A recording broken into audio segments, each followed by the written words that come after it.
лузі червона калина похилилася. За что вы воевали? За вольную Украину? Нет такой страны на карте мира.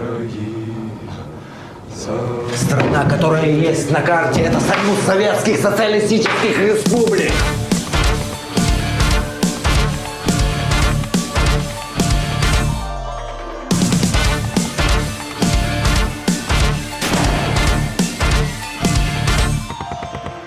Ой, у лузі червона калина похилилася.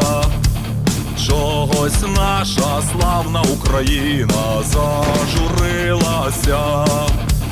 А ми тую червону калину підіймемо, а ми нашу славну Україну гей розвеселимо. А ми тую червону калину підіймемо, а ми нашу славну Україну гей розвеселимо. Гражданин Червоный намучается с нами. Начальник, у них до сих пор война. Не хилися, червона калина, маєш білий цвіт. Не журися, славна Україна, маєш вільний рід. А ми тую червону калину підіймемо, а ми нашу славну Україну гей розвеселимо. Все вы хохлы против советской власти.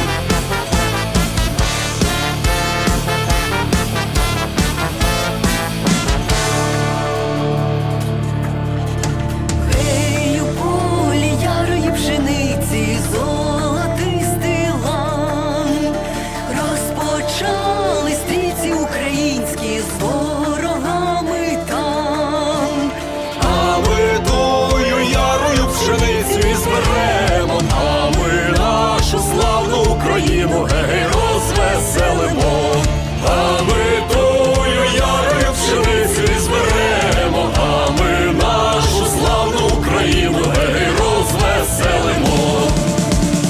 Як повіє буйнесенький вітер широких степів, та й прославить по всій Україні січових стрільців. А ми тую стрілецькую славу збережемо, а ми нашу славну Україну гей розвеселимо. А ми тую стрілецькую славу збережемо, а ми нашу славну Україну гей розвеселимо. Бежать некуда. Хтось має бути першим.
Wait.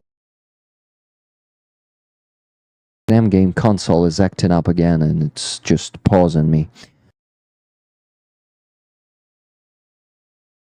You reading about the movie and stuff? Now he saw. Yeah, only now. Only now. Sorry. So, welcome everyone. So, yeah. Here you are, brother. Yeah, here I am now. Light bulb moment. So where the hell did you lose me, guys? What was the last replica I've spat? Rick is reciting a poem called Silence. Yeah, guys, that's you didn't hear that one? Well, you just heard it like 3 minutes ago.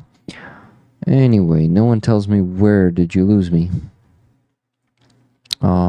Yeah, so let's go back and I'll read it from the beginning. Why not? From start. At the beginning. No sound at all from start. Really? Fuck. This is a fucked up piece of console, to be honest. Or not. I'm not sure. Anyway. Let me read it from the beginning. This is another version of the song from the Russian-Ukrainian War of 1917-1921. Chervona Kalyna, which was brought back to popularity by Hlyvnyuk, the lead singer of the Boombox Band, and the David Gilmour from the Pink Floyd Band, when they recorded their version of the song together. It was in 2022. The music video uses footage from the Ukrainian film Chervony, which was shot in 2017. It is about Ukrainians who continued to fight for Ukrainian independence even after World War II. The armed struggle lasted until the late 50s. Guys, just imagine, until the late 50s, it lasted. Most of them were killed in battle or executed. Some were sent to Russian concentration camps, Gulag. But even there, Ukrainians raised an uprising. Several of the actors you saw in the movie are either at war or have already fought against Russia. So this is not just a version of a beautiful song. This is also a story, about the struggle against Soviet occupation that lasted until 50s, and even then in Gulag when they were sent there. So in that movie you can see the story from Gulag, how our Ukrainian guys raised the uprising there. Of course, I think they were all killed after and executed, but this, with Ukrainians will resist Russians until their last breath. You can imprison them, but they will keep fighting even there. Okay, my friends, I'm happy to see each and every one of you. And where are the progress bars? Where's everything? Here's the one for the car for the 3rd Assault Brigade. Here's the... Okay, where's the one on top? Yeah, full-time rolling is back there. And what else? We also have Bradley here. I think it should be here. It's kind of a weapon of a victory. And we're gonna have more of them. That's good. That's really good. Okay. In the meadow, the red Gilder rose leaned down. For some reason, our glorious Ukraine is in sorrow. Yeah, the words of that song are that.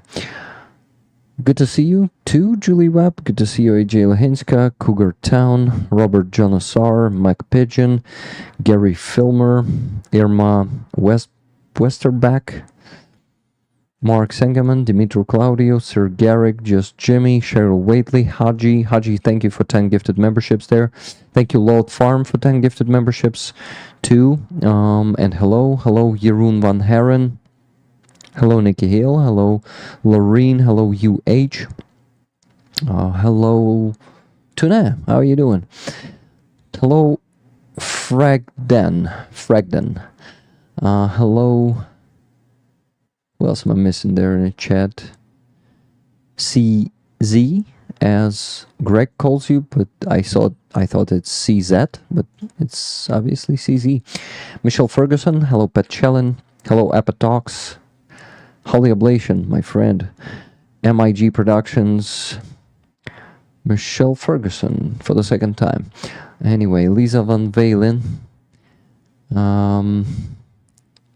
Darren Vaughan. Michael. Tom Charles. I'm happy to see everyone, guys. Hello, Prometheus UA. The movie was based on the book. I think there are 3 books about this character.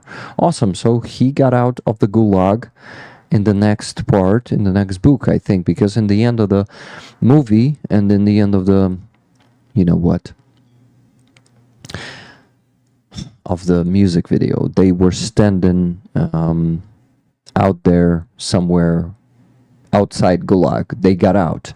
They were standing on a mountain and they were really overwhelmed. They looked overwhelmed. I don't know how they felt, but they are also characters. Who's next? Hot Mess. Hello to you. Hello, Smokey of Stormwind. Hello, Keith Kane. Hey, Rick. Hope you are doing well. Doing good. Rejoicing. Well, they were not rejoicing. Their faces were full of anxiety, and you know, they knew that there's a long way ahead of them, and very, very complicated way. Not just not some walk in a park. Okay, I need to reduce the gain of my mic a bit. So like this, because I noticed that you can hear some like the leftover noise after I speak. So maybe it's gonna be better like this. Okay. Prometheus, how did your father get out of the USSR? That's a good question, by the way. Okay, my friends. Today we're gonna have Nick Soutter as our guest. I will ask him to join in, not in 20 minutes, but in 50, if he's okay with that. Let me ask him. Okay.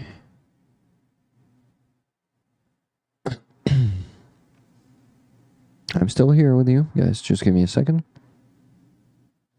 Hey Nick, well, what if you join us in 50 minutes, not in 20? Are you okay with that? Okay, I sent him that voice message. You probably heard it. Probably 100% you heard it. But since I was there, well, I was leaning because my phone is on the cable, not that I didn't like to. By the way, look at the sticker that I got. Actually, my wife made a gift to me. That's Dmytro Kuleba, our Ukrainian Minister of the Foreign Affairs. He is smoking a cigar, you know. He's a diplomat. He has to smoke cigars with... Fuck, it's not focusing. So his face says, I'm fucking sick of trying to convince you that striking Russian territory deeper is essential and we're gonna lose this war without it. Just fucking give us that permission. Finally, lift that fucking restriction.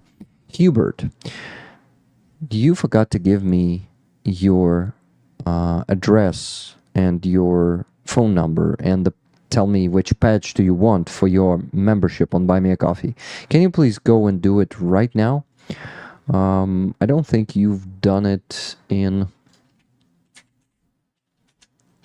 Discord, because you didn't DM me on Discord, if I'm not mistaken. So either Discord or email, whatever you want to use or you can use. Hubert, give me that, because I need to send patches to all the Buy Me a Coffee members, not memberships. So please do that. So guys, what we're raising funds for currently, it's car for the 3rd Assault Brigade, actually for the mortar unit. They have their own patch. Well, they are the company of the fire support. And she told me like the full official name, but she sent me a few patches from their brigade. Look at this. I hang one here. You see? And I think we're gonna raffle some of them someday. So yeah, this awesome patch was sent to me. And guys, that's what you... Of course, if you're willing to get that patch, then we're gonna raffle it. Hello, Raven. How you doing? Hubert, will do. Hubert, do it today, please, because you told me the last time I asked you, like a month ago, you told me the same. I will do. Like, please do faster, because I need to make that, put that check mark into, you know, the list of the things I need to do, like send patches to all the rollers who are members on Buy Me a Coffee. Check, then go to the next check mark, which is send patches to all the rollers who are not members on Buy Me a Coffee. Then I can only then put the check mark, okay? Of course I can do it earlier, but you know what I mean. Thanks for the pet shout out. Thank you, Haji. But what do you mean by that? By the way, I forgot to thank Amarski for 20 gifted memberships. Thank you for that, my friend. Also, I think I missed someone else's memberships, gifted memberships. I apologize that I missed it, but I can actually see it here. Just give me a second. So here, or not here. Okay, whatever. For 20 gifted memberships, thank you. Guys, please like the stream. We only have 98 likes at the moment. Can we make it 150, please? Thank you. So the chat is not working yet. For some reason in my browser, it is loading up for so long. Lol, you're like me, Rick. I like to cross stuff off my list and make it go away. Yeah, CZ, it's just type of people probably who are maybe anxious people, you know? People with anxiety. Or just pedantic people. Do you use that term, guys? Pedantism? Pedantic? Okay, Hubert, I have your request. Amazing. So I waved to you. Now please send me your address, your phone number, and tell me which patch you want, Rick the Ukrainian or Abrams patch. By the way, CJ Letter, are you there in the chat? Because we had a misunderstanding with you, and I explained it to you on two emails, but you didn't reply to me. So if you're there, let me know, because I explained it clearly and, well, if I can say so. Kenty, how are you doing, my friend? Hi, Rick and chat. Class is done for the day. Need to get some food and we'll be back. Amazing, my friend Kenty. You know that you are always welcome here. I got 2 donations. Guys, what we're raffling these days, that beautiful Vyshivanka that is behind me. It has HIMARSs on it, battle geese, and drones, which those drones are called Luti. Luti are those drones who are actually bombing. Well, bombing. They are kamikaze drones, so they are bombing Russia with themselves, like the long-range drones. They are reaching 1,000, sometimes 1,500 kilometers. Maybe not those, but those up to 1,000, I think. And all those oil refineries burning, they were all burning thanks to these drones. Luty, which is actually a February in Ukrainian too, but it is translated like fearsome, or like, there's another word, but let's call them fearsome. So here are the drones, here are the HIMARSs, $10 for a ticket for this beautiful Vyshivanka. All the donations are gonna go to this fundraiser, car for the 3rd Assault Brigade. And, you know, this is a good piece of work. This is a very good quality Vyshyvanka, and it's just epic. So don't miss your chance to get that one. Okay. It looks like Bayraktar. Yes, it looks like Bayraktar, but I don't like to think it is Bayraktar. Bayraktar's time is long gone. And now it is time for Luti, and Luti looks exactly the same. Let's go and just check it. I tell you guys, it's Luti. Let me add another window capture source. I hope it will work. Yes, it works, but we need to get it into the lower layer. Okay, I can get rid of this one.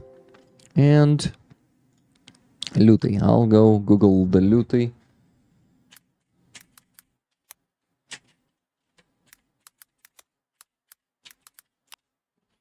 So yeah, here it is. It looks basically like Bayraktar.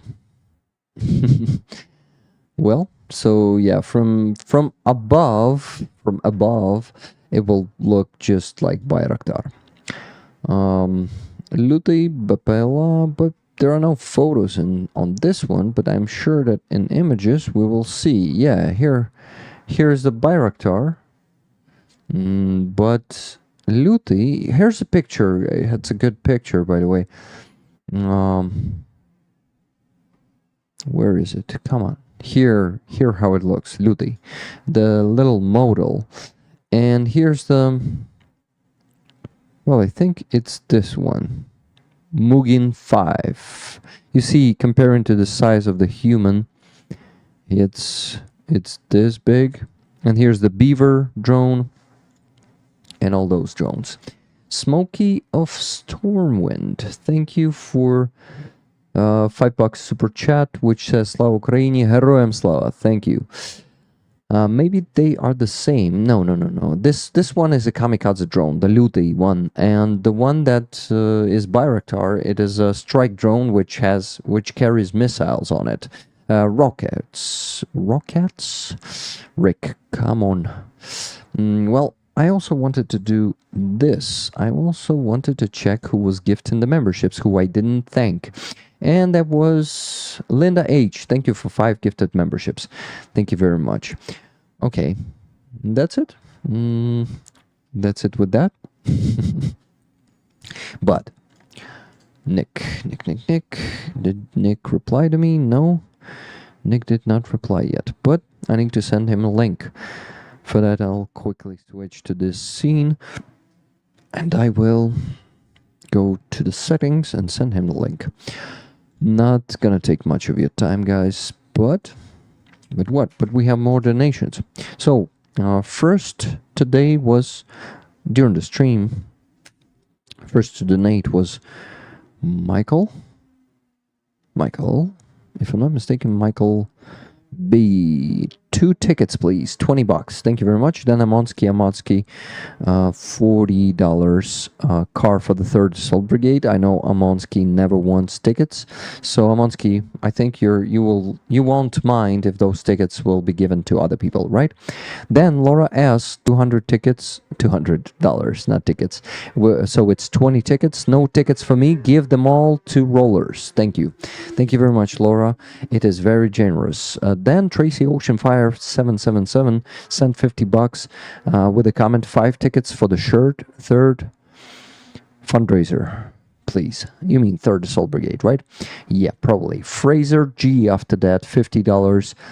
Raffle tickets, please. 1 for me and the rest for the Rollers. Wow, Rollers, you are so fucking generous.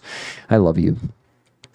I will say I have membership on another channel and I haven't received anything or expected to, but it's pretty special here.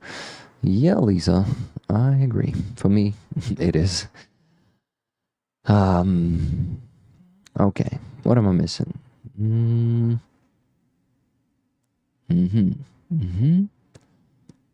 Not much yet, so I've sent him the link. Amazing. Okay, so my friends, I will start putting the tickets there right now. Okay, what video I wanted to talk about? Yulia's video, yes. Yulia started posting a content. Well, there was an awesome video on the channel. Yes, Rick, you can always give them to others. Thank you, Amansky. Thank you very much. So Yulia posted the video, which was,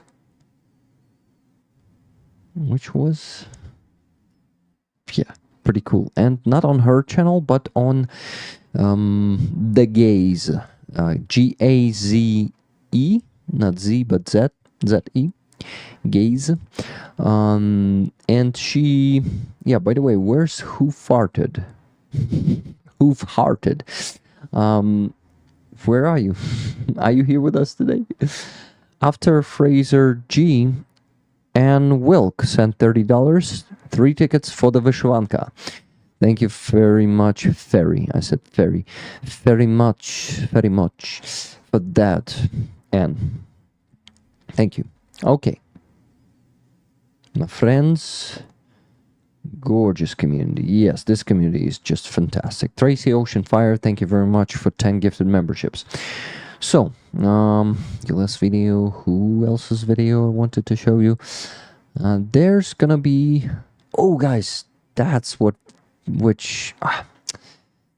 video I wanted to show you. On Dylan Burns' channel, today was a premiere. Okay, let's go there. Dylan Burns. Ah, damn it. Dylan Burns. And I'm not showing you the screen, I know, but I will. I will just do it. Just do it. Right? Right. Dylan Burns TV or live. I'm not sure on which one he posted it, but let's go on live. Dylan Burns live. Probably not on live because, yeah, obviously live is he's live clips from the live. So here's on Dylan Burns TV. There's a new video posted just today. It's a documentary. The Unevacuatables, it is called. Вывезем каждого, звоните, будем ехать за одним, потому что люди дороже золота. This man is Dima, and I had a chance to meet him in person last week when Dylan was doing the screening for his documentary. We went there, we made some photos together, of course, but we watched the documentary, and it was fantastic, guys. I recommend you to watch it. I'm gonna add the link to the description right now. First, I'm gonna send it to the chat so you can give it a like, but also add it to the wish list and watch it later after the stream. But maybe now, maybe you don't like the stream and want to go watch it there, right? Anyway, I'm joking. Please watch it anytime you want, even during the stream. Is also first I'm gonna send it good. So let me update it. I mean, not updated, but you see, chat is not showing up for me. Like sometimes it takes 5 minutes for it to show up. I don't know if it's the problems with my cache. Maybe I just need to clear the cache. But no, I actually cleared it once and it didn't help. I cleared my cache. Okay. I just watched it. What an insanely brave guy. Yeah. And there were questions on, like, after the screening, after the movie display, we asked Dima questions, and Dima is burning out. Dima is all of this, I must say, it is traumatizing him. All this volunteer work, but he's very resilient. He's very brave, of course, but he also is very stubborn, and he will not give up on those people no matter what. Shrelpy Newpers, member for 4 months. Wow, that's cool. Shrelpy, I'm not sure. I know you're a member for 4 months now, and I still don't know you. Can you please tell us about yourself? Where are you from? How did you find the rollers community? Saved for later. Thanks for the link. Yeah, I think I did not send you the link after all, right? Nikki did that. Yeah, but yeah, because the chat didn't load up. Now I've managed to do it. But I'm gonna add it to the description of the stream. It's also very important. Let me go there and do it right away. And I'm not gonna even distract myself with anything. Okay, channel finally started growing again because I actually the number of subscribers was going down lately because when I don't post the dubbed interviews with the Russian prisoners of war, I only have people unsubscribing from the channel. Yeah, that's the tendency. It has 3,000 views at the moment, and that's too small. In the best days, I had 10 times more in first 24 hours, like 30 to 50,000 views in the first hours, but right now it's only 30 hours. No, 3,000 views, guys, in first, well, it's around 22 hours, 23 probably. So please share this everywhere you can. Please send it to your friends, family, enemies, whoever. They need to watch it. Let me add that one to the description of the stream. So it's going to be a second link.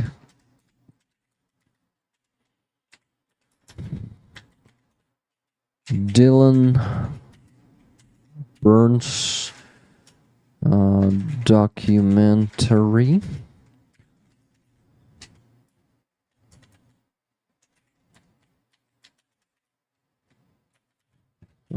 Unevacuatables. Yes, hard word to pronounce, to be honest. Well, not to pronounce, to spell correctly. Tell me if I spelled it correctly. But yeah, here's the link. I've just updated the description. If you update the page, you will be able to see it now. Okay, insane bravado going back and forth to Mariupol to get people out. Yeah, no, I watch sometimes, not as active in chat. I'm from USA and found you through the shills a while ago. That's cool. I watch sometimes, not as active in chat. I'm from USA. What state? We have representatives from almost every state now, I think. Yeah, guys, by the way, that's cool. Those of you who are from US, please give the chat a name of your state. I watched it, but in Minnesota, the premiere was 5 hours ago at 9 a.m. Oh, I didn't know that it was different in different, how do you call it? By the way, End Time Show is not blue. It didn't work, so I need to go there and update it. Just give me a second. End Time Show. And you can update the page now. And now in the description of the stream, End Time Show is going to be a link, actually. Missouri, Hawaii, North Carolina, Colorado, Michigan, Texas, North Carolina, Arizona, Texas, Delaware, Lorraine. No, Lorene's not a state. South Texas, Arizona, Newcastle, Australia, Missouri, Smoky of Stormwind, Newcastle, Australia. I like it. Watch how members are made. Yeah. Thank you, Martin Bissig, for 10 gifted memberships. Who will receive one or more? Louisiana. We have here Louisiana. More Texas people. I mean, more Texas rollers. Texas is pretty popular state for rollers. We have a lot of rollers from Texas. Maybe it's because it's huge, you know? South Dakota. By the way, what's the population of Texas? Let me check. Population of Texas. 30 million people. Wow, that's crazy. It's like Ukraine right now. I think at the moment Ukraine has something around 30 million people. Oh, wow. That's big. Okay, so more donations, guys. After Ann Wilk, Lisa Van Valen sent $20 to tickets for the shirt, please. Amazing. Then Jeroen Van Haren sent $20.70. 33rd Assault Brigade, 2 tickets, please. Thank you. Thank you so much, Jeroen, Lisa Van Valen, and everyone else who already donated. Guys, please keep buying tickets for that beautiful Vishwanka behind me. $10 for a ticket, as always. It's always the same price. Minnesota Renegade, Friesland, the Netherlands. Hello, photograph, by the way. How are you doing, my friend? Who else do we have here? South Dakota was already mentioned. Ontario, state of the Canada. Oregon. Awesome. Now we gotta just get to the list of the states of the United States and check if we have someone from there who's in the chat, right, guys? Why not? It's so... I'm interested really in this. We just can go to the map of the US, and check the states. What states are there? So anyone from Washington state? We have people from Oregon. What about Idaho, Montana, Wyoming? Guys, anyone from those states? Who've just arrived? Hello, Hoof-Hearted. How are you doing? We were already laughing from the pun in your name before. So welcome. You're very welcome. North Dakota, South Dakota, Minnesota, Wisconsin, Nebraska, Iowa, Illinois, Missouri, Kansas, Colorado, Utah, Nevada, California. Okay, Sonora is not the state of US. So Mexico already has, also has some states. But New Mexico is a state of the US. Texas is huge indeed. Oklahoma, Arkansas, Mississippi, Louisiana, Alabama, Georgia, Florida, South Carolina, Tennessee, Kentucky, Arkansas was already mentioned, probably Ohio, West Virginia, North Carolina, Maryland, South Carolina. I don't know if you were mentioned. Delaware, is it? Yeah, Delaware is small. Wow, I didn't know that. Pennsylvania. Yeah, Delaware is the smallest state probably, guys, right? I didn't know that, by the way. New Jersey, Connecticut. Wow. Rhode Island. Is it like a state? What? A state. I didn't know that Rhode Island is a state. Wow. Sorry, guys. It may sound stupid, but yeah. Boston, Massachusetts, New Hampshire, Maine. Wow. Vermont. Learning geography with Rick. Well, Rick is learning geography of many of your. Yeah. Many of you are from the States, right? I'm good to go, but can you send me the link on Discord? Sure, Nick.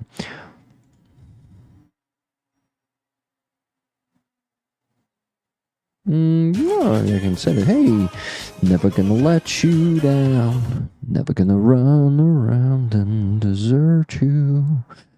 Not good today. Shirt tickets, please. Robert Jonasar, thank you very much for buying tickets with coffees. 100 coffees, amazing. Robert, you have yourself 10 tickets. All for you, right? You wanna have a chance to win it, right? I mean, like, the big one. The big chance. Okay, so what we're talking about. The state. Second smallest. Rhode Island. Delaware is where Biden is from. Your English is good pronouncing all the states. Thank you. Alaska. Yeah, I forgot about Alaska. Alaska is the largest state. Wow. Yeah, and Hawaii, of course. Hawaii are somewhere in the Pacific. No, wait. On the Pacific Ocean, right? Hawaii is not in the... Wow, I need to Google it.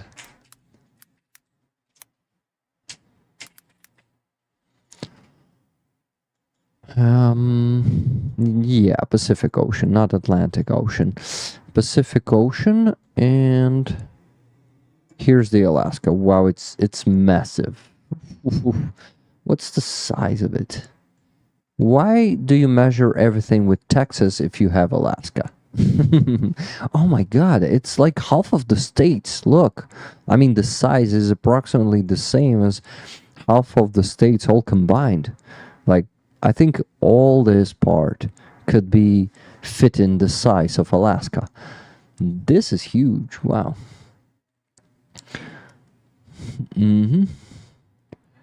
Grandparents were from Woonsocket. Wow. Marcy Lugan, by the way. Hello, how are you doing? How you doing? How you doing? I love that phrase of Joey. Okay, guys. Before Nick is here, I need to focus on the spreadsheet and put the free tickets there. And then you will have to give pluses, but not yet. Don't give pluses yet. Give me just a few minutes. I think I will be doing it right here on the screen. I'm gonna be fast, guys. Don't worry about that. Just bear with me. So let me be, by the way, Yola Swaggins from yesterday, but wait, it was, yeah, I've mistaken. You've sent $48. So mine, yeah, you had 4 tickets, and the last ticket, I also told you can send $1.50 and you will get the 5th ticket. But Yola, if you're there, just do that. Okay, so who did we have there on PayPal? Let me check. Guys, please keep buying tickets for that beautiful Vishwanka behind me, because this is something amazing. That is the XL size, pretty big. Well, of course there's always a bigger size, but I'm sorry guys, I keep having these hiccups. Or how do we get a group of North Carolinians? That's kind of cool. I'll answer on Alaska. Awesome. Have you been there? Nick Soutter is in the chat, guys. He's waiting for us to welcome him in 21 minutes. But yeah, I also have some work to do before he is here. And this work is about the tickets. So yeah, let me focus on that, because I know myself. I will be distracted myself again and again. And then when Nick arrives, I still haven't done anything with the tickets. Yeah, Nick, a lot of stuff. I don't know if it's changed much, but a lot of stuff transformed on these streams. Kyle M, member for 6 months now. Wow, Kyle, where are you from? And where are you? How did you find us? Thank you for the sub. Like 6 months ago. How did you find us? Wisconsin is watching. Amazing. Wisconsin here. Sir Garrick, by the way, hello. How you doing? Sir Garrick and his wife. By the way, your wife told me how to pronounce your name. Let me pronounce it right now, if you don't mind. But no, I should not listen to all of that message, because you guys will also hear it. Anyway,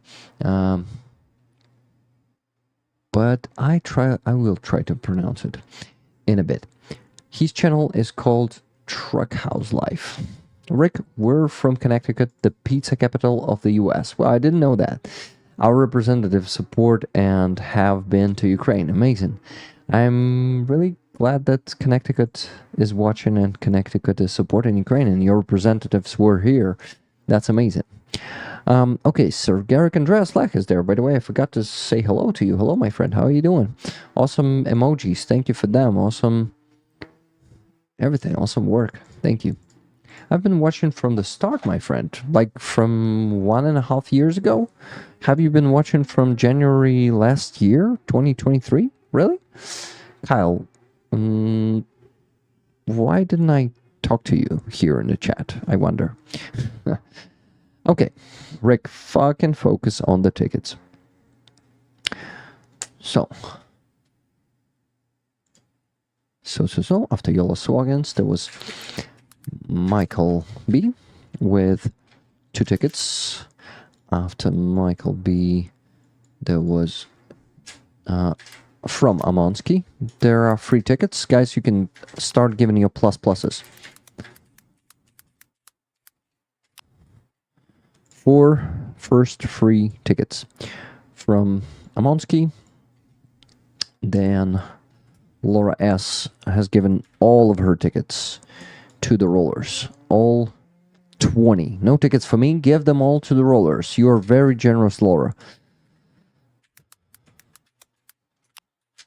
20 tickets from Laura. More free tickets. Nikki, you can start working on that one. Thank you so much, my friend, for doing so much work. Okay, guys, you can start giving pluses to the chat to get the free tickets for that Vyshyvanka, because some rollers are gifting tickets to other rollers. This is the way to get them. You need to put the plus in the chat and you will get yourself some tickets. Okay, so after Laura there was Tracy Oceanfire, 5 tickets. Tracy Oceanfire 777, 5 tickets for you, my friend. Hey, look, it started counting it. Tracy, you have now 4 twins. Well, not twins, 4 clones. You have now Tracy Oceanfire 788, 799, 780, 781. Which one wins? Like, I wonder. If I don't know. It's a bit of a comedy for me. Yeah, tickets for that Vyshyvanka, guys. We're raffling stuff. Like, so this motivation system for donations appeared, I don't know, around a year ago already, or maybe a bit less than that. But we started raffling stuff here on the stream, and by sending a donation, you're also buying tickets for this. All the money raised on the tickets will go to our fundraiser. I'm donating money during the stream, usually in the end of the stream.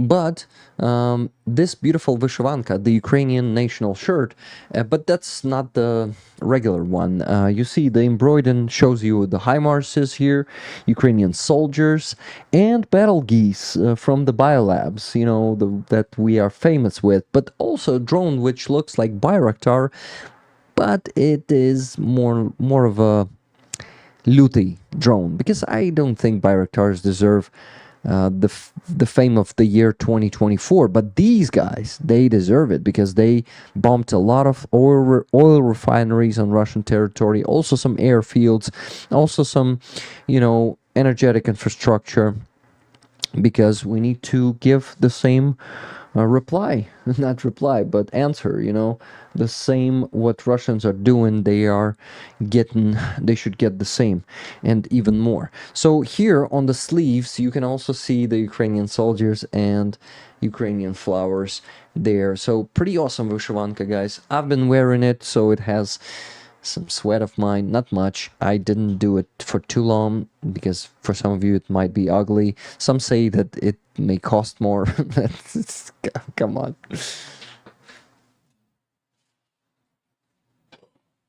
So guys, you can send money if you're new here. You can send my money, preferably on my PayPal, to get the tickets, and those tickets are going to be, I mean the money for the tickets, they're going to be donated. First, and the primarily way to send money for the tickets is my PayPal, and then if you don't use PayPal or cannot use it, you can send money on Buy Me a Coffee. You can buy coffees, which actually one coffee $1. So 10 coffees is for 1 ticket, 20 coffees for 2 tickets, 100 coffees for 10 tickets, and so on. You can buy as many tickets as you want. Rick, the sweat is a bonus prize. Yeah, just Jimmy. Tracy, that has to be a sign of good luck. What did Tracy say? Colonel Sun. thank you for 10 gifted memberships. And by the way, I see you're a Javelin for a month. Thank you very much for being a Javelin here. By the way, guys, tickets. Rick, focus on them tickets. Yeah, you see, Nikki's already working here, putting your names there. Thank you very much, Nikki, for that. So Tracy Oceanfire had 4 clones of her. There are now Tracy Oceanfire 778, 779, and up until 781. Yeah, it was funny. It was really funny. Then Fraser G said 1 for me and the rest for the rollers. So the second one, from the second one is going to be from Fraser G. Let me put it like this. So you bought 5 tickets for other rollers and 4 for you. Oh no, 1 for you. And Wilk 3 tickets for Vyshivanka.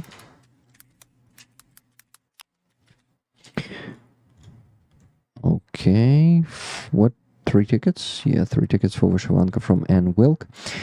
Then Lisa Van Valen.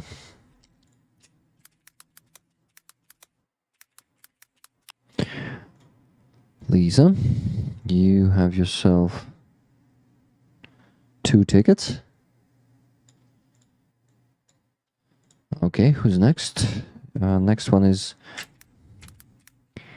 Jeroen Van Herren. Jeroen, thank you. You bought 2 tickets. One was for 10, second one was for 10.70. And there was Robert Jonasar with 10 tickets on Buy Me a Coffee. Robert, you have yourself 10 tickets here. After that, Lynn S. sent $30. 2 tickets for me, 1 for Andreas. Amazing. Lynn, you have yourself 2 tickets. You and Andreas has 1 ticket from you. Awesome. Awesome. Then after you, Katie S. just now sent $40 for 4 tickets. Tickets, please, said Katie. Katie, thank you so much. Thank you everyone who just bought tickets. And I hope my mic is still working. Yeah, it is still working. We have a guest, but yeah, just give me a second. I need to switch to the proper... okay, show and stream. Yeah, to the proper scene. Welcome, Nick. Hello. I had to rush to get the $400 suit on in time. Just because I can't. Nobody would recognize me without this. It's like it's just when I have this on, they're like, "Oh, it's Nick." When I have this off, they're like, "Who the hell is that asshole?" So I didn't know that. Jacket is more recognizable than I am, but fine. I'm not bitter. You're not. Not necessarily. I'm happy to see you again. It's really good to see you. It is so good to see you. Thank you so much for having me on. Every now and then I catch you on the shills or somewhere else, or I come see you here. I've been around. I've had like sock accounts. The only problem is with people who know me really well can see, they're like, "Oh, I recognize that sense of humor. That's Nick." I was like, "Do you understand why I use a sock account? It's so that people don't know. If you figure out it's me, do me a favor and don't just say like, that's got to be Nick." Thank you. I have great friends. As many of us do. No, you know the... Okay, let me ask you this. What was the last thing I was doing, or where were we when we were last we last see each other? Couple of things. First of all, I came on here and I was suffering a little bit of an existential crisis, and I will tell you why. It was because we'd interviewed Anna from Ukraine, We had done a fundraiser. We had just talked with General Benjamin Hodges, and every time it wasn't Hodges actually that did it. It was Anna from Ukraine. It was anyone who is a Ukrainian like you. And part of it is you. So it's Ukrainian Anna, not right? Or you talking about Anna from Ukraine? Because there are two Annas, and I want. It was Anna from Ukraine. Anna from Ukraine. Okay, the one from Rivne, not the one from Kharkiv, right? We had on both. I think we had on the one from Kharkiv probably both. well. Yeah, sorry to interrupt you. Please continue. Well, every time they're always just like, everybody was so grateful. You damn Ukrainians are so nice and so grateful. And then she was like, thank you so much for telling our story. I was like, thank you for being in a war that's saving like the planet. And thank you for your, what did I do? I sat in a really nice, comfortable chair with a suit. So I had told you this. I don't know if you remember this. I told you this. And I said, I'd really like to go visit Ukraine. And you said, listen, my friend, if you do, you can have my couch. You're welcome here anytime.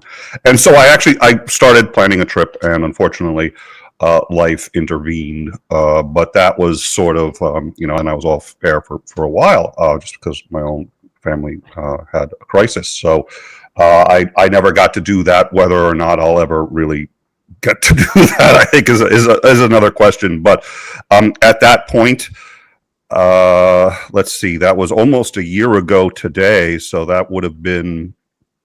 I'm trying to remember exactly what was going on. I know that there had been a very big. There had been what looked like would be a successful attempt at breaching the Russian side of the front line, but the problem was they had entrenched so heavily, and there were so many mines that they really basically had 5 layers of protection, and the Ukrainians were unfortunately stuck with a choice. They could either go very, very quickly through the lines, which really would have to be done to breach it, and suffer massive casualties, or go through reasonably slowly and maybe not make it through before winter.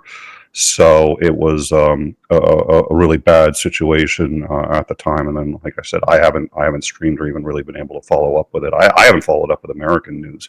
So, people are sitting there going, telling me like, oh, what do you think about what Trump did? I was like, oh, he's still in the news? I was like, I got no idea. Like, aren't you the news guy? I was just like, maybe.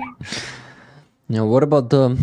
Well, first of all, Prometheus UA is saying вона з Луцька, не з Рівного. She's from Lutsk, Anna from Ukraine, not from Rivne, but from Lutsk. Yes, she is. She's from Volyn Oblast, not from Rivne Oblast. I just remembered. Thank you for reminding me. But second, I wanted to ask you a question, Nick. If you're not okay to share with the family crisis stuff, and it's personal information. So, but in case you were willing to share some of it, maybe I still wonder, because it really, I'm a curious person. That's it. Everybody's a curious person, and what I found is that the more people care about me and like the show, the more they want to know. So it's completely understandable. There are a couple of problems. One, it's personal for me. Ooh, Jesus. 2, it's personal for people that aren't on YouTube and aren't public figures, and people who are in my family who are deliberately not public figures. I've written a book. I've written several books. I've written, I'm on Wikipedia. You can find, and there are elements to being public that for me is just easy. I've learned with it. It's like, I'm okay with it. But it's always a little weird when members of my family say, don't mention me on a stream. I was like, the world's not going to fall apart if I say your name on a stream. Like, I just pretend I don't exist. Anyways, part of it is it's me personally as a choice. There are things that I don't want to discuss, but also there are things I cannot discuss in very large part because it would be involving private people into a public discussion. And there are people who have at least every right to privacy as I do, and so it's a family thing. I can't discuss it. Yeah, sure, no problem. Actually, I'm in the same situation. My wife she wants to stay off the public, and she's a private person, and I like people know who my wife is. I mean, not they know that I have a wife, and I call her a wife, but never a name, never a face. And we agreed, and I respect that. I understand that.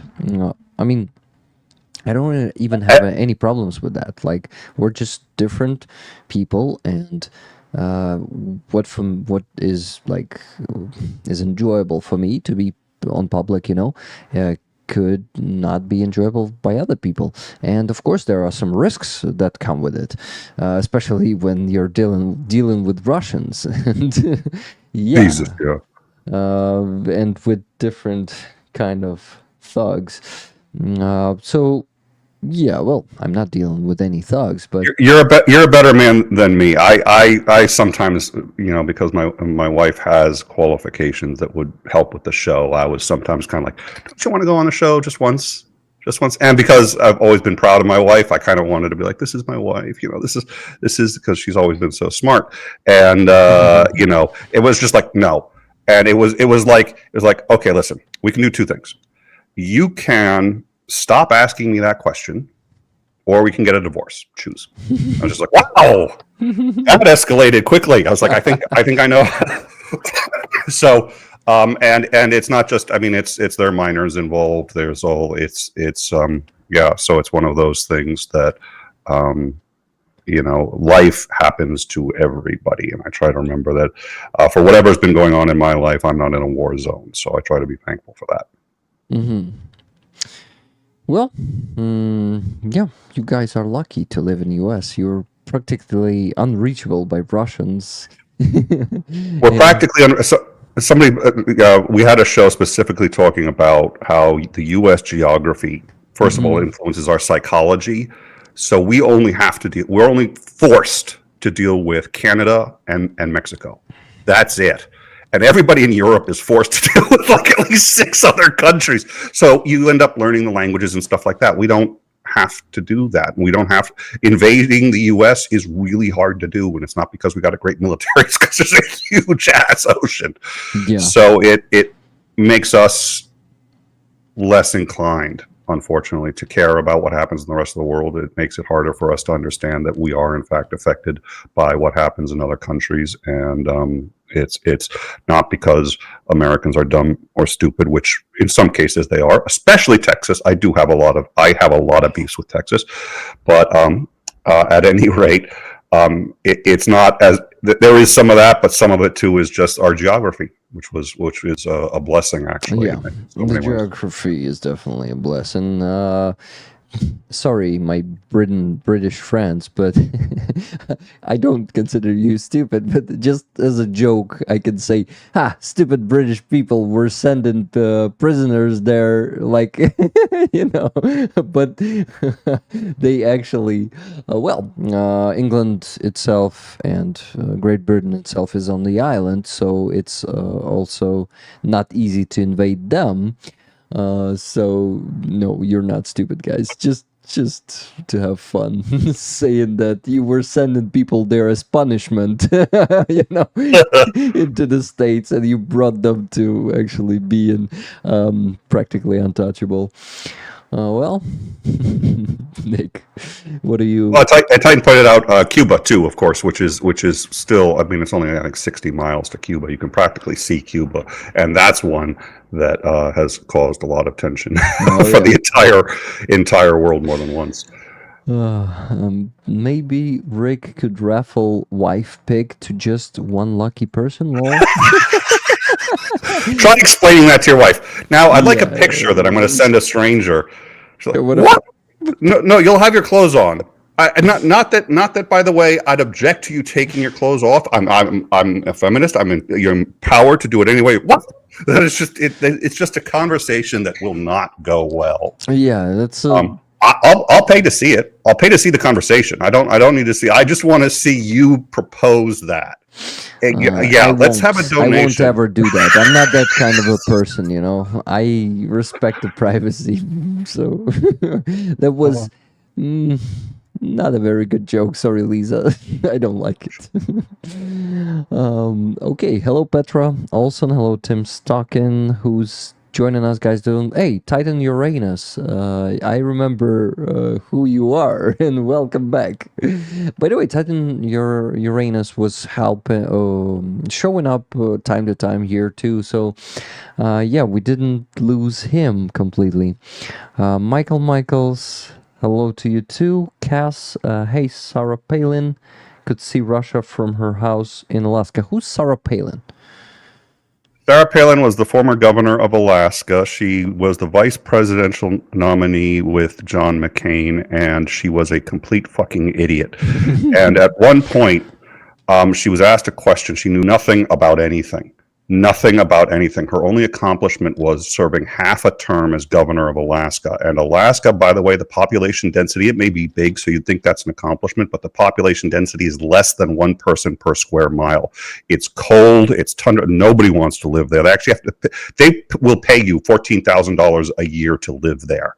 That's the stipend that they get for all the oil companies drilling in Alaska. So that's why nobody, and it's not part of the contiguous United States. But Sarah Palin was one of the dumbest people I've ever seen run for office, and that's saying something. And she knew nothing about foreign policy. She'd been asked about the invasion of Ukraine, and it was clear that at the time, was this before she had? I think this was around Crimea being seized, and she had no idea that it had even happened.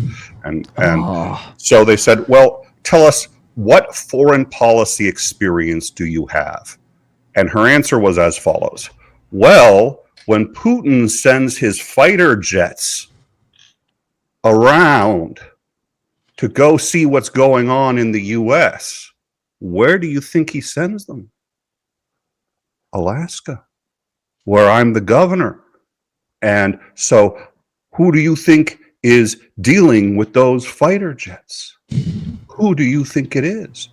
And it's like, what the fuck is she talking about? And so there was a Saturday Night Live parody about it where they had on, Sarah Palin, and they're like, "So what are your qualifications for being president?" "I can see Russia from my house." It's like, oh. She did it that way. She had the pauses and everything. I mean, she was like, you could tell she had no idea what the answer was. She was just like stalling for time on national television. It was really bad. Wow, Nick, I think you told this story perfectly. I have complete understanding of who she is now. Oh, and she's still a joke in the U.S. I mean, she is still a joke in every. Oh yeah, the other thing that she did was when we had a national catastrophe in the U.S., Katrina breached the walls, 100-foot wave of water just storming in through Louisiana. She said that the president of the United States should call the Dutch because, they know how to deal with dams and the finger and the boy and it's like she took that serious. She thought that was a real story about a boy sticking his finger in the dam. So we'll be able to fix all these breached levees in Louisiana. I can't make this shit up. I'm not that funny. Oh yeah, I believe you. That you're not making it up. Okay. So what happened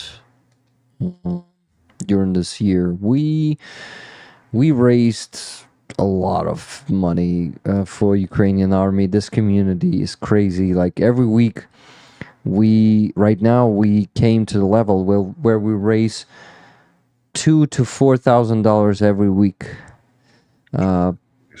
Yeah, and today, guys, we're not performing well enough. You stop donating. Please keep buying tickets for that Vyshivanka.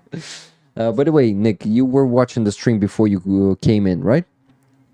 Yeah, for a bit. I was having technical issues, so I did not. No. You did not? Okay, let me show it to you. Please. So, these days, we're doing raffles. I take some awesome stuff, like units send me flags signed by them all the time because we help them and they want to thank us somehow. This Vyshivanka was actually won by my auntie or aunt. It was won in Georgia on the auction, the charity auction for Ukrainian army, and it is not the simple Vyshivanka. You see, it has high Marses on it. Oh! Yeah. Down here. It has battle geese. The famous battle geese from the biolabs here in Ukraine. You remember those? Oh, yeah, those are very important. Yeah. Then Ukrainian soldiers, of course, with the yellow duct tape on their arms, not the hands. Well, those are just flowers, but there's of course a nice flower, which is, I don't know, it might be. Do you see something in it? Because I see it just as a flower. Maybe there's something. I think it's just a flower, but I think it's certainly reminiscent of a sunflower, which has, of course, a great deal of significance. So, but there are the drones. oh, yep. They look like Bayraktars, but actually we have another drone that looks like this. And those drones were flying to the Russian oil refineries for the last half a year and destroying those, which is very important because, you know, because Biden and his administration were afraid of it, then it's important. Then we should strike there. If they are afraid of escalation, you know, then we should strike at those points. Well, and on the sleeves, it also has soldiers here. Oh, yeah. So pretty cool thing, good quality Ukrainian brand Svoye, which is like, it can be translated like our own. It's an XL size. To get the ticket for the raffle, you need to send $10 donation. Of course, you can get as many tickets as you want. So if people send $100, they get 10 tickets. That's how it works lately. But you know, with these raffles, we managed to. Like if it goes for a week, we managed to get 200 to 250 tickets. If it goes for 2 weeks, we can get even beyond that to 500 tickets or something. So we usually, raise. Well, people would donate anyway. So we have so much stuff arriving either from soldiers or from Ukrainians that. Yeah, I want to give it all up because I don't need most of it. Of course, I need some of the patches. You see, now I have a patch collection here. I see that, absolutely, yeah. That's an impressive, yeah. That's what I value a lot, but I asked them to send 2 of them so I could have one for myself. That's a good idea, yeah. And second one, like this Chimera patch, for example. You see, on the skull, there's an FPV drone there with the... how do you call this thing? RPG shot, you know, the grenade from RPG 7. These guys are from border guards. There's a brigade, Steel Border Brigade. I have a friend, my best friend, serving there as a sniper, but these guys are friend of his, and they are FPV pilots, obviously. We helped them a few times already. NAFO truck. What else? Damn, I forgot that, but it was like 2 or 3 times that we helped them. Yes, so it is like the support from our community has been growing and growing. And do you remember what NAFO trucks are? I do not know. So yeah, there's this fund, Estonian fund called 69 Sniffing Brigade, and they are doing next. They search for some good pickup trucks or just, you know, minibuses, different types of vehicles around the Europe. They buy them, they maintain them. They actually buy some good trucks. I think the oldest one was year 2012, 2011. So it can actually hold for a few months, not like some buckets, you know, that arrive like from 25 years old, and our soldiers need to just maintain them constantly, spending shitload of money to just maintain those, and they are not doing well. But those trucks, they can last for half a year without some major maintenance. So they also put some electronic warfare on those trucks. As of the last few months, they called it NAFO Truck 2.0 when they added that. They put some primitive night vision, but it's enough to move around without the headlights at night. And also they put a lot of tires, also some sweets from Estonia, well, some cool stuff. So we raised, you see, we have these plates here, NAFOR 249s. This was our first truck. We raised money for NAFOR truck first time, guys. What was it, like 9 months ago or something like that? Oh, it was the last summer, probably August, maybe September, so almost a year already. Then it was the last campaign was crazy. We usually raise for just one truck, which is 18,000 euros. Yeah, it's not a small amount of money, but they provide quality. So that one is 18,000 euros, and we decided, you know what, let's do more. Let's try to challenge ourselves. Let's try to also raise for the drones, because they raise money for FPV drones, and FPV drones were not the small ones, not 7 inches, but 10 inches drones that can carry more weight. We set the goal of 40 FPV drones, which was extra 20,500 euros. So we got, or 21.5. So we got 39. Yeah, 21.5. We got 39.5 thousand euros of goal of that fundraiser, almost 40,000. In a week, we closed that. And even went above that. Our regular campaign was going for like 3 to 4 to 5 weeks, but we finished that one in almost a week, and we decided, let's add one more NAFO truck. Let's do 2 trucks. People went beyond that goal too, and we came to 2 NAFO trucks and 46 FPV drones. And in that campaign, in less than 2 weeks, that was crazy, in a good way. And yeah, that was the biggest donation made in this fundraiser from Wally Drennan. He donated $33,177. Wow. That's insane. Jesus. That's the most I've ever heard of on any. I mean, I've seen a number of these. We've done a few of them. Wow. Yeah, I am just. Oh yeah, sometimes I'm shocked by the support that rollers are providing.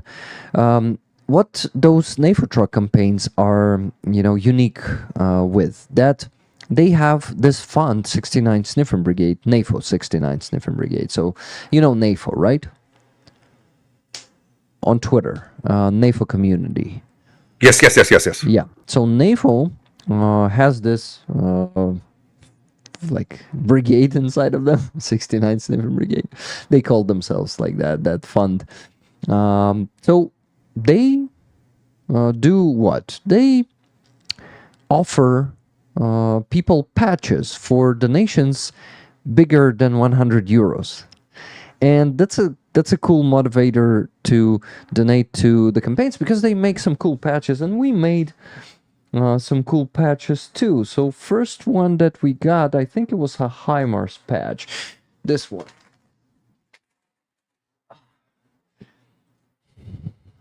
So Nice. yeah, we have these patches. We also had my logo as a patch. So now I have my own patch. I need to send one to you, definitely. I would love that. Yeah, so Please. we had HIMARS and that one. Then we had Abrams, which is here. Let me show you. I have one here. Yeah. Oh, that's a good one. I really like that one. In the last campaign, we had Bradley, but it is still not ready. I don't have it. So then we had the one with Roman Trohimets. Do you remember Roman Trohimets, Ukrainian soldier? I'll probably remember by face, not by name. So he served in the 3rd Assault Brigade, and he had multiple concussions, Akubara trauma, the right way to call it. We cooperated with him because we're friends now with him. We also met each other like a year ago or something. No, like half a year ago. But he had that photo. He was a javelin operator at some point. And he had a photo where he is holding a javelin between his legs, turning to the Russian side, like showing them what they're gonna get here in Ukraine. So, and he's standing on the Russian rag there. You see. Yeah, so that was an epic photo, which we decided to make a patch, and this was before our last campaign. This was the most successful. It was done in a week and a half, and without any advertising. Like, I was just saying, guys, we have a new campaign, and that's it. I didn't need to make a video about it or something. So yeah, it seems like I'm bragging, but I'm sharing this, and I think it's motivating, sharing. You are bragging, but you've got a lot to brag about, because the work that you do is saving lives. The work that you do is helping not just Ukraine, but everybody. Most importantly right now, Ukraine, because they're the ones on the front lines. And the work that you do is defending your country. And I've seen people who sort of half-heartedly do that. That ain't you. You're not phoning it in. You care about, and you've got and those patches are amazing, man. Those patches are amazing. I'd be bragging if I were you. What the fuck? Of course, that's great shit. No, I know. That's good stuff. By bragging, I know what you're saying. You're not doing it. You're not doing it so that you can stick your chest out. You're doing it. That's stuff to be proud of, and the people can call in. I mean, I've been gone for a year, but it's like half of those patches. I was like, oh shit! If I knew when those were up, I'd have phoned in. I'd be like, that's worth 10, 20 easily. so that's a lot. That's good stuff. Yeah, I'm just proud of my community, and by bragging, I'm actually giving them recognition for their hard work, because we walk a long way together with them, and they supported me a lot.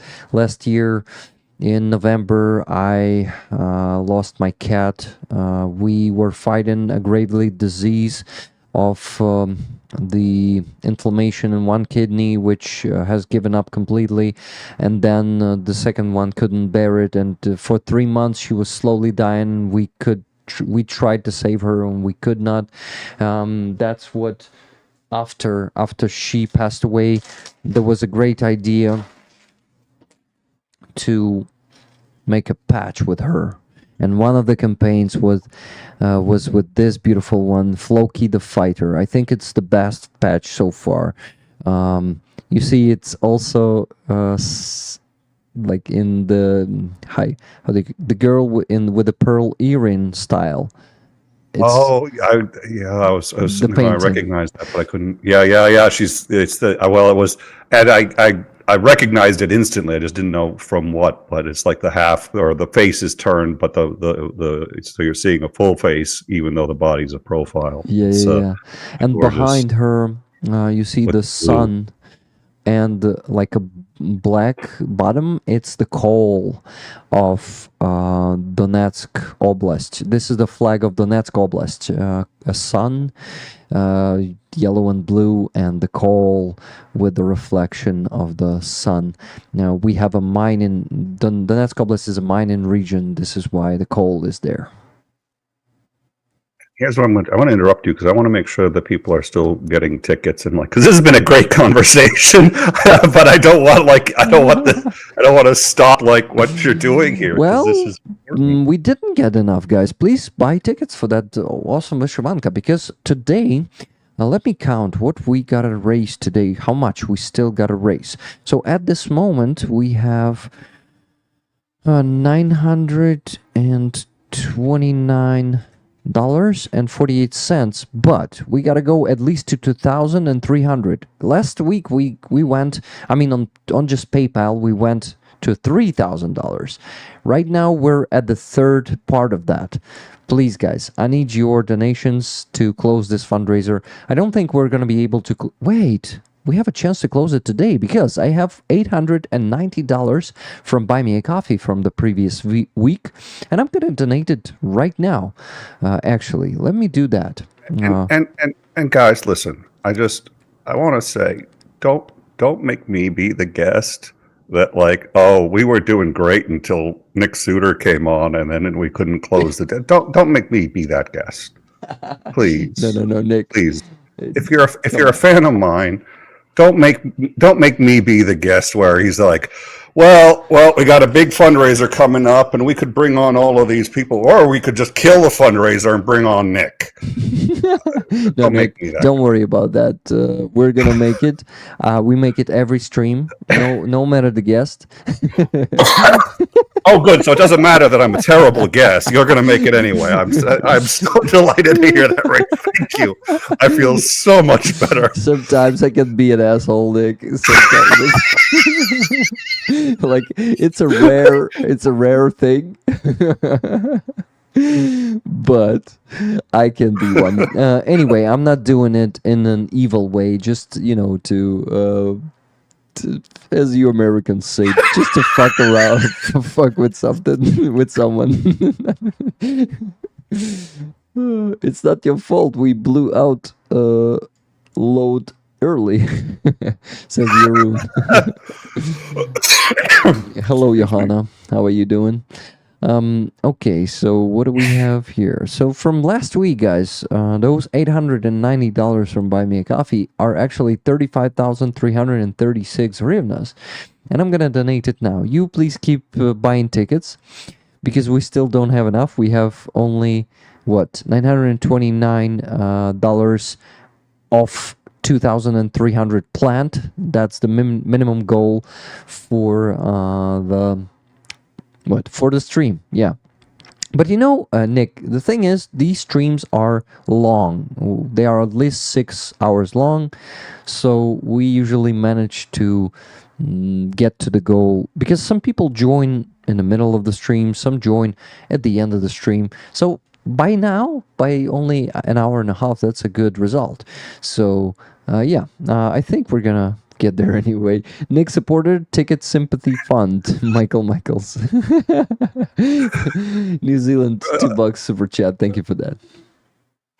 Thank you, Michael. My dignity is now partly restored. You see, that's kind of a misnomer because that implies I had dignity in the first place. But thank you. I really appreciate it. Nick, I don't think. I mean, you're not serious, right? You're joking. No, I'm not serious.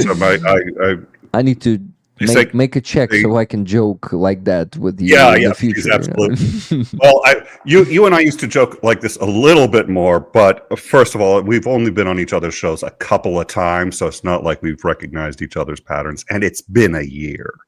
So it's always better to check in than to hurt somebody's feeling. The best humor in my experience is self-deprecating humor, which means in my case I've got a lot to work with. And I have lots of friends that if I start to get too big ahead will remind me of ways to shrink it. So half of them are in the live chat right now. So I have to make fun of myself, because if I don't, it's just going to leave the door open for them. Got it. Okay, guys, you please address questions to Nick. By the way, Nick, can you see the chat? I can. Awesome. So he will see it right away. Both of you survived the shills. Come on.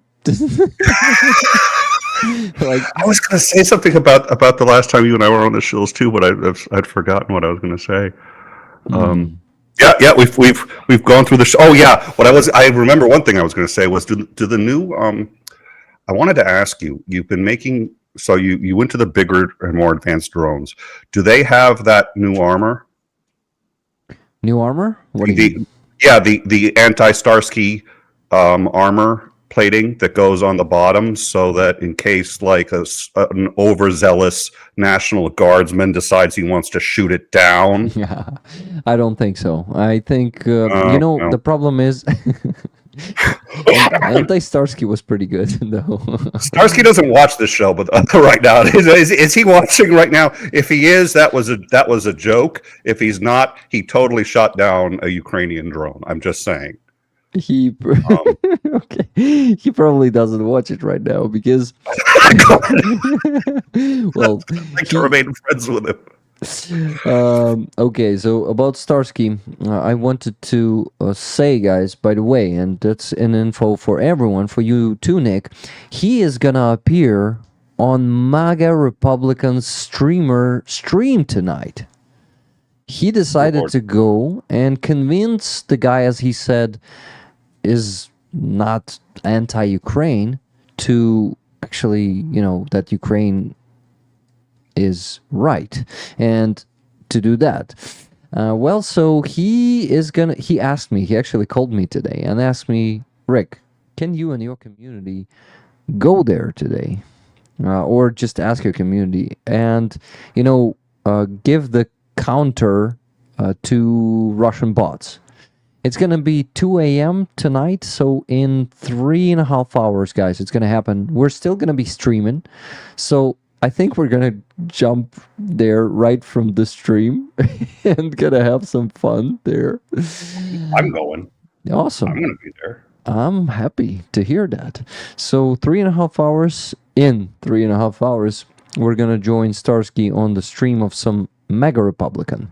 We have a moderator here in the chat. I'm not sure that he is here at the moment, but his name is Vatniks Are Fascists. He made a research on that dude. Thank you, my friend, today, and he said that he is bad, and that it is. Yeah, I actually made a community post about this event. I told you guys, I've sent the link there, so it is there, but I will also put it into the description of the stream. So that guy's channel name is, maybe some of you know him. I doubt that, because you usually don't follow MAGA Republicans here. We don't have many MAGA supporters. I know one guy was saying MAGA is good or stuff like that, but not more of them than just one. I will be back in a sec. I can still hear you. Awesome. I can't talk, so that's usually the state most, like when I'm on most channels, are like, oh, you don't have to come back. If you can still hear me and not talk, that's a plus. I will be back to talk, so I will hear what you're saying and I'll respond, but I've got to I have to refill the vodka. Awesome. Water. Watertka. Yeah, waterka. Mine, you see, almost finished.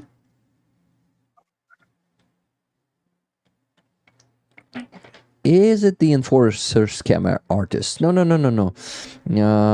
Starsky has thumbnail on YT, on YouTube, meaning, right? So let's go and watch it. Oh, I just could not make this thing appear. Guys, I mean, I could not show you the screen. This is why I'm still not showing anything here. I just hate this app sometimes. The app is called Streamlabs OBS. It's not working properly. Okay, guys, I see you bought more tickets. Awesome. Please don't stop. Those of you who still haven't bought tickets, please send your donations, because we need to reach that goal today. Okay, so what do we do here? The map of the states. We were actually checking the states today. Okay, sources. Come on, work. So here's what we'll do. The more tickets that come in, the more Rick is going to talk. The fewer tickets that come in, I'm going to start teaching philosophy, and we're going to go all the way back to Socrates. So pick. Do you want to learn about Socrates? Don't donate. And believe me, I know how to make Socrates boring. As if, I mean, I will do some of it in the original ancient Greek, not the current modern Greek, but the ancient Greek. So just choose. I would actually love to hear it. Okay, I'll find another I can find a topic that will bore you to learn about Socrates. Oh, okay. Ayn Rand. I'm going to start talking about Ayn Rand. That's what I'm going to do. What's so that? Talk about the Fountainhead and Atlas Shrugged. Ayn Rand was a ex-Russian, went to the U.S., started writing books on economics, and basically believes that capitalism can save all of the human race, and that the one thing we all need to be is as selfish as humanly possible. And if we all do that, then the human race will thrive. And believe it or not, as crazy as that sounds, Alan Greenspan, one of our former head of the Federal Reserve, was a big believer in it, and it was in part a unyielding faith in her beliefs that led to the 2008 economic collapse. That was a part of it. But now I just did the interesting part. If you would like to hear everything I just said repeated to you as boring as possible, starting with the LIBOR rate, starting with CDOs, synthetic CDOs, and the worst economic, just put you to sleep, boring stuff. Stop the donations right now, and I will get into all of that. Or you could listen to Rick talk. By the way, I didn't get any of that when you were talking. I didn't get that. Exactly. You see, folks, you really want me to continue? Do you really? Is that what you want on this show? Think about it. So I have zero respect for any MAGA supporters, says Michael. Only you, Rick, and my brother would like that info. You see, guys, I told you I would like to hear that because I'm just interested in how will it sound and all of that. Not that I'm gonna get it. It's just because I'm interested in how it's gonna look like and sound like. I just said, if you talk about Ayn Rand, I'm leaving. so, Titan, you are very aware that adds incentive to speak. I now know anytime Titan's on a stream, especially if he's modded, I'm just going to start talking Ayn Rand. Titan's there. Any Rand was opposed to any social programs and was on Social Security, says Titan Uranus. True. Okay, so we have the problem with channel. the thing is he's educated. He's educated. Sorry, what were you going to say? I was gonna say that that MAGA Republican channel's name is Veteran Biker. Never heard of him. Glad I've never heard of him. 151,000 subscribers. Big channel. So yeah, he's basically a typical. He's making videos. 18 hours ago, he made a video. She's scared about Kamala Harris. I'm showing it on the screen. Kamala Harris, just FYI, has indicted, tried, and convicted mass murderers, drug lords, criminal offender. She was an attorney general going after some of the biggest and most violent criminal gangs, and has had assassination attempt, no attempts that I'm aware of that were made, but she's had people say, we will give you money if you whatever, bounties on her head, and MAGA's she's afraid of Trump. I don't think she's afraid of anything, motherfucker. Sorry, maybe I should swear less. Apologies, especially this is a supposedly a respectable stream, but you brought me on, so I guess at least I have some leeway. People are saying this biker guy is delusional. He's really bad. Yeah, guys, I wonder why Starsky decided to go there, and I really am curious of what is gonna happen there, how it's gonna look like. I mean, I know that a lot of you, I don't have respect for Trump personally, because I know that is, he's a fraud. When he was saying this election is a fraud, the only thing that I wanted to reply is, you're a fraud. Because he's a criminal. He wants to become a dictator. he wants to put no, he wants to kill Biden, right? When he wants to pardon himself and either put Biden to jail or I've never heard him say he wants to kill him. I actually honestly don't think he wants to kill him, and I don't think that's because he's moral or ethical. I think because if he killed him, then he doesn't get to look at him every day in the face and say, no, I was right. So I think he's too juvenile to want to kill him. I think he wants to put him in jail forever and then have a streaming cam where he can just look in and say, hey, Biden, you're in jail and I'm in the White House. I think that's what he wants to do, and I'm not joking. I think that's really like kind of. I have a little respect for Trump. I saw Trump live once, and seeing him live is a little different because he looked strong, he looked vibrant, he looked healthy. And I said, I actually do have a little respect. Oh, that's a carrot. I'm in the vegetable aisle in the shopping. No, that's not. Never mind. I don't have any respect for Trump whatsoever. A carrot, I had a little more respect for, but not Trump. Yeah, the man, just thinks that he can do anything. When he has power, he's above the law, and that dude will maybe become I don't know, whatever. So guys, I will say this honestly. This is not a joke. He is Vladimir Putin minus 40 IQ points. That's what he is. Yeah, that's what he is. Period. So he can make US Russia, guys, the modern Russia. He wants to. That's his goal. To. Yeah, exactly. He stated it essentially. He's openly admired. He's gone to Vladimir Putin and said, "How do you run your country so well?" He said that to Kim Jong-un. Insane. Publicly. This wasn't like something that we learned later. He's been saying this by close. No, he stands up as your country is run so smoothly. No, he is. The only reason he has not had the quote success of Putin is because he's an idiot. If he were as smart as Putin, the entire planet would be screwed because they'd both be working together to conquer everything. Yeah, I really, really hope that our Ukrainians who are hoping that Trump will just say, Putin, if you don't do what I say, then I will help Ukraine even more. And yeah, will never happen. I think I have zero doubt in my mind.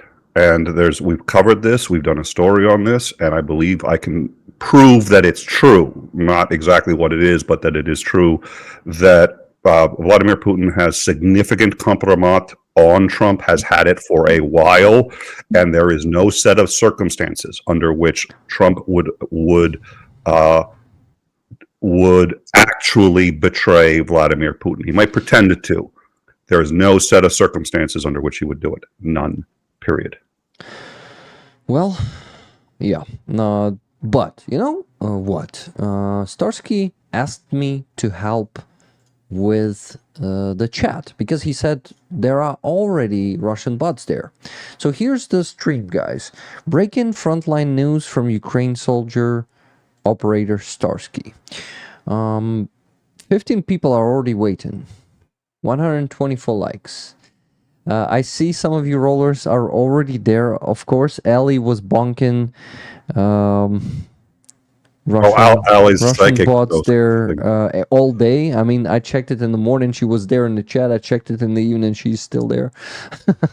So there's a good chance to actually create a countermeasure to Russian bots, because the problem with anti-propaganda right now, with counter-propaganda to Russians, that is in that we don't have the Russian bot farms.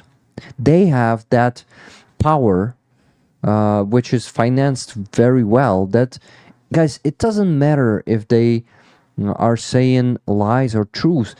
It's the matter of numbers. If they reach some numbers, they will overwhelm everything and will lean anyone to one side, or to their side, to the dark side, if they have enough numbers.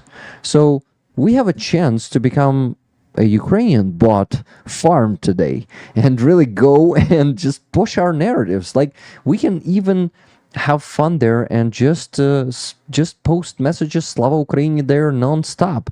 You know, just say Russia is a terrorist state non-stop. We can actually have fun to work like bots and to really give them hell there. So why not? I think I like this. I like the opportunity, and I'm really curious what's gonna happen there. So let's see. I think Starsky is gonna be very good because he's very good at it, and he's the guy to debunk propaganda live with MAGA Republicans. He's the one. I'm really happy that he's doing this, because if the guy really starts being honest about Ukraine after the stream, then I mean, that's ideal, right? That's going to be the goal. So yeah, we'll see. Well, Starsky has a little bit of a problem, and we've talked about this, and he wouldn't. I asked him about this. I asked him about him and his work while he was doing interviews on so many shows, and you could tell he wanted to be on the front lines and he wanted to be there with everybody. But the reality is, he's patient, he's smart, he's skilled, and the Ukrainian military realized very quickly that having him get out the word was more valuable, and that he had these skills that he could use, in addition to the fact that he can kill orcs. Like, I mean, he's been in a lot of firefights. So he's out here. You know, this is what he was born to do. He can fight, and he can kill anything. That, I mean, I wouldn't want to get into a arm wrestling match with the guy. But this, talking to people who are his enemy in some way or another, but finding a way to communicate with them, that's what he was born to do. This is going to be interesting, and it's one of his first times that I'm aware of him doing it in such a significant way with a genuine opposition. But this is what he was born to do. Yeah, exactly. So this is a historical moment today. No, Starsky is not streaming. I saw the question in the chat, but he will be streaming in 3 hours and 16 minutes on some MAGA Republican channel. Guy's channel, let's call it that way. So here's the link to it. I'm gonna send it first to the chat, and then wait. And after that, I am gonna add it to the description of the stream, so you will be able to follow that. We're still gonna be streaming today when that stream begins. So we're everyone who's still going to be here, because in 3 hours a lot of you will be sleeping or doing something else if you'll still have a day there. But some of you will still be here. Usually like 50 to 70, maybe even 80 people are still there when I have 2 a.m. here. So we're going to have some fun today. Don't miss that stream. Okay, so what I wanted to do is to donate. It was like half an hour ago, remember, Nick? Yeah, yes. It might be that there is somebody with the attention span of a ferret on 300 pounds of a Starbucks morning blend sitting right next to you. Squirrel. Yeah. Sorry, were you saying something? And I'm actually showing it. I'm showing the how I'm adding the link there. I'm showing it on the screen. I went to the settings of the stream. I just didn't do it in the right browser. And I gotta say, I love coming on here. I'm just not convinced that I'm helpful. I'm just not convinced that, I hope I am, but what I mean helpful, like I invite you here to make conversation. Don't we have conversation with you? we have conversation. I just don't want to distract people. I don't. That's all. I just donate. That was really good. I don't even know how to pronounce that. I distract myself. It's no one to blame. Always like. Yeah, it's just me. I don't have ADHD, but I have some thing that I am not really focused. It's really easy to unfocus me. Yeah, I hear you. And I usually do it to myself, so no problem with that. Like, Okay, good. We can be simpatico in all of this. Now you see, I was trying to follow up on this, and now I lost the live stream. I was like, I think the live stream was around here somewhere, or the live chat was around here somewhere. But okay, guys. So stream is there now. It's link number 4. On link number 3, you can find. Following the link number 3, you can find an article. Let's go open it. So this one is also from Inform Napalm. By the way, do you know the community of open source intelligence, Inform Napalm, the Ukrainian one? no open source intelligence. I did not know there was a Ukrainian version of it. Well, open source intelligence is a type of intelligence, right? But there's a community which is called Inform Napalm, and based on their intelligence, MH17 case was built. So they are big. Like, the evidence that were used in court were the evidence that they gathered. And, you know, that MH17 case is closed now, and they played a significant role in that. So, guys, here's the article, which was missed by, like, not only the world's community, but also by Ukrainian community.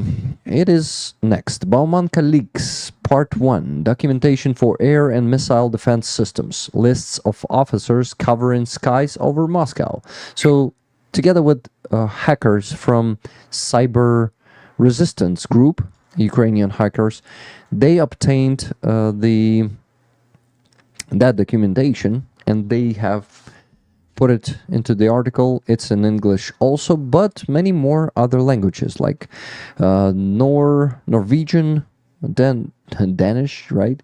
Also Russian, of course, Espanol, Czech, Ukrainian, Portugal, Bulgarian, Slovakian, and I also forgot what that is.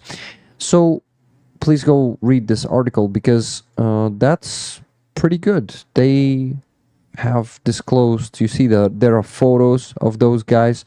You now know the faces of the war criminals. By the way, Nick, am I displaying my browser to you?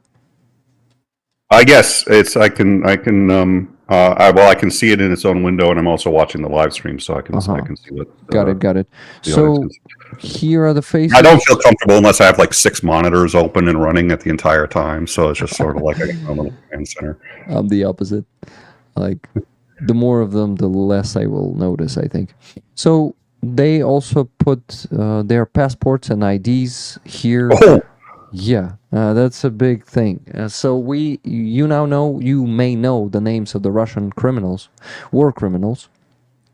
Also, the documentation about their missile systems, air defense missile systems. Here are the files here, links to these documents for analysis by specialists. Of course, stuff is in Russian, but the description, I don't have the time to read the article for you now, but please go and read it on your own, because that's a good stuff. That's a very good work by Ukrainian hackers and Inform Napalm.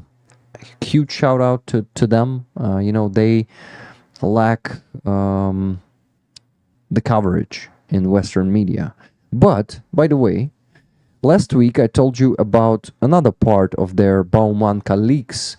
It was part 2, where they obtained the documents about the agreement with India for S-400 air defense systems.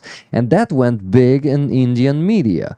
Thanks to them, and I'm not sure that they translated it into Hindi, but they managed to get it out there.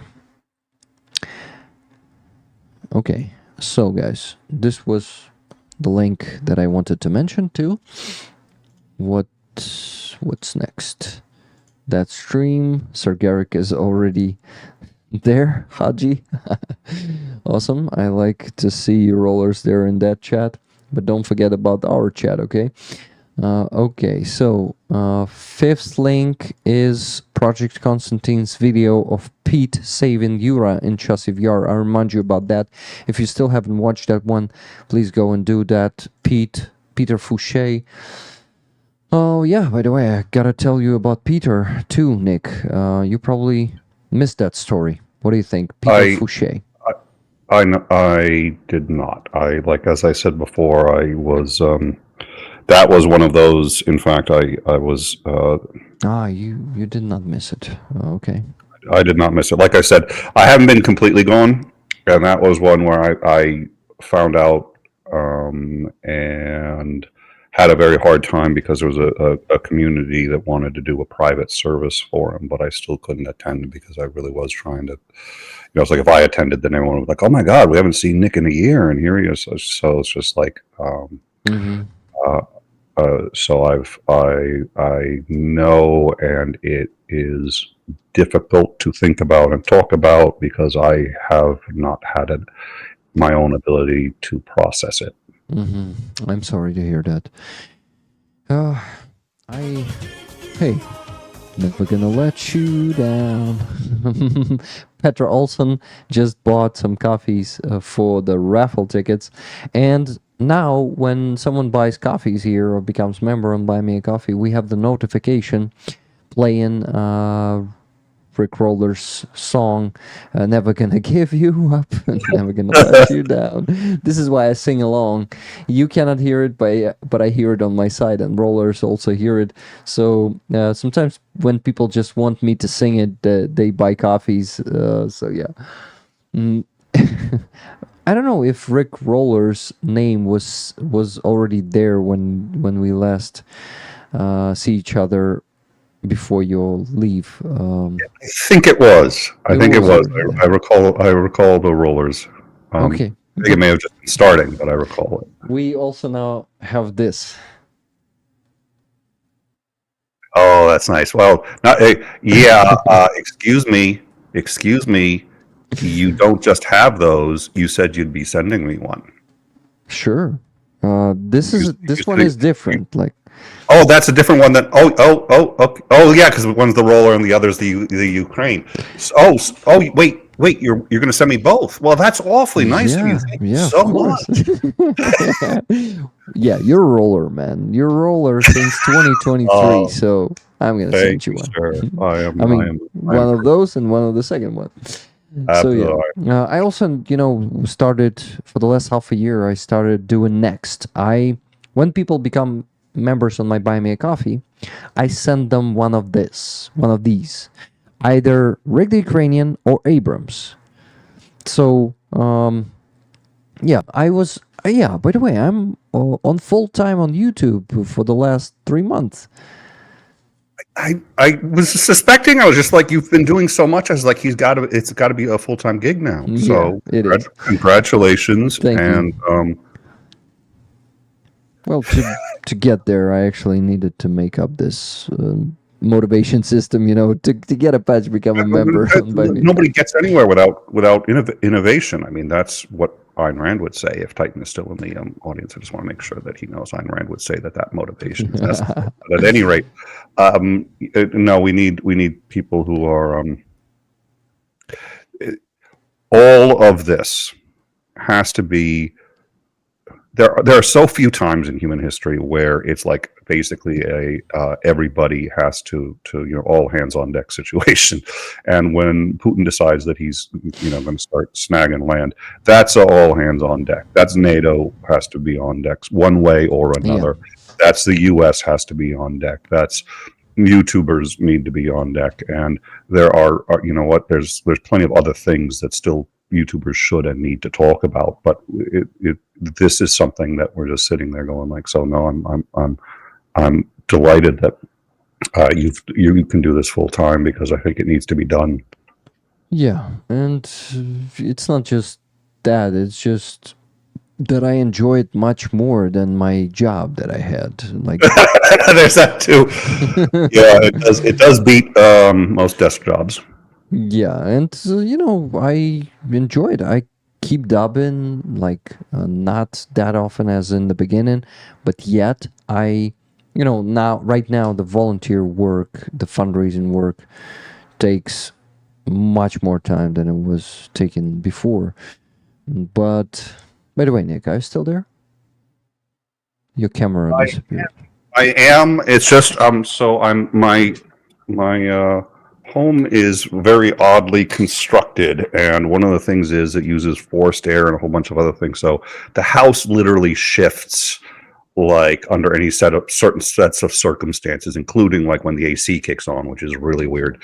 But I started to hear a very loud noise, and the house started to shift, and so I just had to look out the window. I was like, okay, one of two things is happening: either the house is about to like fall into the ocean, or there's like almost hurricane level winds outside, which where I live can happen spontaneously. It's we're used to what the houses are built for. It's not a concern. You just need to know.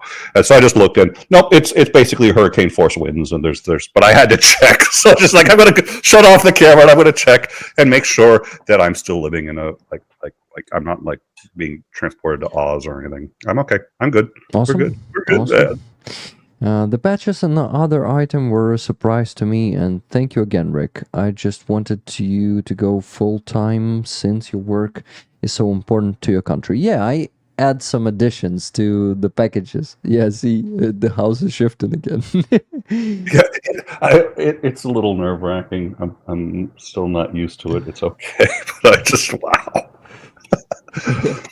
Yeah, I add some stuff to the packages. They are not just patches. I'm telling people that I'm sending just patches, but I add some stuff to that, and they're like, "Wow!" And I'm just like, "Ooh, cool." It feels pleasant to give. It's one of the. I think it's one of the biggest joys we humans can get. The satisfaction of giving something just like that, and yeah, I I've been enjoying that a lot. You know what AA is in the U.S., not anti-aircraft, but AA is in Alcoholics Anonymous. Mm-hmm. Okay, so it's an organization tries to help people who are addicted to alcohol.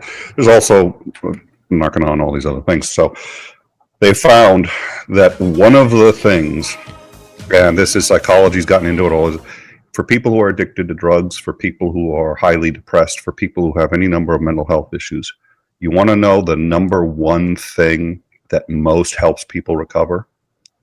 Being of service. Mm-hmm. That's why it's like one of the first of the 12 steps. Mm-hmm. It's like, it's not the first, but it's like, it's up there. Being of service, finding a way to help your fellow man, because all of a sudden now you can feel better about yourself. And it's not just for people who are sick. I'm not trying to suggest that, but it's like, it's so foundational that people who aren't doing that can find themselves getting sick. They can find themselves drinking themselves to death because they haven't found a way to be of service to their fellow man. We need to help each other out. That's just, it's built into us. And it can be a genuine privilege and an honor. So, and the YouTubing, it's like you get to do something fun that you enjoy, and if you're lucky, really help people. So that's why I'm coming to Ukraine. I'm going to invite you here, and you can run in time, and I will do your show. Awesome. Let's do that someday. That would be great. Just surprise everybody. Only after victory. Because only after agreed. Because I need to stay here. Yes, well, you can come before victory. You can start planning the trip to Ukraine once again, if you can, of course, because of course there are finances involved. You really need to plan it not just with time, but also with money.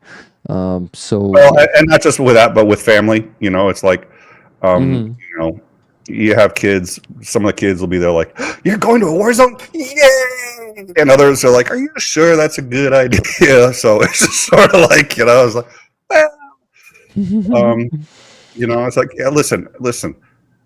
I live in a state called Massachusetts. Mm-hmm. The drivers here are so bad that 10,000 people a year die just driving to work. That's it. 10,000 people just die driving to work. So that's just getting into your car.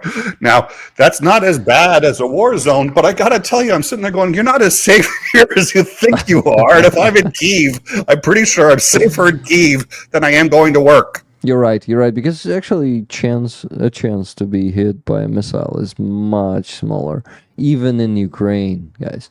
Of course, somewhere next to the front line, let's say 10 to 15 kilometers, the chance is pretty high. But yeah, here, I'm not planning. That was never the plan. Here in the rear, it's just super not unsafe. Let's go that way. So, guys, the donations. I need to mention them. I need to put your names in the spreadsheet, so maybe we will have more pluses for you to give in the chat to get the free ticket. You know, Nick, some people are saying, I don't need tickets, or I need just one ticket and give the rest to the rollers. And we you know, not really developed the system, but just figure out that people can just give plus in the chat and get the free ticket that was donated to the rollers. So that's what we're doing. Let me mention those donations. After KDS with $40, there was a donation from Nikki Hill, $50. Raffle tickets, please. You got yourself 5 tickets. I just put it there into the spreadsheet. Now, by the way, I wasn't doing a spreadsheet last time you were on this channel. Now I show all of that on the screen, how much money, all of that. So, yeah. It's actually a really good idea, because every now and then somebody just gets their arms up and says, "Oh my god!"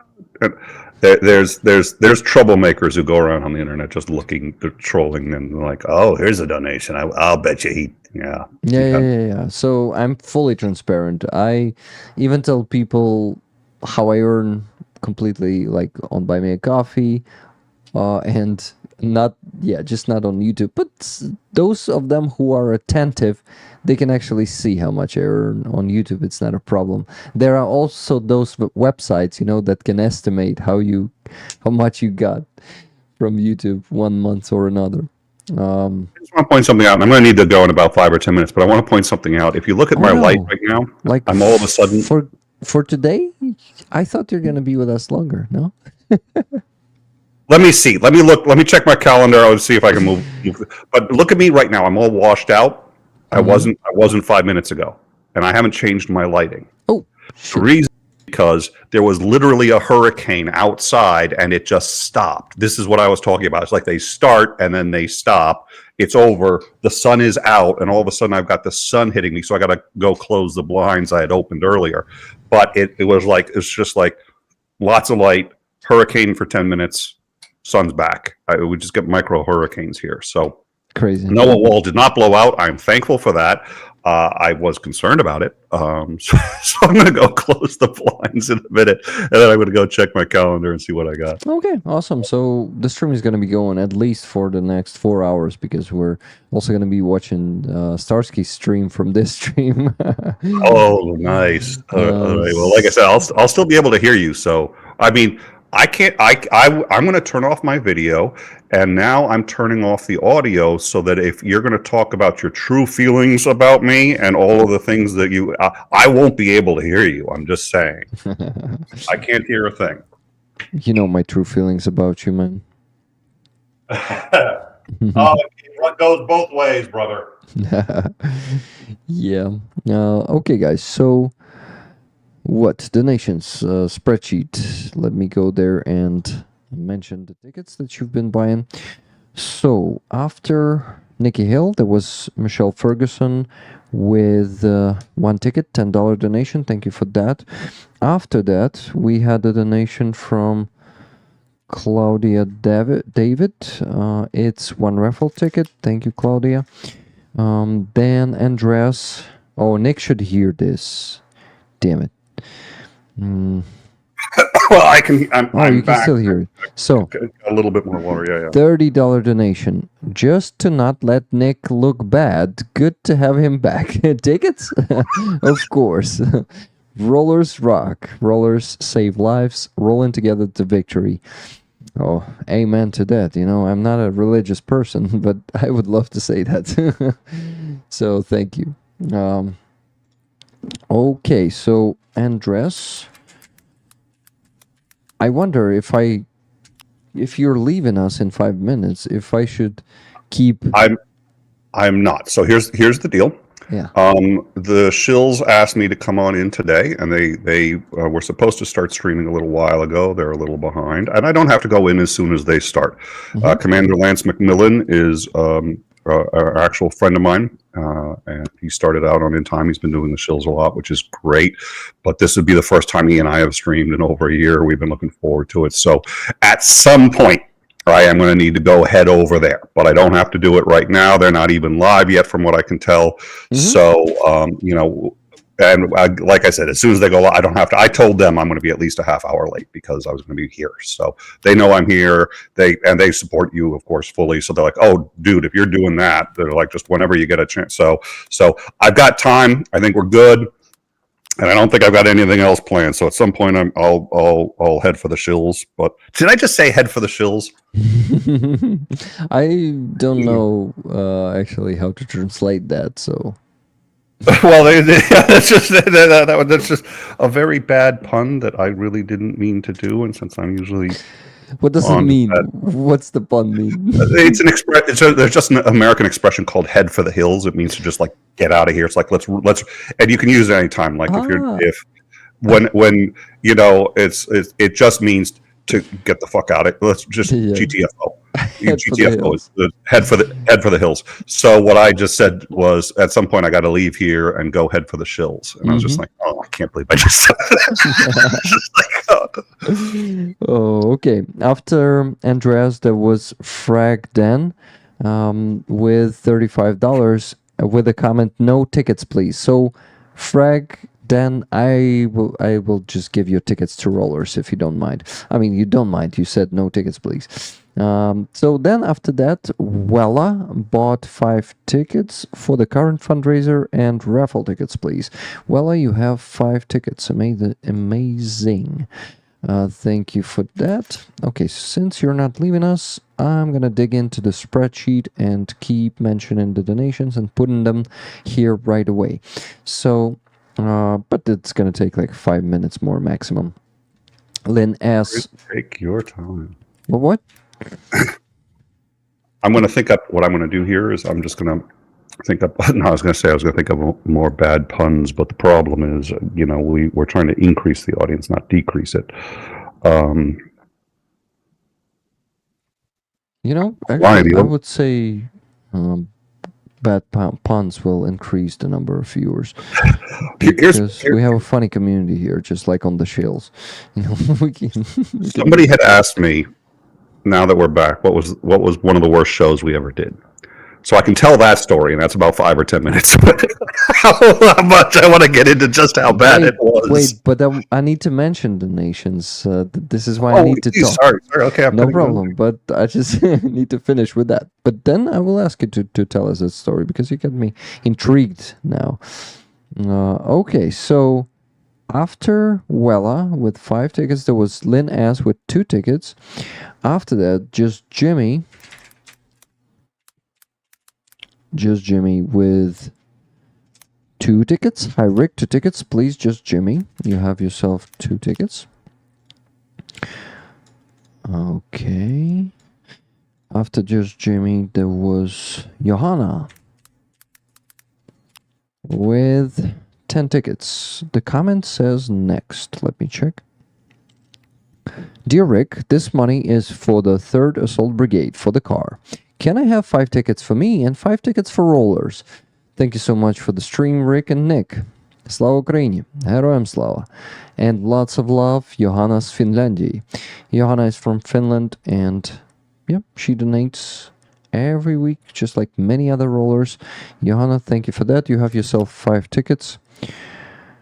And rollers will have 5 tickets from you then. We just... I won't say we agreed on that. This is your wish. But I'm just honoring it. So here are 5 tickets from you. Awesome. We got that. After that, there was Hoof-Hearted. Hoof-hearted. Can you hear it? Speaking of bad puns, okay. Yeah, speaking about puns, we were having fun a lot with Hoof-hearted's name on the last stream, so it's coming back to us. So, ticket for the Vishwanka, please. Okay, you have yourself a ticket, Leslie. I remember that you are okay for me to tell the rollers your name. So, I just said it. $12 donation from Hoof-hearted. Thank you. After that, there were coffees. On Buy Me a Coffee, Petra Olson set for the raffle, buying how many coffees? I still don't see it. Just a second. One ticket for you, 10 coffees, which is $10. Petra Olson, thank you. Olson. And Haji, 2 tickets for the chat. By the way, never gonna turn around and desert you. Run around. Sorry, it was that I messed it up.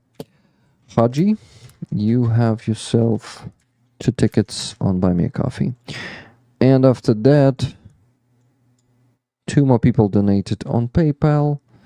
Let me check. Maybe even more people. Alvin Archer. Alvin Archer. Hi Rick, raffle ticket please, my dear friend. $10 from you. And Jonesy. Jonesy from Australia, if I'm not mistaken. Jonesy donated $15. Jonesy, you have yourself a ticket. Okay, that's it. I went through all of it, guys, but it is still... Let me check how far we are from our daily goal. Well, daily, weekly, because we're raising funds during the week, also on Wednesday streams. So, what do we have here? 1,174.97 plus 60. $1,234.97 we have raised. But let's get to the goal of $2,300, which is half of it. Well, less than a half, by the way. Now we still need to raise $1,000 and about $70. So please keep buying tickets for the Vishwanka. This Vishwanka, let me show it to you one more time.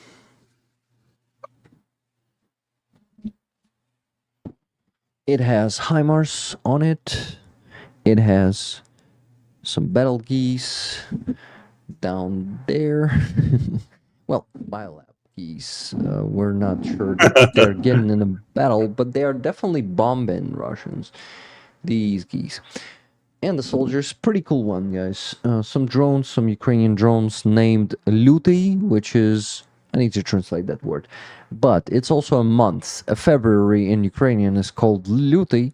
So, but Luty means something like fearsome, or yeah, probably fearsome is Luty. Oh, by the way, I just received a few more donations. Let me check. One from Photograph. By the way, speaking of puns, it's Autograph. The name is modified. So, $20 tickets, please. If I win, raffle again. By the way, auction are expired. Yeah, auctions are expired. I need to delete them from the auction page. Willie Matt Glass sent $50 for Ukraine and give all my tickets to my fellow rollers. Also, the 5 from the last week. Let me finish the message. The last week, I am a 4XL guy, so the Vishwanka will not fit me. If I win, it better go to someone else and Putin Hulo. Awesome, William at Glass. I'm just gonna re-raffle if you're gonna win, okay? You're a 4XL guy, now I know.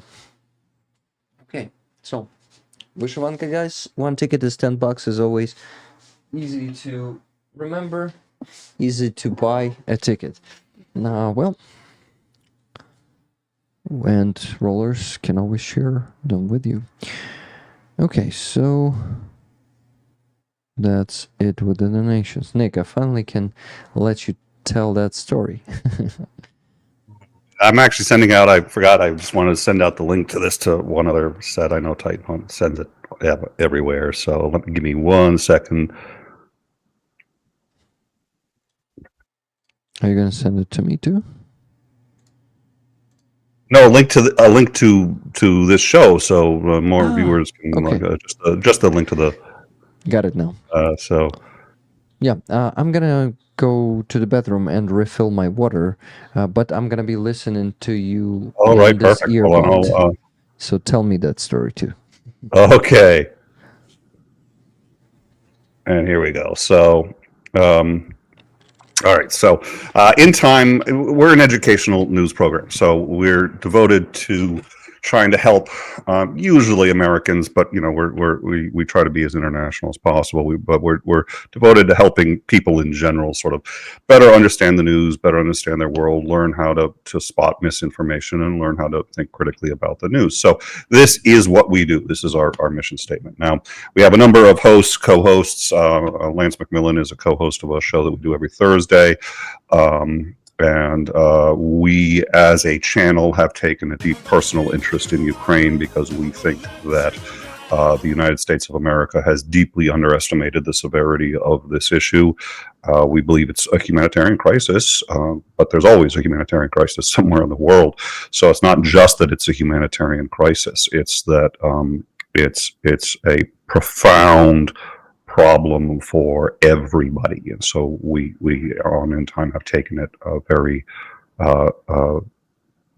seriously and personally. So that's one of the reasons I'm here. But we're actually primarily a news and educational show, and right now we believe that one of the areas in which we need the most education is countering Russian propaganda and in educating people on the importance of Ukraine and what is really happening there, because not enough people understand it. And once you see the pictures and once you see the courage, it's very hard, I think, to say, yeah, I'm going to do nothing. We're not going to budget for this or that. So we need to educate. So that's what we do. But we cover lots of things. And we have on philosophers a lot of the time to discuss elements of sometimes, terrorism. We had a regular guest as a philosopher who got his PhD in the study of conspiracy theories. What are they exactly, how and why they form, and he has actually made an argument that they're a critical function of society. So we have really lots of guests to discuss interesting stuff. Well, one day we decided we were going to have on one of our sort of favorite guests, revered man that we have on to cover a lot of very important topics. And he was going to bring on a philosopher, and I forget what the topic was, but he was going to bring on a philosopher, doctor, or somebody or other. And one of our regular guest hosts is a man by the name of Christopher Mowdy. And Mowdy does not have a degree in philosophy, but he is a college professor, and he audits philosophy classes like there's no tomorrow. I have a BA in philosophy, so I'm at least competent to discuss it and understand it and engage on it. And Mowdy is as well, because he audits it. He studies these things. So we're having him on, and we haven't had him on in a while, and he and I are best buds. So this is going to be a fun show. We have him on now. He's not on in the green room yet. We're about to go live. We've got about 5 minutes to going live. And because I know the host that brought this philosopher to us, I know this host. I just sort of took him at his word that everything was on the up and up and everything was fine, and we didn't really do the usual background checks that we do. So I'm talking to the guys like, oh, how do you want me to introduce you? So you're a doctor of philosophy. You got a PhD in philosophy. He goes, oh, no, I don't have a PhD in philosophy. Oh, what is your PhD in? Sports medicine. Okay, great. I'm delighted. That's just great. We're literally in the we're not to the credits yet, but we're on the standing by music. I was just like, and you're telling me this now. Now I believe in autodidacts. I'm a bit of an autodidact myself. I mean, it's okay. He could be like a doctor of sports medicine. It's still real serious philosophy, right? And we were going to discuss philosophy of science. So I was just like, oh no, this is gonna be fine. This will be fine. Sports medicine. This is good. This is good. And Mowdy comes in, And Marty's like, oh, this is gonna be a great show. I'm so looking forward. And he actually also works at a lab, so he knows a lot of science. And I was just like, yeah, I wish I could have this conversation with Chris right now, but I can't. We're going live, so we go live. And I was just like, I'll carry the guy. If there's a problem, I'll carry the guy. So Chris has been looking forward to this interview for a while and starts asking some very basic questions. And for every single question that Chris asks, the guy replies, that's a really good question. What do you think? And Chris is like, are you pulling this like Socrates shit on me? And so it's like, I'm not asking you because I already know the answer. I've had classes in this. I'm asking you so you can tell everyone else. He goes, well, I really think that you should I really think that you should come up with your own answer. And I'm just sitting there going, oh, okay, let's change the topic. The weather has just been spectacular today, folks, hasn't it? And I'm like, we're supposed to be an educational show, but I am derailing this. I am deliberately now going to derail this show because I really do respect the hell out of the guy who brought it here. And I don't want to. I was like, so we'll just, okay. So I start just trying to talk about anything except philosophy. And Chris doing what he exactly should do in this situation, bringing it right back to the main topic. He's just like, okay, let's. How about we just sort of define our terms about the law of identity? And the guy's just like, so what is and what is not? He goes, that's a good question. What do you think is or is not? And he's just like, did you just ask me? And his temper starts going up just a little bit, and it's just like, my temper's going up too. I'm a little ticked off. We had assumed that the PhD was in philosophy, not sports medicine. So I'm just like, oh boy. And then he asked a question, and the story would be 10 times better if I could remember what the question was. But anybody who has had 4 days in an intro to philosophy class could answer this question. And the guy clearly couldn't, but to cover it, he was just like, what do you think? And he was just like, if you say that to me one more time, I'm going to lose it. And I was just like, yes, folks, this is In Time, a professional show. We're doing great. This show's going great. No, everything's fine. Everything's fine. And, squirrel. Could everybody look at the squirrel now? Not just me. I just want the whole audience to, and I don't want to disrespect anyone. And then they're like, well, and I was just like, how many people are you guys talking to about this subject? Oh, everybody, we're just, and I'm just like, oh my God. And it did finally start to get a little serious. We're like, it seems like you got, your co-host there isn't really respecting or doesn't understand something. And it's just like, yeah, no, I hate to say this, but I know exactly where he is and why. Like, I don't, and it's good. We got the good cop and bad cop because he's just flipping out. And I'm just like, I wish I could flip out. I was just like, you did not. And our entire audience is people who know philosophy. So because we've covered philosophy before, so it was crystal clear this man was way out of his element, and people who didn't know philosophy maybe, but our audience had already picked up on it. They're just like, oh, rip him a new one. Like, why don't we just have fun with them all? I was like, no, that's not what we do. Like, oh dear Lord. So that was a disastrous show from hell. And it was later, we got one complaint that he had been unprofessional. I was like, actually, no, I disagree. And the reason is because he was actually well restrained for it. And it was largely my fault. I didn't check the guy's background. It's not the guy's fault. It's nobody else's fault. It's mine. I should have checked the background, but it's like, and after the whole show was over, he's like, where did he get his degree in philosophy? I was like, oh, I forgot to tell you about that. His degree might be in sports medicine. And he's like, what? I was just, yeah. So, that was a fun show. Ooh, that's a good story. What do you think about it? Yeah. Reptary, thank you for 10 gifted memberships there. Thank you for... Okay, mic is working good. Because my M-Game console, which Dick Dawson... together, yeah, he raised on the shills money for it, and then then Greg Terry and Zhenya bought it here in Ukraine and brought it to me as a gift.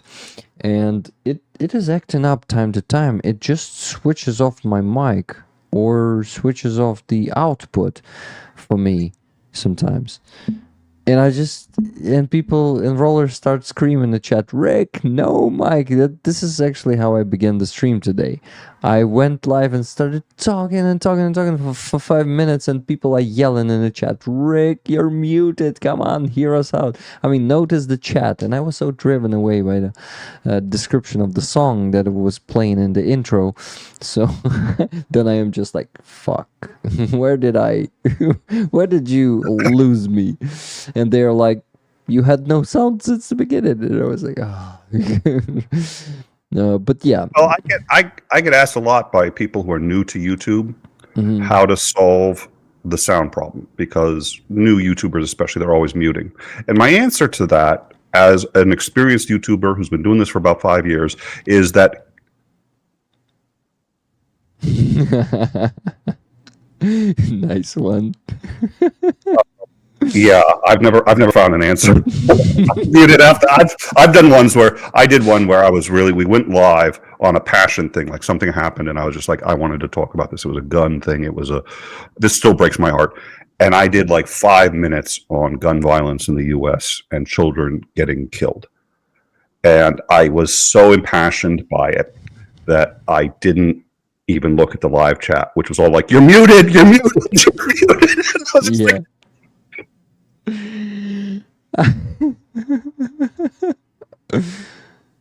it's like I look crazy and they're like, what's he talking about? It's like gun violence in the US. Okay, well, at least I understand it. But if you don't, and somebody someday is going to make a video like the downfall videos that are made, like that I'll be saying something really crazy.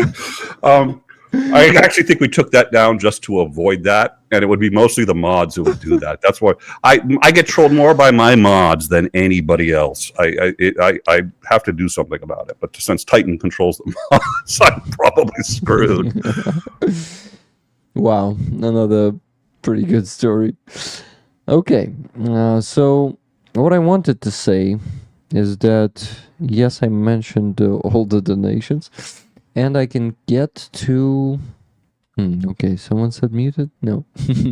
And muted even means lip read, struggle to lip read if one has beard. Yeah. That's a good point, right? Yeah, I agree. Okay, so there were coffees from Rep Tyree. Hi Rick, 5 tickets for Raffle, thank you. I enjoyed the Azov live stream earlier today. Well done on the interviews, awesome job, brother, thank you so much. Slava Ukraini, Heroям Slava, Rep Tyree. Rep, thank you for buying 5 tickets. And I also want to ask Nick if he watched any of my free Azov streams ever. Who is this? No, probably he did not. But when you're in Ukraine on Sunday, we're gonna go and visit one of them. So Free Azov rally is a protest that is happening every Sunday. Well, it's not only in Kyiv. The biggest one is in Kyiv, but they are happening throughout the Ukraine. And and he goes and he asks, and especially young people who, and I think I remember I did see one of these videos, and what blew my mind was how well they spoke English, because all the answers were being given in English. Yeah, not all the people speak English there. But I didn't see. I haven't seen a lot of it, but what I saw, he was asking questions about, and it was mostly. And then, a stream that I'm remembering that I was watching like 2 months ago, so I don't know if this is the same one we're talking, or maybe we're talking. It's me. You finish talking, and I'll stop. So yeah, I'm the interviewer. I'm going out there and filming the show live. Not a show? Did I just say show? That's crazy. Sorry guys, it's not a show. It's a protest, and it is meant to address a very important problem that that's the most important thing of it. No Azov fighters were exchanged, who are prisoners of war, were not exchanged since 6th of May 2023. More than a year ago, guys. It's actually a year and 3 months now that not a single soldier of Azov Brigade was exchanged. That's a major issue that has been addressed many times. You know, they are most efficient soldiers, but Russia is not giving them back. That's why. That's why, yeah. They are torturing them every day. I took interview there on those rallies from a few former captives, and they told us stories, and it's a unique experience because rollers had a chance to give questions to them, to ask questions right there. So one soldier Andriy was telling how they were beating them every day, a few times a day, how they were not feeding them, and he was not an Azov soldier. And Azov soldiers are being treated even worse. I've heard crazy. I mean, I listened to interviews of some of the soldiers that were getting back, and actually Zolkin, you know, Zolkin started working. I mean, he started visiting the prisoner camps together with one former prisoner of war, and he told them himself through what he came. I mean, that's a crazy stuff, man. In those interviews, you listen to that and you think, oh shit, I would rather kill myself before I get to Russian captivity. I would better shoot myself, because humiliation, sexual torture, constant beating, no food. He had to eat the rat because he had to eat an alive rat, catch it first. It was also a challenge, but he had to then chew it while it was still alive. And he was, it's far not the scariest story that he was telling. And they torture many soldiers to death there, and just bringing back the bodies. A lot of captives who are coming back to Ukraine are coming back in the black bags. And it's what we are trying to fight with these rallies, to attract more attention. And I think it's very important to stream it. So I go there every Sunday. I talk to former captives, luckily, but I don't catch them too often, but sometimes it's veterans, sometimes it's some volunteers, activists. We have, some characters that are already our friends who we meet sometimes we meet them, sometimes we don't. But on Sunday we go there with rollers.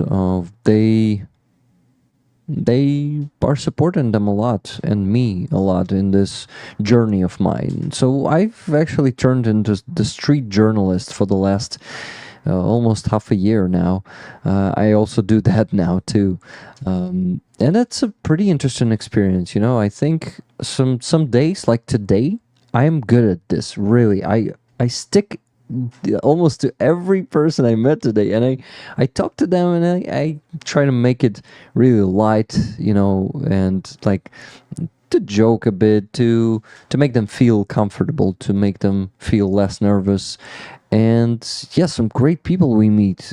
Today I took around 5 or 6 full, 7 or 8 full interviews, 20 minutes long. It was pretty cool today. You wanted to say something, Nick? Well, no, I have seen it. I've seen a piece of one, and I just remember you. I think there was somebody down on a circle, and they were drawing with chalk on the ground, and you'd spoken to a woman. She didn't want to talk to you, and then there was, it's not like she wasn't rude about it. She just didn't want to be on camera. Mm-hmm. And then there was a couple others who you could. So I have seen it, but not a lot. I think it's a great idea. Before this, I was an anti-theist, so I do firmly believe that organized religion is is actually an existential threat to us as well. It's just not the biggest thing I have to worry about right now. But and there are people who do street epistemology, and there's I saw you doing that, and it reminded me of one of my favorite street epistemologists. He's actually just he just has adopted street epistemology in a way. It's oh my god, I can't even believe I've forgotten his name. He now does a lot of DJing and other stuff, but he's a really good street epistemologist, and you reminded me of that because you had the same skills. Oh, thank you. No, well, some days I don't feel confident, or I'm tired, and it doesn't go that good. But I think most of the time I manage to make it a good stream. So it's an art. It's an art. You have to have your head in the game, and you can't always do that. So you learn how to do it even when your head's not in the game. But it takes a lot of experience, and even then, people who know you and who love you and who just watch all the time are like, ooh, he's not. Something's up. Whatever it is, we all go through that. Yeah. But no, I really, if you have an hour or 2 hours, that stream was going for 2 hours today, I really recommend you to watch today's stream, because not only I was good, I met awesome people there. So yeah, if you have time for that, watch Free Azov of August 4th. That's a good one. Also, you will see there was a Svetlana there. She's waiting for her nephew from captivity. But like a week ago, I talked to two mothers who are waiting for their sons from captivity, and it's really hard, to talk to them, because there's a lot of pain, there's a lot of suffering, and just hope, which is very faint, and yeah, sometimes these rallies are super hard, and this is how it should be, because it's not about some happy and light thing. It's about fucking captivity, where you're being tortured every day for several times, not being fed, and you are denied to have hope there. They try to convince you that Ukraine has fallen already. You're in informational vacuum, and you just cannot get info from anywhere. And I want to bring something up, because I think I was on your, not the last time I was on your stream, but the time prior to that, you and I had this discussion, and I said we need to make a correction. This is not a war. It's not. It's genocide. It is the deliberate and methodical attempt to wipe the Ukrainian people off the face of the planet. And there's any number of ways to know that without needing to have Putin come up and say something like that, which he hasn't quite said, but he's suggested more than once. But somebody put in your live chat, and you had mentioned this before, about sexual abuse and castration. There's a huge effort by the Russians to castrate any male they find. There's also deliberate attempt to rape, and it's because they want to eliminate the Ukrainian culture. And it is an absolute genocide. It has to be declared and understood by the UN to be a current and ongoing genocide. Those castrations, by the way, those aren't medical castrations, in the sense that that's basically 6 guys grab the soldier, hold him down, take a military knife, just cut the genitals right off, and then let the guy go. They don't suture him. They don't know medical this, and they're doing this in prisons. They're doing this to soldiers that they've captured in the field. Yeah. We talk sometimes about, okay, what are the rules of war? Rules of nature don't seem to apply in terms of talking about humans dealing with other humans. It's unforgivable, and there is one word for it in the English language. It's called genocide. Yeah. This week another case appeared. Russians decapitated Ukrainian soldiers. One soldier. I didn't watch that photo, because I think it will be hunting me in the dreams. So I did not do that, but it was out there this week, and this is happening like at least once a month. They execute, decapitate, castrate any Ukrainian soldier.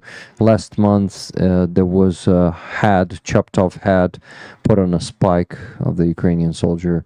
Oh, not on a spike, they put it on the MRAP, MRAP. Yeah, they put it on the, how do you call it, the hood, the front, which is... Oh yeah, whatever the decoration, the adornment on the hood of the vehicle. Yeah, Oh they put it there. They put the head there. So, yeah, Nick, shitty news are coming from Ukraine. You know, the thing is, I got, as one of the rollers noticed last week, I got angrier through this, like, in this year, I got more sad and angry, and I also got I got more realistic than optimistic, I would say. Unfortunately, I see and constantly stated that right now we're losing this war. A year ago we were not, before the counteroffensive that unfortunately failed. We must admit that the problem is we have a lot of internal problems that are rising and growing, which is also affecting the battlefield. Our government, our president, and his office, they need to change the communication with the society, because they keep lying, they keep coping, you know, they are providing copium for masses, and they think that this should keep being that way, because I don't know what, they probably don't believe that Ukrainians can handle the truth or something, like the truth is ugly, but they keep telling lies. And we're fed up of it. You know, the Ukrainians who are conscious, who don't want to listen to the lies, and we really know that situation is fucked up out there on the front line. And it's fucked up in the army after they replaced Zaluzhny with Syrsky. And Syrsky started putting his generals, his Soviet generals, I think he is himself a Soviet general, and this is why he's cultivating the Sovietism in the army. And he's replacing brigade generals, efficient brigade generals, with total dumb fucks who are just, you know, they kill their own men.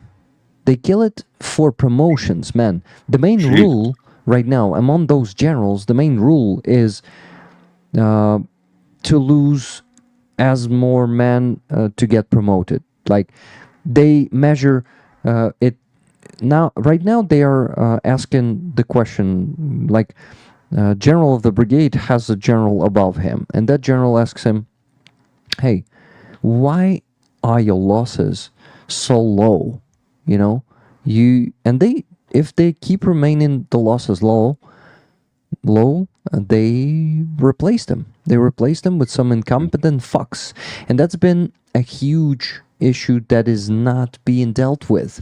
Our government wants to, you know, hide the cases because we have this Державне бюро розслідувань, which is basically Ukrainian FBI, but unfortunately it's not that not that good as FBI, because it's totally controlled by our presidential office, and it will say anything, you know, it will do anything they say they make them do.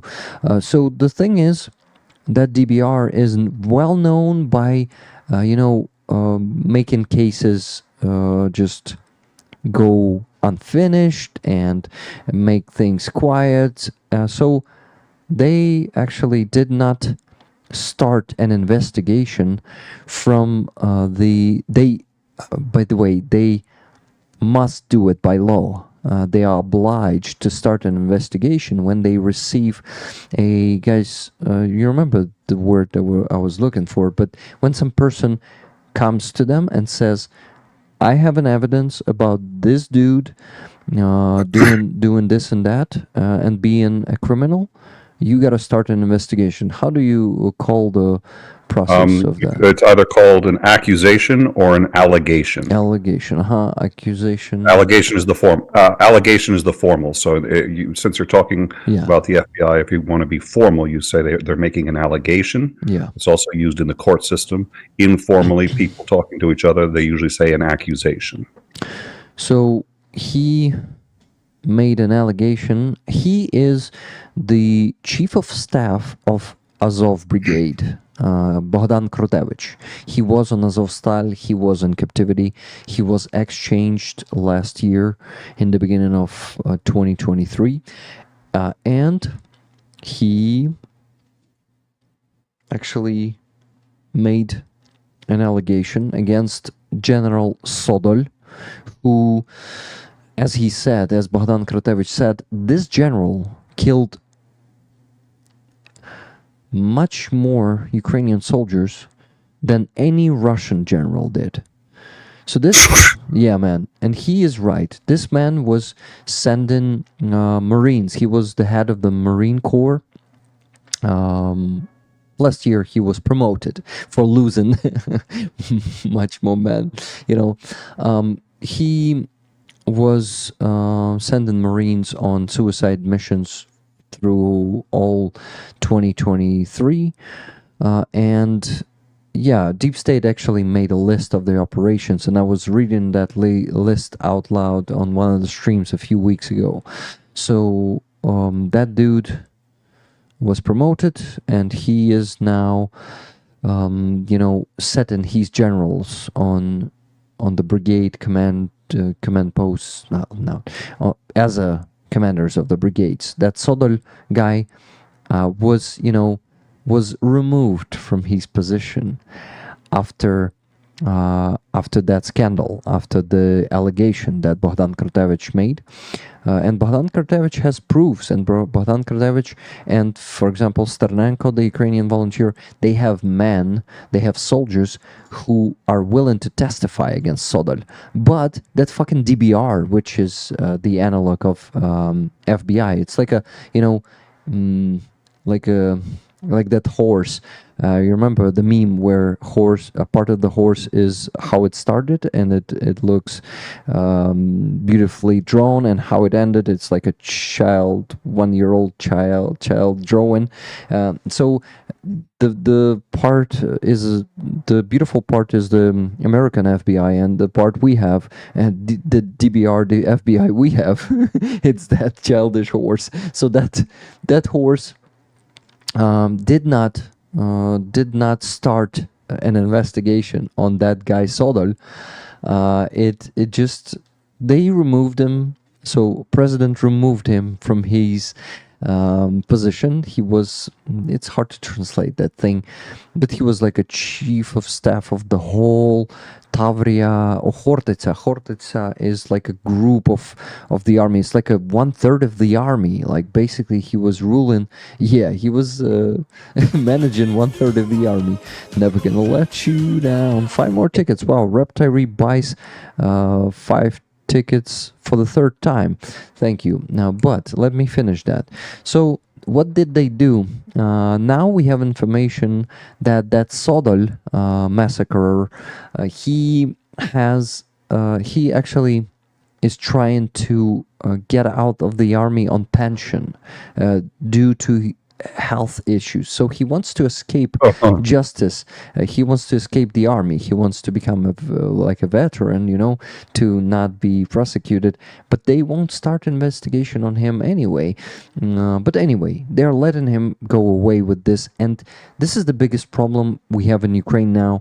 We have no justice. No fucking justice for even a single criminal here. I mean, the big criminals, like...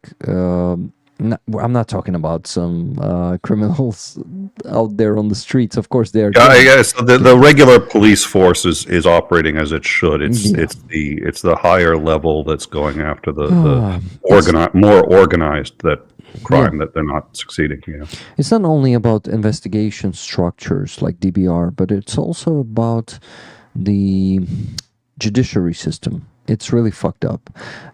They will make like, and our deputies who are in our government, I mean not government, the Rada, the parliament, they are, you know, they're messing up with laws, and when our civil society is trying to push laws through some good deputies who are not corrupt, you know, they vote and make amendments to make this law crippled and to really play in favor of the top corruption people, like oligarchs. You know, we have those oligarchs in Ukraine. So they actually, in the first reading, they voted for the law last month that will allow them to pay off for the corruption. So if you've stolen 300 million hryvnias, you can pay 100 million to the government and just go away with your 200 million. Yeah, they are putting the, how do you call it, the bailout, or how do you call the, when you... Well, what? I mean, that's payoff. No, that's payoff, but I'm switching to another topic. When someone is under custody, you can pay this thing to let them out. Bail, yeah. So they are... It's called bail. The process of doing it is called bailing out, but it's called bail. But yeah, so what is happening right now in courts, the corruption, people who are with scandal are being put into custody for corruption, for stealing, let's say 300 million. They are setting them 100 million bail. Not Jesus. Yeah, and this is happening every month. Like, we have these cases where they've stolen 300 million, someone is stealing a few dozens of millions. So there was a guy who was stealing $1 billion or something, and the bail is always smaller than the money that they've stolen. So yeah, man. So you can make a business out of it, is what it sounds like. Right now, that's what they are doing. They are making business of that. Yeah. I want to ask you a question. I would assume, and this is a tough question, but I know I can ask you because you and I have even disagreed pretty significantly before, and and I know you really think about these things. And I'm actually going to suggest that maybe the blame isn't as much on Ukraine as it could be, and so you have an incentive to agree with that. But I know you're going to tell me what you really think. So I'm going to ask you this: why do you think this is happening? Because in my view, in large part, I would assume, being reasonably ignorant, I would assume that this is happening because of the sharp and prolonged reduction in aid. And the problem is, once the aid goes down, unless you can continue to demonstrate that you can do results, you'll never get aid back. So the government actually ends up giving in to corruption in order to try to make things look better, primarily for aid. Do you think that's the reason, or do you think it's another reason? I think it, I'm not sure if it's connected. I mean, I think I didn't get it completely. I mean, your thought. You say that if the aid is slowing down and not coming, our guys are starting to be corrupt and actually playing by the rules of corruption? Essentially. So let me flesh it out a little bit. Aid did stop, at least from the U.S., for a period. Yeah, it is for now 9 months. Yeah. Now, we have always said that as a essential, not official, there's nuance, but we've basically said that there has to be a chance of progress and success, and we have to see that for us to continue investing in Ukraine. So if we stop giving money for 9 months, it's impossible for Ukraine to continue with that progress. So instead, it encourages corruption, because Ukrainian, like a Ukrainian general can say, we have to show more losses, so that so that the U.S. will come back, so that people will continue to invest, and we won't lose the investment. So that so it looks like it's at least a possibility that a lack of support has led to this, but I don't know. I'm not there, and that's just my hot take on it. So I'm just doing a hot take, just like this is what it looks like. So I'm curious as to your answer to that. No, I don't think that they are that smart or, scheming. No, it's just the dumb Soviet way of doing things. The problem is we had, let's call them clans, right? In the army, in my opinion, it's just my opinion. We had two clans. We had the clan of Soviets, and it was not ruling back then in the army. General Zelensky was trying to push forward the way of becoming modern army, of changing things, of switching from Soviet to something modern, something Ukrainian. But those dudes took over. They got Zelensky out, and they got him out in a dirty way. And Zelensky's party, unfortunately, played their role in it. And we Ukrainians have seen how this has been happening. And it's crazy because one of the deputies, one of the Ukrainian deputies, Bezugla, who was used for that, to just constantly throw dirt and shit on General Zelensky, she is really playing she's not playing for Russia, but everything she does goes in their favor. Like, it's crazy. And even after she looks like a Russian agent, like an obvious Russian agent, because she's constantly undermining the authority of the army, and not only army, and of some good people in Ukraine. And it's just ridiculous. So you see, the problem is the Soviets took over, and they now try to just make the army the same as Russian army. But the problem is Soviet army of Russians is big, and our army is smaller in number of equipment. Even if we will, conscript, mobilize 500 more men, it is still not going to be enough. But because Russians will definitely double that. They have 10, and especially when they're willing to just pull people right out of prison, and when they're willing to, considering everything they're willing to do in terms of manpower, and considering that they don't care about the lives of their own men, they can 5-10 to 1 on men. Yeah, that's the problem. So it doesn't matter how many men will mobilize. They will be outnumbered by Russians, and this is not the way to do this war. And you see, it's really, really unbelievable how everything is falling into decay after we were winning 2022. In 2024, really having army getting worse, becoming a Soviet army. So I really hope that I'm not going to put you into depression with my speeches, and because I see you're getting more and more sad. I'm not. I'm concentrating harder. So I because I have the same. I get distracted easily. So when I look lower and lower and lower, it's deliberately. It's like putting horse blinders on. I am deliberately blocking my field of view so I can hear what you say. And so I'm actually not getting. I have some responses, but I want you to finish. I'm listening intently.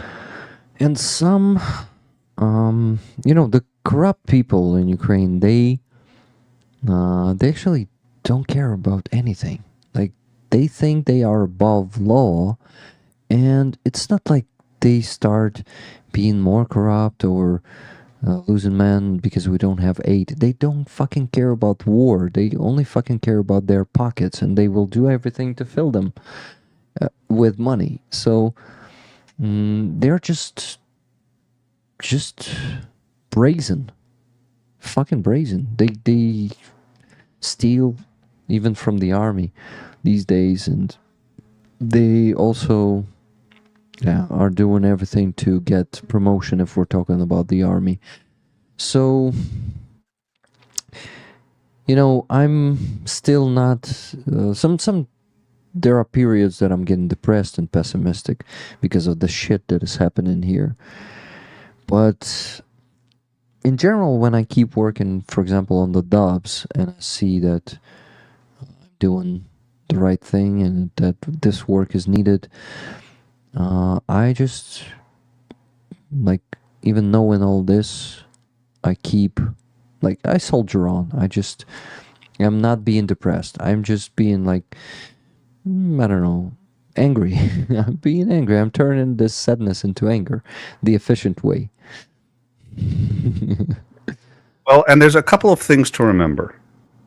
One of my favorite human beings ever, like I said, I have a couple that I aspire, and I think Christopher Hitchens I had mentioned on, but that was another show, I think, and Dr. Reverend Martin Luther King Jr. And he said something that every day, it seems, I understand more and more, and it's actually a little hard to swallow. It's good news, but it's still hard to swallow. And what he said was, the arc of history is long, indeed very, very long, but it bends towards justice. And from what I can tell, evil people get away with evil things all the time. All the time. Mm-hmm. It's not this universe that we thought growing up where, you know, there's the police and the bad guy almost always gets caught. It's not like the movies. But it's been my experience that over time, evil wins 49% of the time. 49%, which is huge. And good wins 51%. And that is the entire arc of human history. And if you take a look at this war that you're fighting right now, there's a reason you're fighting it. And one reason is, of course, because Russia invaded. But the other reason is because you won the war for your independence previously. Mm-hmm. And if that war hadn't have been won, you wouldn't be in the situation you're in now. And the reality is, no matter how this ends,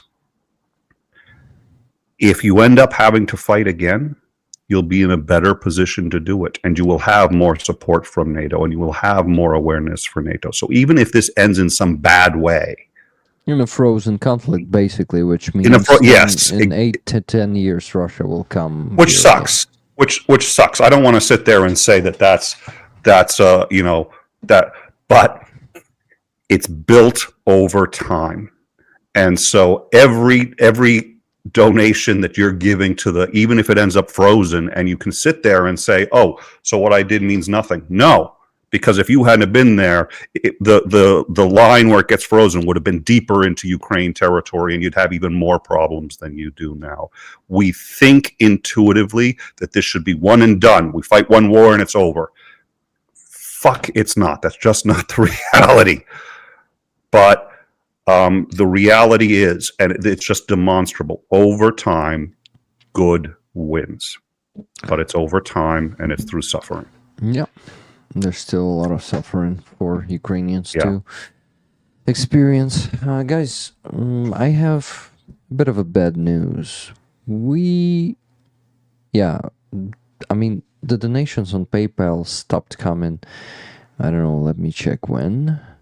Wow, guys, an hour ago. Well, okay, 50 minutes ago. But almost an hour ago, the last donation on PayPal was made. Please, guys, we are still far from our goal. We're on 1,200 and... Oh, no, actually, on $1,300.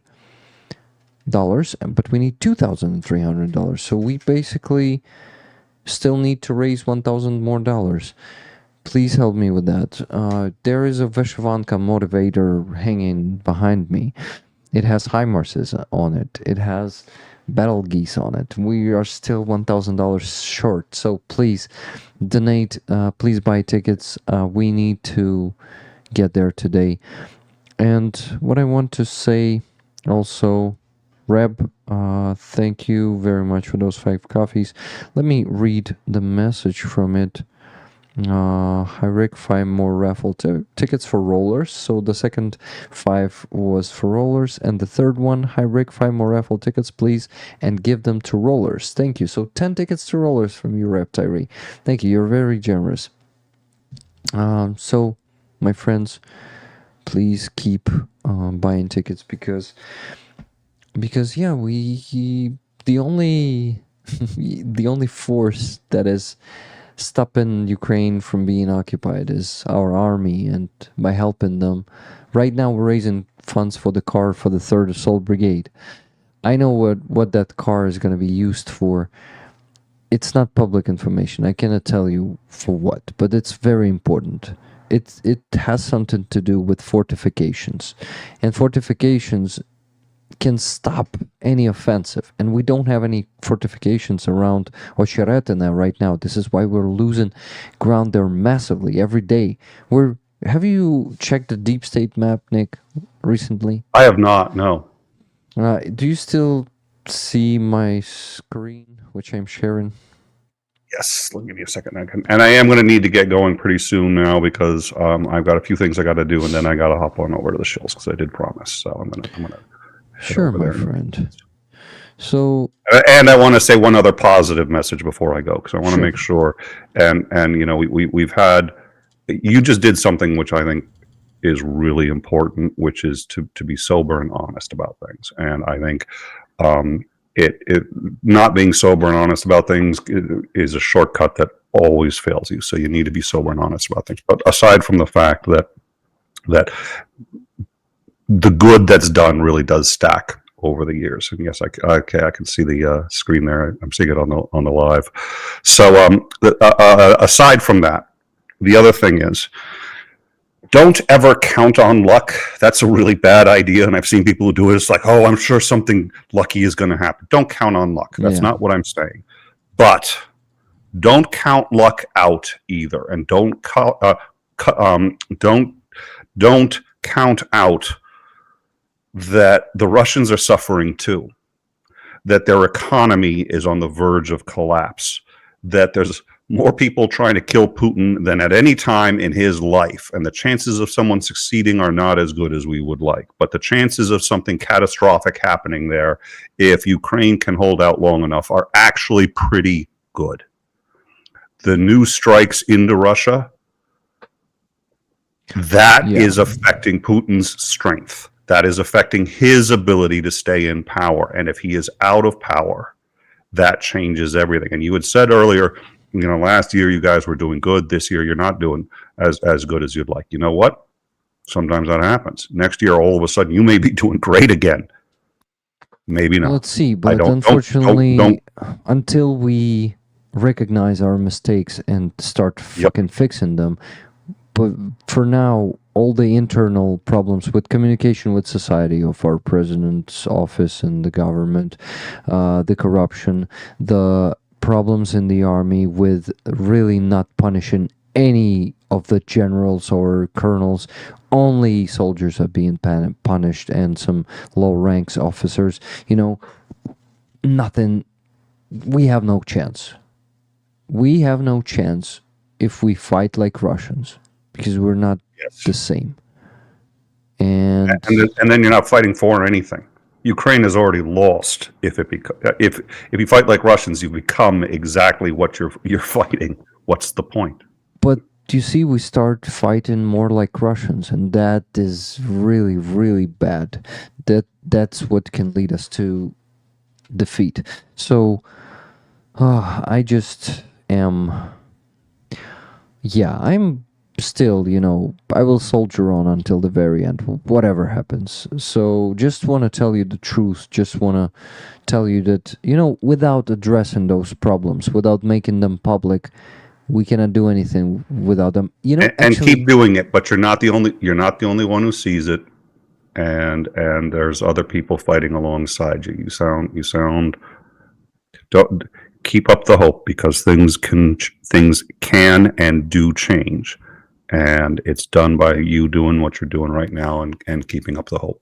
And somebody just said that, and I like this, that her father said, oh dear Lord, the chat has been scrolling so quick. My dad would say, don't ever lose sight of hope or you lose. Keep hope alive. Be realistic, but keep hope alive. Mm-hmm. And there's still cause for hope, but it's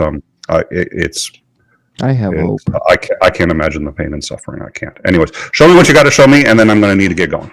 So in the last few days, I'm gonna go in backwards in time, so we can actually measure. Let me put the ruler here and check how far, for example, this is. So it's 4 kilometers. You see, this line is 4 kilometers. Now let's see. Well, oh, I cannot use both ruler and go back in time. That's bad. But okay, from this place to this place, let me put the ruler back there again. So from this place to this place is around 5 kilometers, okay? So you could understand the distance. You see it, right? I'm watching it on the live stream. That's the where I live. see it. I can see it there, so I'm just a few seconds behind you. Okay, but let me demonstrate it to you here. I'm gonna be able to do it, I think. For whatever reason, I don't see the. Oh, there you go. Now you see it. You see the line? Yep. It's 5 kilometers. Here. Yes, I see the line. I see 5 kilometers. Yeah. 494. Yeah. So. Okay. Yep. Now let's go back in time. This was an update from today. You see how much they've earned? Let's go back. One day, like it's the day before yesterday, then before that it was like this, then before that it was like this. They have a breakthrough there. So this is like something about 9 days ago. You see? They are marching ahead pretty fast right now. Nothing is holding them really here. I mean, our army is holding them, but the deep state map is reporting that they have such a huge number of men marching that you just can't stop them. There are too many. Yeah, it's like fighting an ocean.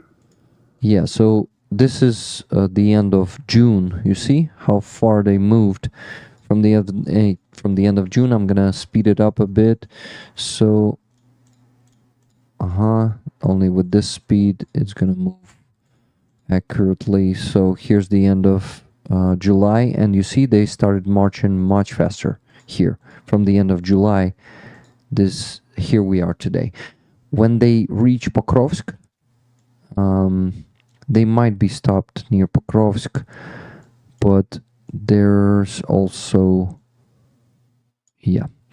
there's also Chasiv Yar, and a few days ago they crossed the canal they have in the middle of Chasiv Yar. So yeah, here it is. They've broken through here, but then I think they've been thrown back. But here they're trying to cross the river. Here's the river. So Chasiv Yar is holding much better than that place, and no one is talking about this place. I mean, our officials, like, they're not talking about the place that I've been showing you. Here, Ocheretina. This place is being ignored by most of the officials. Where it's breakthrough, they're not talking about it. Where there is, well, there's no success, but sometimes Zelensky will say, they get back some of the positions. Russians are getting them, but they're getting them back. No, Ukraine was actually getting only one position in the last half a year. I think it's been here in Serebryansky Forest, where the Azov Brigade is stationed. They took a good piece of the Kalyna Forest. The north is gonna.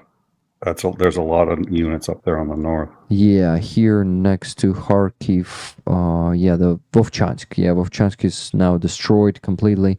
This offensive that Russians started, I think it was the end of May, right? Or the beginning of May even. But yeah, they've been stopped there, but they've attracted a lot of our forces. They've pulled them to that point. And I just... we Ukrainian society, we just want to hear the truth finally from our officials, but they will not, because they've chosen this until the very end. I'm sure of it. They're not dedicated to change anything. Anyway, man, don't take me as a pessimistic person. I'm not. I just want to tell the truth. I just want to make it public. So we have a lot of problems actually has been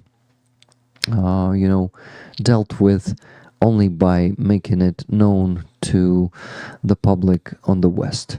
Like the corruption cases, some of the and our European partners, for example, they're constantly looking at our corruption. They're constantly looking at the problems we have, and they give us advices. They even give us conditions to get the aid from, for example, from European Union. We have those conditions, and this is possible only by making it public, and like when it's gonna be all over the news, it's going to be hard to keep lying about it, because all around the world they will ask our officials, what the hell are you doing?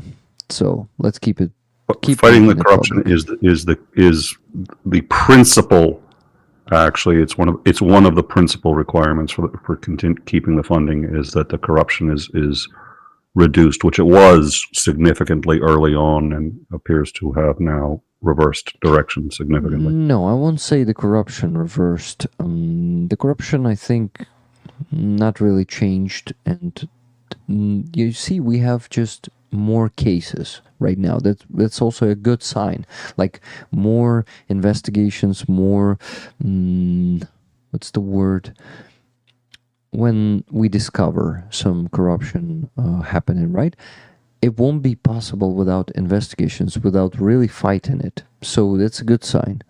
But the problem is we did not hear about this before, just because it's not because it wasn't there. Corruption was there. We were not investigating it. So the more corruption cases we have, the better. But the problem is no one is getting really, a lot of people are getting away with it. The problem is we don't have justice. Yes, we have investigations, but what about justice? What about the sentences? What about the terms? What? No, not really. Not really happening lately. So, I would not say it degraded. The only thing that degraded is not the corruption, but the army thing, where they want to destroy their own men to get promotions. That one is the biggest problem, which, it affects our army directly. And if it's affected by our army, the war is affected. We have a chance to lose it when, it's just becoming global, and many, like, for example, it happened this week, in the beginning of the week. Sorry, I know you have to go, but one more story. 80th Brigade. Yeah, I think it was 80th Brigade. They are airborne. They had a very good brigade commander, the general. He was respected by them, and we have an address from the soldiers of the brigade. Actually, we first know about this from their address. They are saying, we respect our general, and he really is dedicated to save our lives. We can confirm that. But he's being replaced right now. He's being put off his position for not following the suicide orders of the command. He says, you give us unrealistic orders, and I won't follow them. They just get him out of his position, and they are replacing him with one of his deputies, and he is gonna be going back to he's actually switching places with his deputy. Now he's gonna be a deputy for reconnaissance. They demote him to that's what he said. On Wednesday, when I was doing the stream and talking about this, we had actually a lying statement from the higher command that he's going to be promoted. But later that day, he went out public and he said, no, guys, they lied to you, like bluntly lied to you. My command lied to you. They are demoting me to my deputy of reconnaissance. Now I'm going to be on his place and he's going to be on my place. They are not promoting me. So that's what they are doing, man. That's the biggest issue we have right now. Not even the aid or stuff, because with aid it's more or less better now than it was half a year before. It was a nightmare when we had the delay of the aid package voted for. But this internal issue, it's really the generals who are destroying our army from within, and no one seems to really want to do something about it. At least our presidential office and president himself, they are not willing to do it. They either ignore the questions about that, or they attack the people who ask those questions. That's the situation.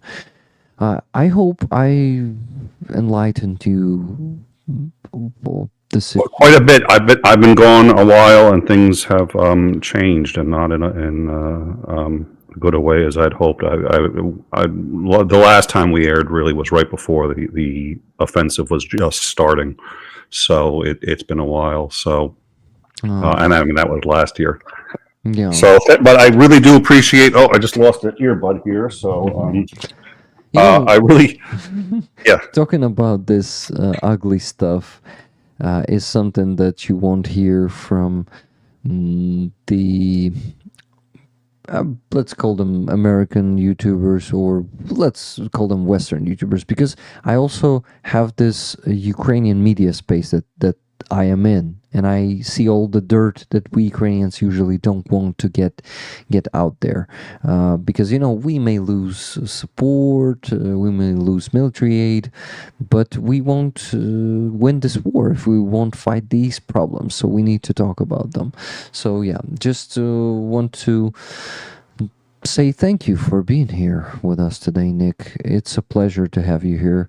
I hope it was not too much depressive. It was funny in the beginning, but then I started talking about this ugly truth, and it went much worse. You've seen our show. You know that we think exactly like what you just said. What you just said is you cannot. There's what is the line? It's with democracy, liberty, whatever you want to say. Liberty dies in darkness. It can be scary to shed light on scary things, but if you don't do it, you can't fight those things, and you're going to lose to them every time. So, thank you very much for having me on.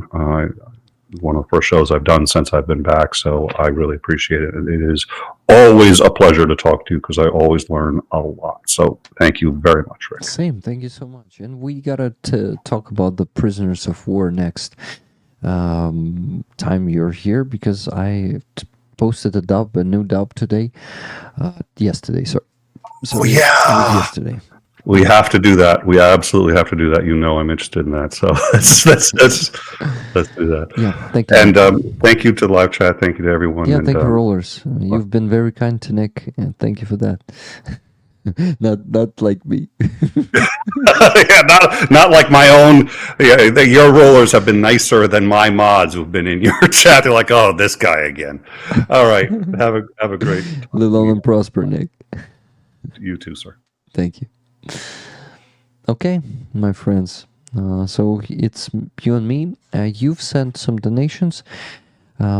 The first one was from Jonesy. Come on, guys, we can do it. Yes, guys, please. Then Marcin Lugan for Ukraine. $100, 8 for Ukraine. Thank you so much. You have yourself 10 tickets, Marcy, for that Vyshyvanka of XL size. If you like, you can give some tickets to Rollers, but if all 10 of you will be just for you, of your tickets will be just for you, that's totally understandable too. So please let us know what you want for that. Then Lynn S sent $20. Who can match or beat me? Come on, Rollers, tickets please, guys, please match Lynn, match Jonesy with $15, or Lynn with $20. LJ Boone after that bought one ticket for $10. So guys, we are at, let me tell you how much we still need to raise to get that sum of money. So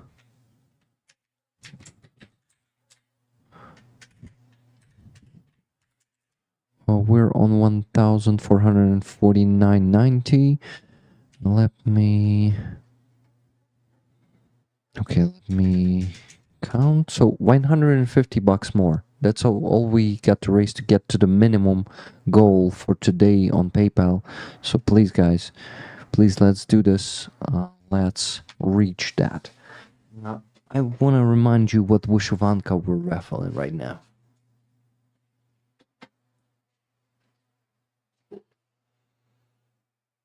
HIMARS is there.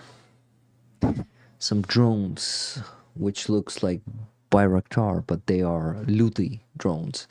Battle geese are also here, and the size is XL, and there are soldiers here, Ukrainian soldiers. Pretty awesome thing.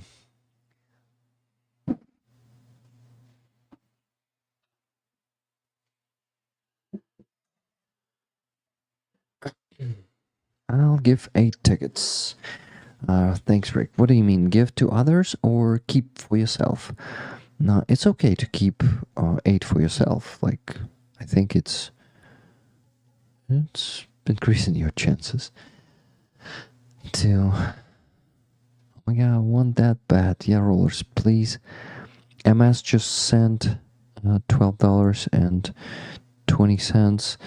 Raffle ticket, Rick, please. Thank you so much. So we're kinda $12 closer to our goal. Yeah. So it's still $838 to raise today on PayPal. So please, guys, keep buying tickets. Keep being you. Because I know we usually reach that goal. By the way, Rep Tyree, thank you for 10 gifted memberships there. I missed it. Thank you for that. Yeah, it looks awesome. Battle geese, also known as cobra chickens. Give to others. Okay, 8 give to others. Now let me do that. Okay, and there's no screen here, of course.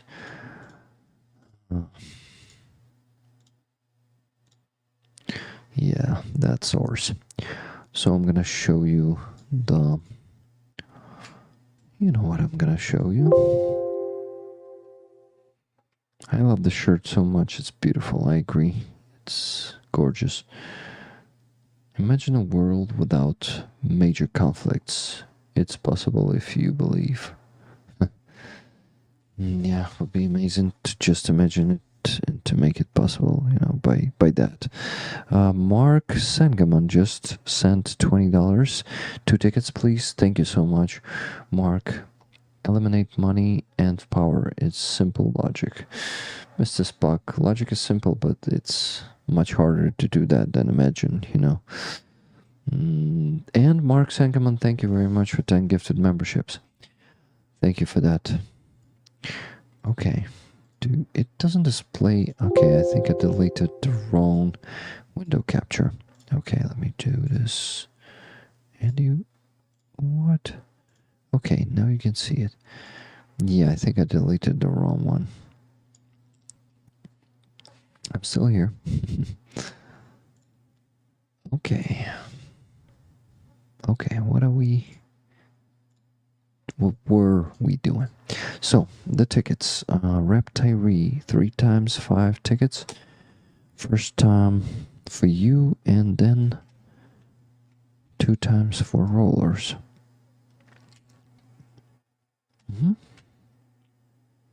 So, Rep Tyree, 3 times 5 tickets on Buy Me a Coffee. 5 for you, and 10 for rollers. Thank you, you're very generous. Rollers, you keep amaze me.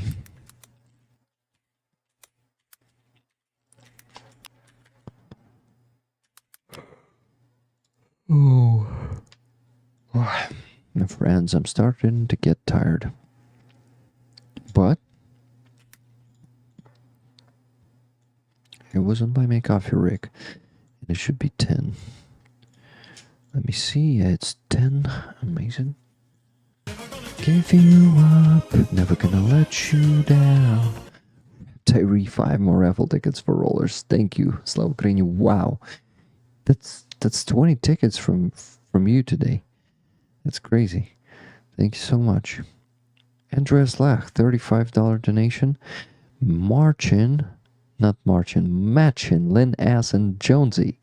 Maybe someone will feel inspired as well. Tickets, yes, please. Thank you so much. Wow. It's inspiring, guys. Come on, get inspired just like I am. Wow. Come on, let's get inspired. And I need to increase the volume of my mic because I'm going to the whisper mode now.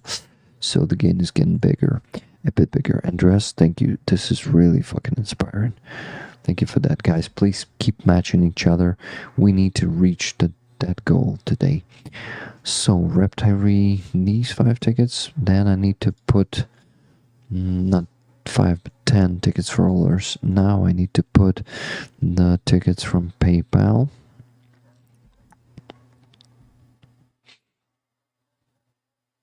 Okay, let me do it. Who was the last one? Lynn? From Willamette Glass. Aha, the Willamette Glass was the last one. Willie, where are you?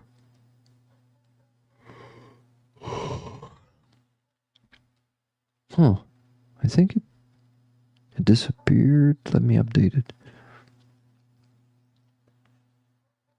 Yeah, some of them disappeared. Okay, yeah. Willamette Glass. That was Jonesy.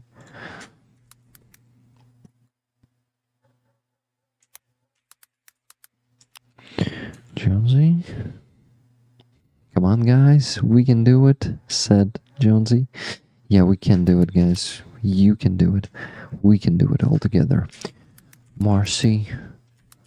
Lugan. 8 for Ukraine, 100 tickets. So 2 for you and 8 for rollers. Got it.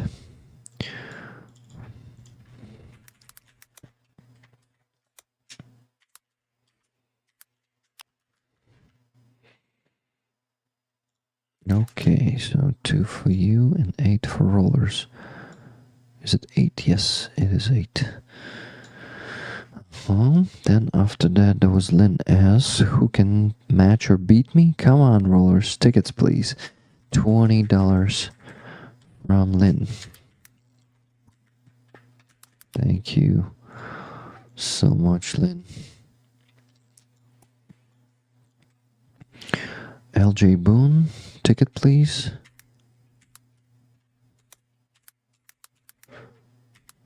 Yes, fantastic. After that, MS. 1 ticket for 12.20. Then Mark Sangerman, 2 tickets, please.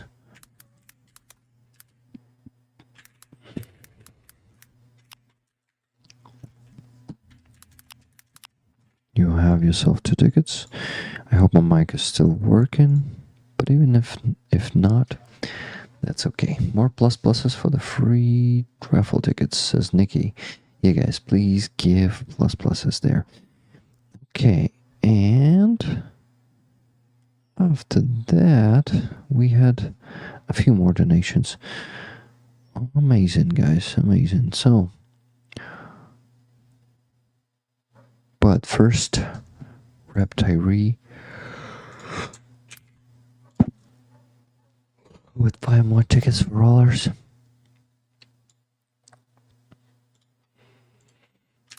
Awesome, guys, we can do it.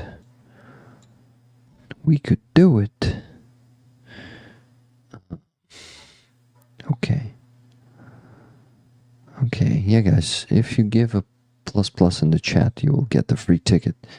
If you're new here or you forgot, give a plus to get that.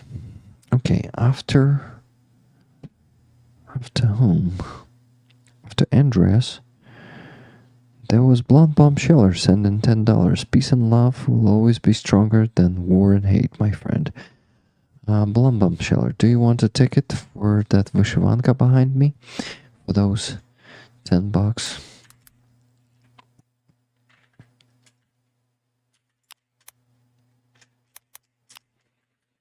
Thank you for your donation. Then 30 Canadian dollars from Julia Fira. Thank you very much, Julia. 30 Canadian dollars.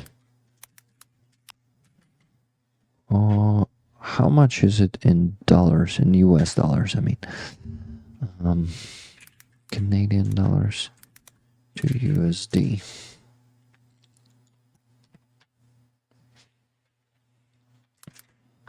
$21, so you have yourself 2 tickets. Awesome, 21.63, but it's approximately, of course, 21.63. So it's like 11.63 and 10. Yeah, so it's Julia Vera. Thank you, Julia. Okay, guys, we're not. By the way, we're not raffling Vishvanka today. We're raffling it next week. You still have a week to buy tickets for it. Yeah. This is it.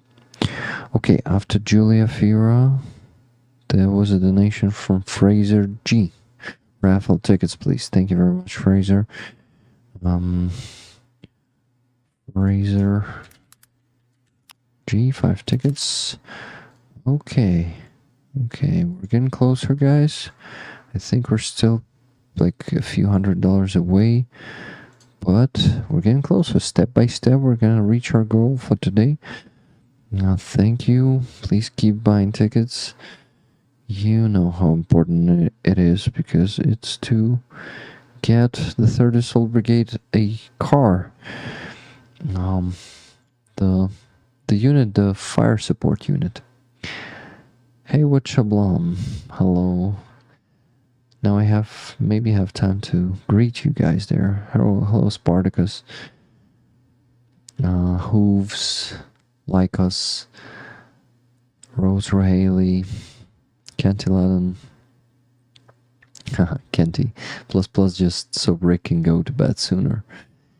Sylvester 55. Hello. Where are you from, Sylvester? Sylvester 55, to be precise. Guaranteed 100% safe, no worries, unnecessary stress eliminated. Who would not want that? What are you talking about? Philosophy, if you're paid to do it, it is still moral. I don't know what you're talking about, guys. By the way, hello, just me. How are you doing? Okay, guys. I need to count how much we still need to raise, because no one done the exact number. It makes it easier to, to get to the goal when you see how much you still need to raise. You can get there easily and faster. Okay.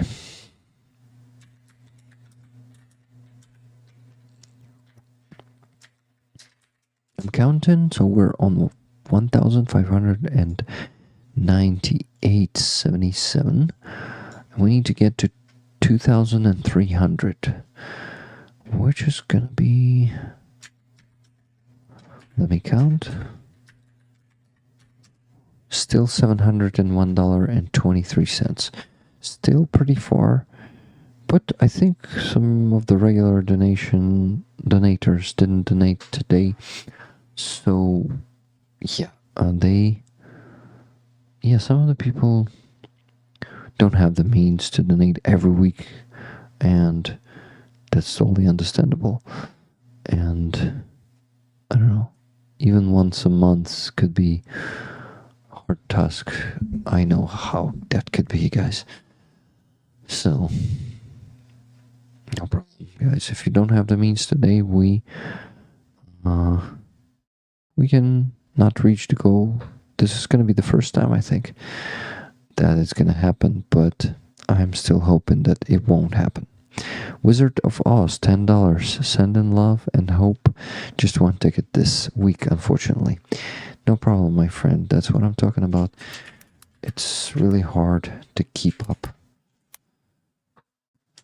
with the needs of the Ukrainian army if it's grassroots efforts. If it's not the budgets of the countries. So yeah. You have yourself a ticket. Thank you. But I know just if you ask, you will receive. That's usually how it works. No matter, yeah, it's magically working out, you know, guys. It's magically becoming. Piano, it's magically happening. So,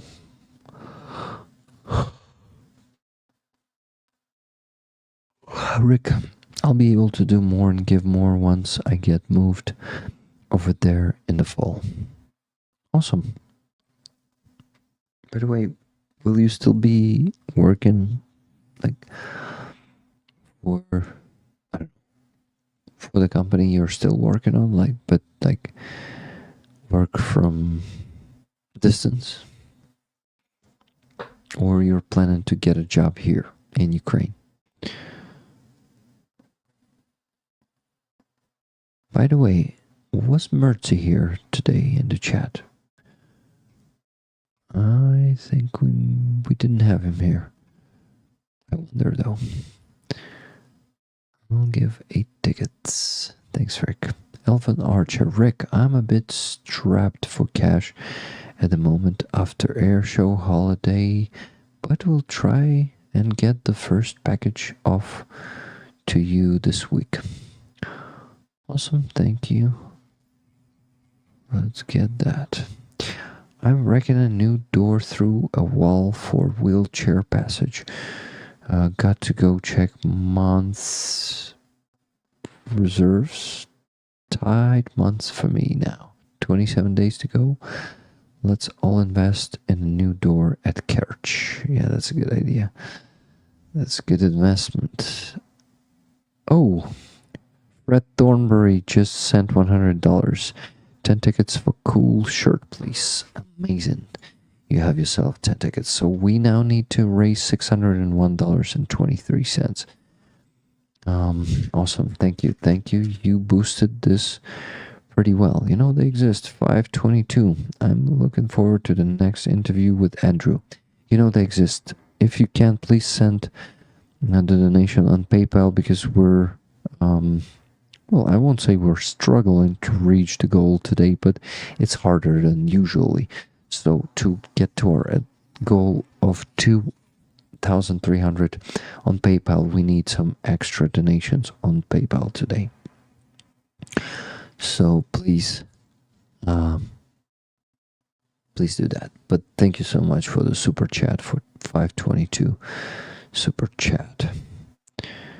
To next interview with Andrew. Are you talking about the Andrew from Ryazov today or Andrew Starsky?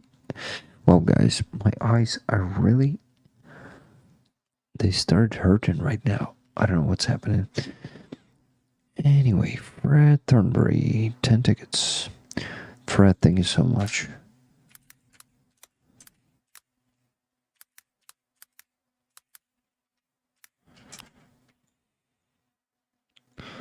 Okie dokie, guys. What do we have here? 10 tickets for Fred.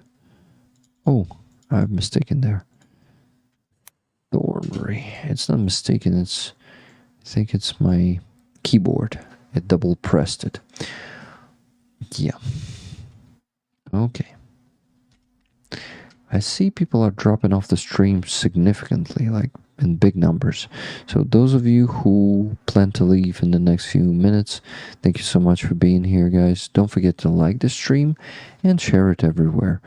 It will be very helpful, you know, with engagement, with more people seeing it, with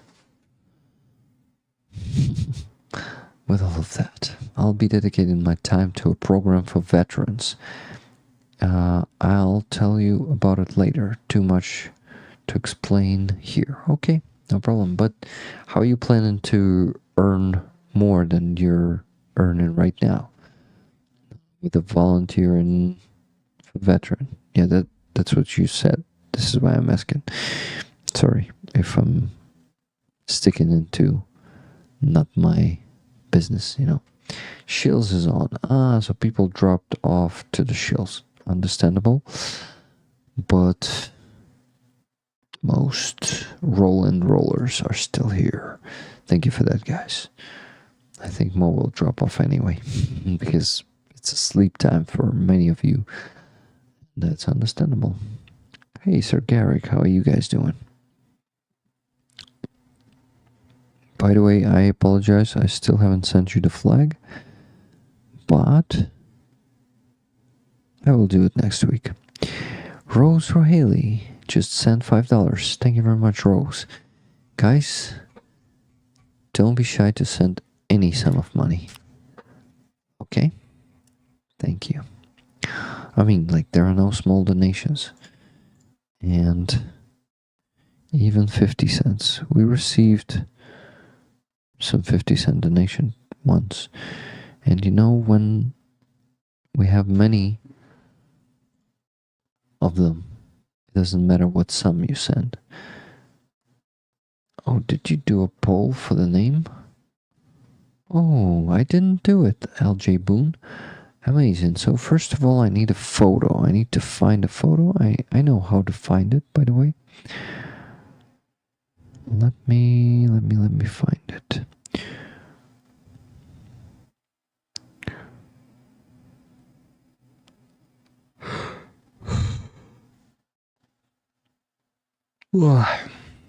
Before the poll,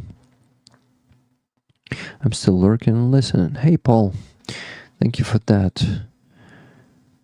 You can hear me.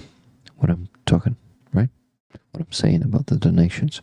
That we're short on, well, not on donations, but we have many donations today. I think on the total number, we're still not getting to our goal, the minimum goal of $2,300. Good night to those going Betty bye, says Laureen. No, we can multi-stream consume, says Sir Garrick. That's cool. I would not be able to do it because I cannot listen to two streams at the same time. Rick, I'm still here. No work tomorrow. Shit, sorry. So I can stay longer. Awesome, Sir Garrick. Thank you. I can't walk around the yard and cheese under my feet. Who's under your feet? Okay, Rose Riley, I put your 5 there. Hey, Tana sends $40. Your choice. Thank you, Tana.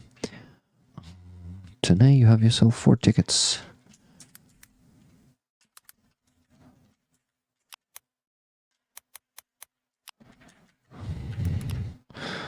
Tana, thank you so much. So minus 40, $600.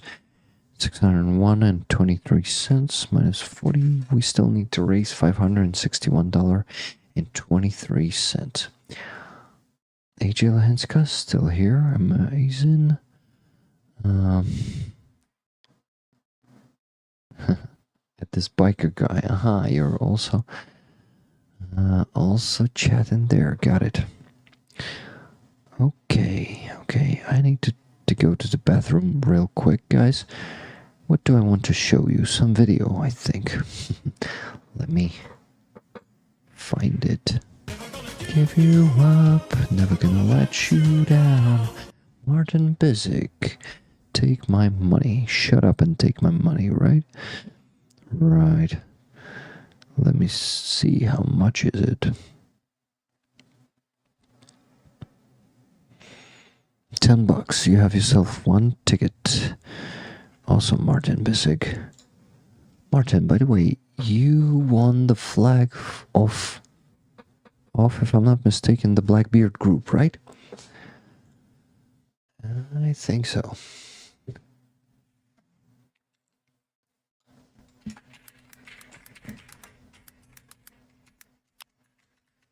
You have yourself a ticket. Okay, guys, I need to really run to the bathroom. Shit. I need a longer video for you. Let's see. Then on YouTube. I think on YouTube. Yeah, let's go on YouTube. But not this one. And not this one hasn't started yet, guys. We're gonna be watching the stream of Starsky on some Mega Republican stream today. No, guys, this could not be a longer video. I need to run. I just can't find it. Yeah, let's watch this one.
Okay, so it's been going round and round for you.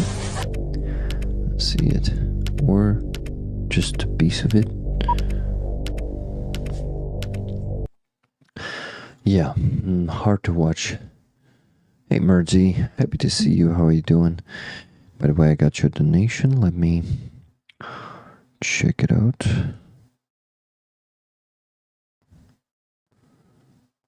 $20. Mooga. Вышиванка tickets, my friend. Sorry I'm late. Slava Ukraini. Heroям slava. Thank you so much. And Andres Lach is leading by example. He says in his first donation of $5, says small donations add up. $5. Then after that, $2. See, it's working. Then $1. Even this is counting, rolling together. Andres, that's so cool. Thank you for that. Really funny and inspiring. So guys, please keep buying tickets for Vyshivanka. I understand that Vyshivanka doesn't fit everyone if it's XL, because some of you have bigger sizes. But still, these are the donations, and they will help to get us to the goal of the car for the 3rd Assault Brigade. So, after Martin, after Tana, there was Howie, Merzy Howie, Muga. He taught me that. Andres Lach plus $8 more. Andres, if you send $2 more of those donations, you will get one more ticket. So maybe $2 more. What do you think? Yeah, because right now it's 8. Okay, more people are dropping off, but that's okay. Understandable. It's been 4 hours of the stream. I see people talking to McPigeon, but I don't see him. Just checked and I haven't blocked him. Weird. So good to see you all. Bring it in. Yes, please. Please bring it in.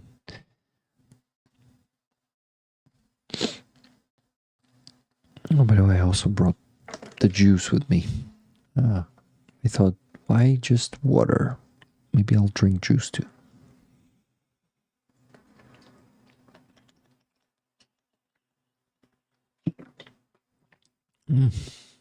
This one is apple grapes. Narsik is Odessa Oblast, some village. That's a pretty famous juice in Ukraine. They were famous when they started doing kind of how you call it.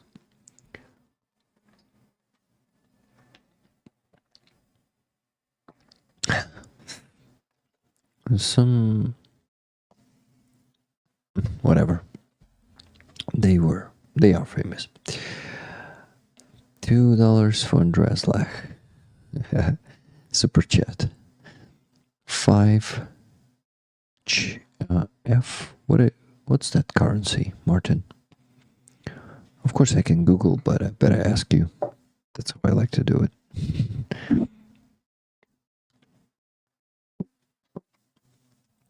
Guys, I see Muck Pigeon there. I think maybe you need to change it from top chat to live chat. Apatox, thank you very much for 5 gifted memberships.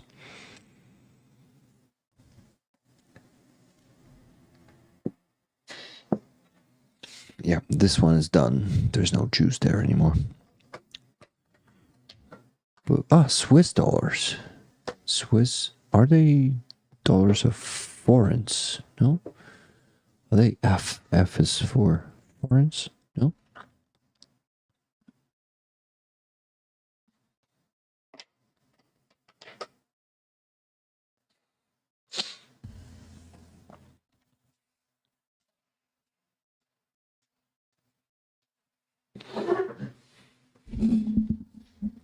I wonder why you don't see Muck Pigeon's messages. Let's see him. Interesting. Okay. Okay, guys. Francs, yes, they are francs, not foreigns. Exactly. Give you up, never gonna let you down. At Paskevich. Let's see how the translator does. Для збору, let's see. Для збору коштів для мене немає квитків. No, it didn't work well.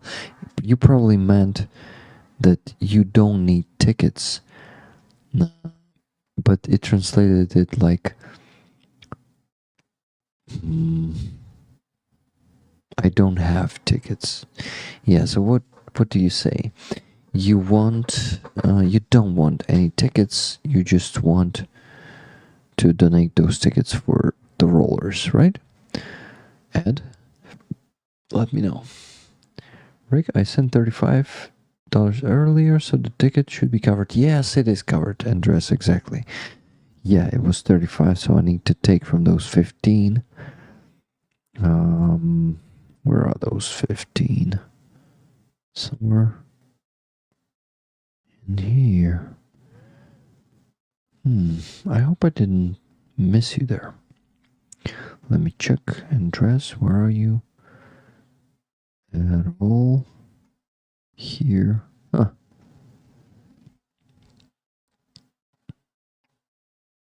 Wait. Did I forget to?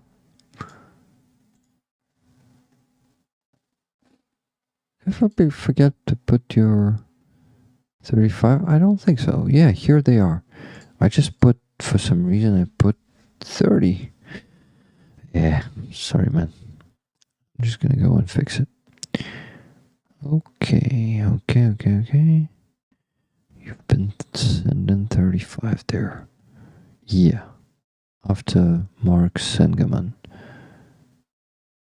I hope I didn't miss the whole segment. What's going on? What's going on, Rick?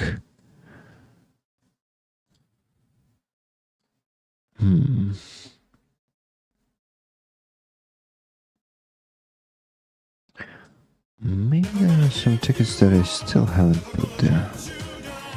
Never gonna run around and desert you. Yes, thank you, Rick. You mean 74 other rollers. I mean 7 tickets, right? So that was from Ed Paskevich.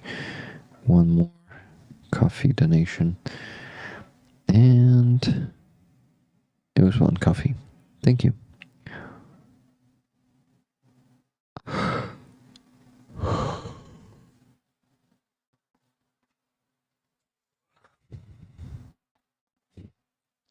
You can only see McPigeon if you only stand on your head. Hello, Gerald Kitchok. Welcome to the membership. Welcome to the Stinger. Now you're a Stinger. And yeah, where are you from, Gerald? Okay. Let me actually deal with... Maybe I just didn't put your name there yet. Yeah, that was 35. It was one of the last donations and I still didn't put it there, I think. Or maybe I did. Let me check. It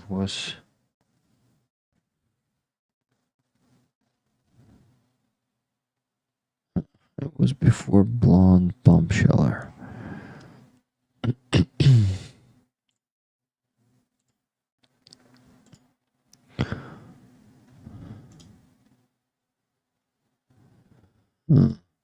Andres, I forgot to put your donation there at all. It's crazy. It is crazy. And before you, there was Mark Sangerman and a mess.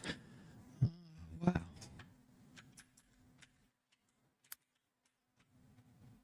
So there were 3 tickets there.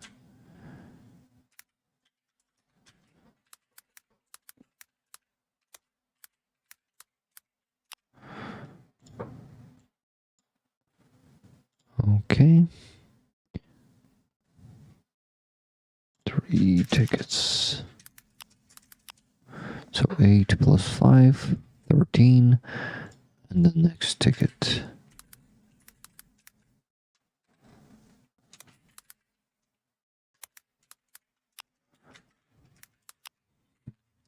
Okay.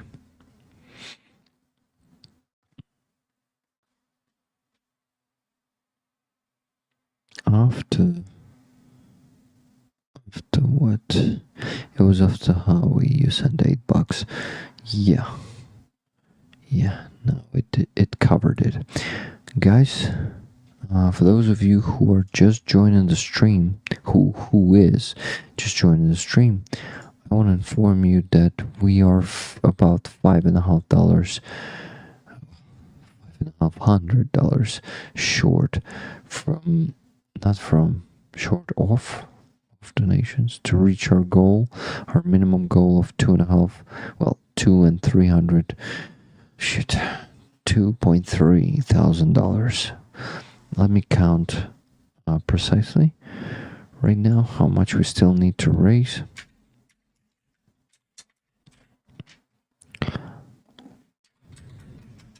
I'm counting.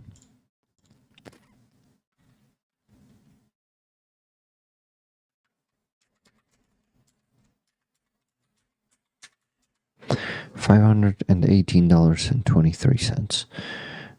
Today it's harder for us to get to the goal than usually, but that's okay. I'm sure we're gonna get there. What I want to mention and remind you that we're raffling this Vyshyvanka currently, and by sending the donations you will be getting the tickets, the raffle of this Vyshyvanka. It has HIMARSs on it and some Ukrainian drones and battle geese. Yeah, we had that raced in the biolabs here in Ukraine. Johanna from Finland, thank you for the hearts there, and thank you for your donation today too, for everyone's donations. Thank you guys.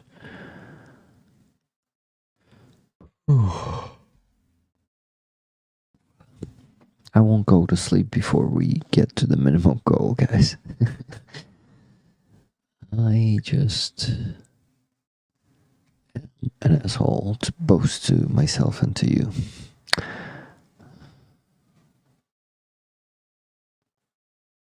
Okay.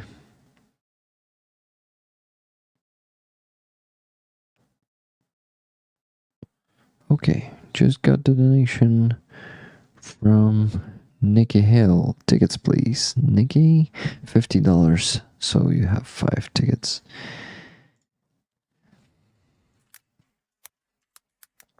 Thank you for buying more, Nikki. Thank you very much.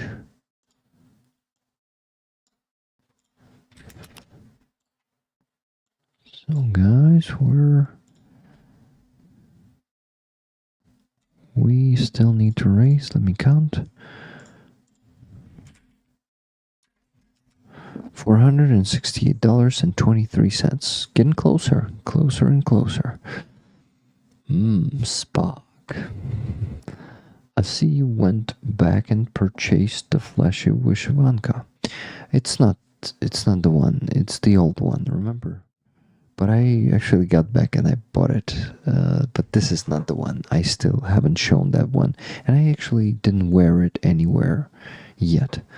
I'm keeping it for some occasion, you know. Doing it the snack rack would be cool, but I don't think I have any that I can get now. Feel okay. I mean, my stomach would feel okay. I think powdered eggshell plus chewing gum will add calcium to the weak spots of your teeth. Why do you think my teeth have weak spots? Or you're not talking about mine? Okay.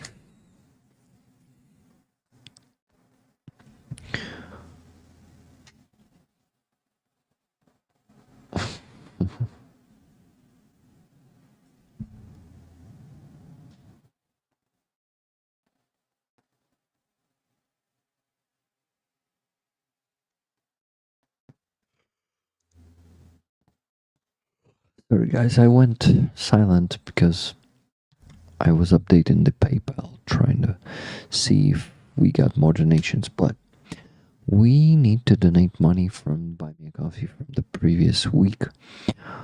Let me do that now. We have there... What do we have there? Actually, it's 35,000. Let me check. 35,336. So I cannot donate more than this to the jar in one time. So I'm first going to donate this, then I'm going to donate 5,337 remaining. So let me do it now. Put the right comment there.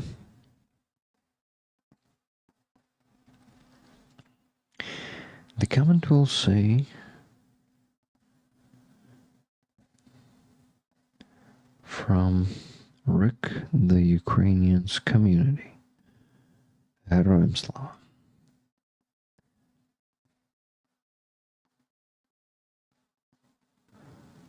And I am done. No. Come on. Shit. I forgot to put that it's from Buy Me a Coffee from the previous week. But the progress bar just updated. Rick, come on. Plus 30,000. It's 271 plus 7%. Amazing, guys. Well, on the second one, I'm going to put the Buy Me a Coffee in the comment. But damn it. Anyway, it's not that significant. You know that you're here, you're witnessing it with your own eyes, so no problem. Okay, so this one is going to be 2 from Buy Me a Coffee from 28th of July. So, from Rick Rollers, from BMC, from 28th of July, 2 from 2. Yeah. Slava.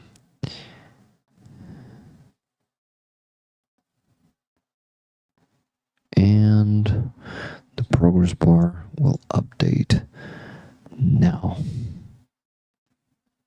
Update. It just updated. We're on 69%, plus 2%. It was. So right now we're on 276,600 hryvnias from 400,000 hryvnias. 69%, guys. Just like 69 Sniffing Brigade. We are at that number. Good job. But that's only money from Buy Me a Coffee from the previous week. And we actually have a chance to... No, we don't have a chance, to be honest. With what I have on my PayPal today, I don't think we will be able to get extra $1,000. I mean, by extra, we still didn't get the one that is below the extra. So first we need to get to those $2,300. And then, yeah. And then further, Putler Huilo, indeed, Lorraine. He's a fucking Huilo. Oh. Okay, guys. Pretty tired. Okay, so let me see. How much do we have? We still have to raise $468.23 to get to our minimum goal today. Please, guys, keep buying tickets, keep donating. I just received another donation. It is from Johanna. One more donation. Dear Rick, just send in some more money. Also would like to have tickets. Awesome, Johanna. Like to have tickets because that Vyshivanka shirt is amazing. Again, lots of love, Johanna Svinlandy. Johanna, thank you so much. This donation is $51.75. So minus $51.75. $416.48 left to raise to the minimum goal.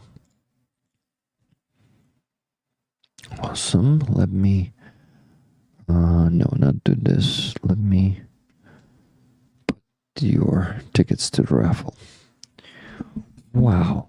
Sujak just sent $300. Rick's car fundraiser for 3rd Assault Brigade. Sujak, thank you so much. You're getting us much closer to the goal. So what do we have here? $116.48 only left to raise. Thank you. Sujak, how many tickets for you? How many for rollers from these 300? I can give you all the 30 tickets.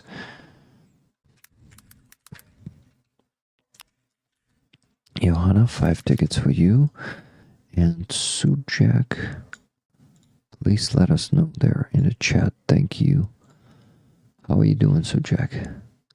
Are you there chatting or just donating? It happens too, I know. Getting quite cozy in this bikers chat. They have still no idea what to come. That's really cool. Cass, anyone can match 10 so Rick can go to sleep? I won't go to sleep because I want to see what Starsky is gonna be having there on the stream of the MAGA Republican. You guys, if you didn't know that, Starsky in just 45 minutes is gonna appear on the channel. Let me show it to you. It's gonna be here, so it should be here somewhere. Yeah, here it is. So this dude's channel is called Veteran Biker. Starsky said, he called me today and he said, Rick, I'm gonna appear there, and that dude seems to be leaning towards Ukraine, or not, you know, he's not an enemy of Ukraine, something like that. So he wants to convince him to root for Ukraine, as I understand it. But this dude seems pretty ugly, as one of my moderators, vatniks are fascists. His name is. He researched him today, and he said he's totally ugly and terrible and shitty, and you should not listen to him. Sujek said, Rick, hi Rick, hi rollers, I'm happy to give tickets, not sure how many I have though. You have 30 tickets, one ticket is $10, so you have 30 tickets for your $300, and you can take as many as you want for yourself. My suggestion will be 15 for you, 15 for rollers, what do you think? Or 20 for you and 10 for rollers, whatever you want, whatever. What's with my accent today, guys? It's not Trump's question, right? Not question, accent, I wanted to say. But yeah, I won't trash Trump since that won't help with him. Yeah, that's not a good idea to trash Trump in the chat of that dude. But do you see that dude's gonna have Starsky today, and I'm really curious what's gonna happen. What's gonna happen on that stream? And Starsky asked me to, go there to the chat together with you guys. He asked us to counter Russian bots there. So please bear with me for another 42 minutes here, and we're gonna watch that stream on this stream, and I'm gonna chat there too.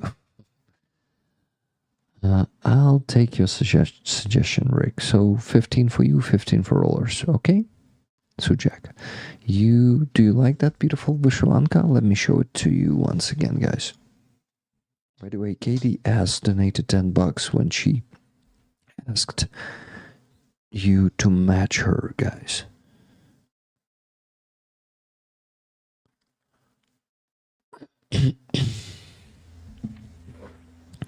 Let me bring that Vishwanka to you.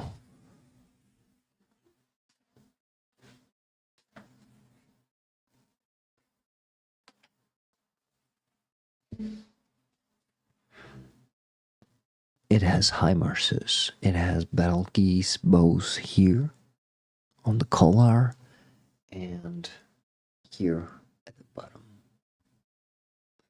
And here on the sleeves you have Ukrainian soldiers. Also you have them here. And it's a pretty good quality wishbanka.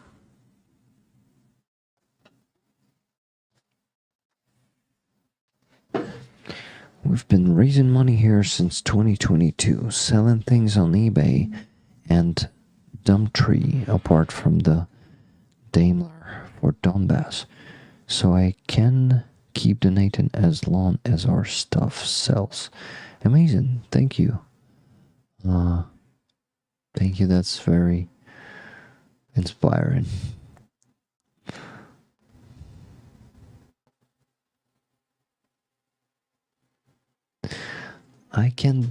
it can be worse than meeting the Moscovians. Yeah, I agree. It should not be worse. Johanna was saying that. Okay, my friends. So what do we have there? Anyone's matching KDS on the PayPal? Let me check. But first I need to put 15 tickets from Sujak and 15 tickets from Sujak. Guys, we still need $106.48 to get to our goal.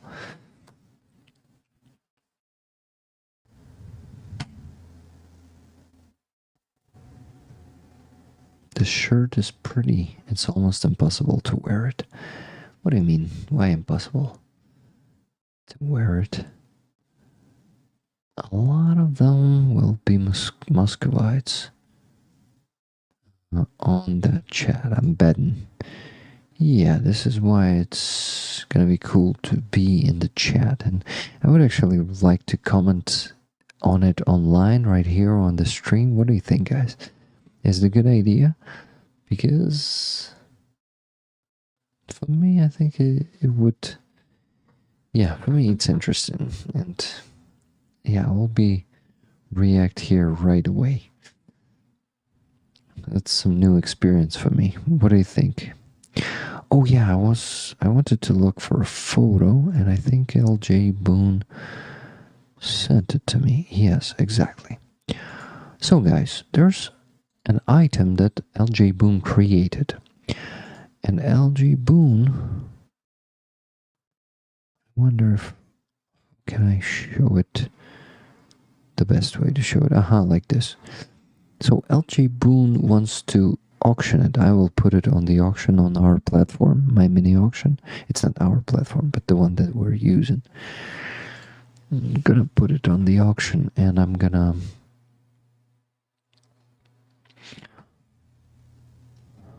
good night, Fragden Schizo. Thank you for being with us here today, and this was a good stream. Very good. I have to go cook for 4 hours.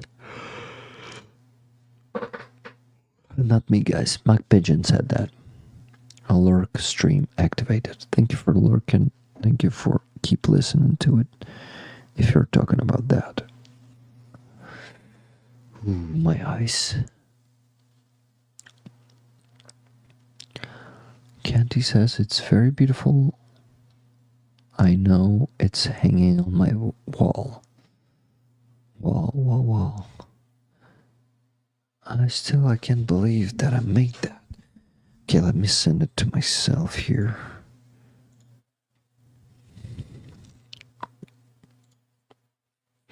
The photo.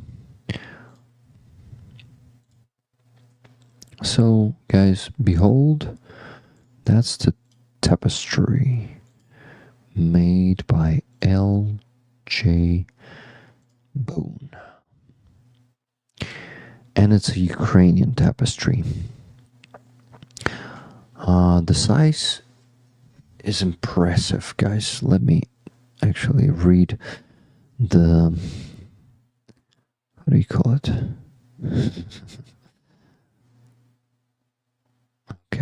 Okay. What was I thinking of? Yeah, of checking the message from you, the description. So it is...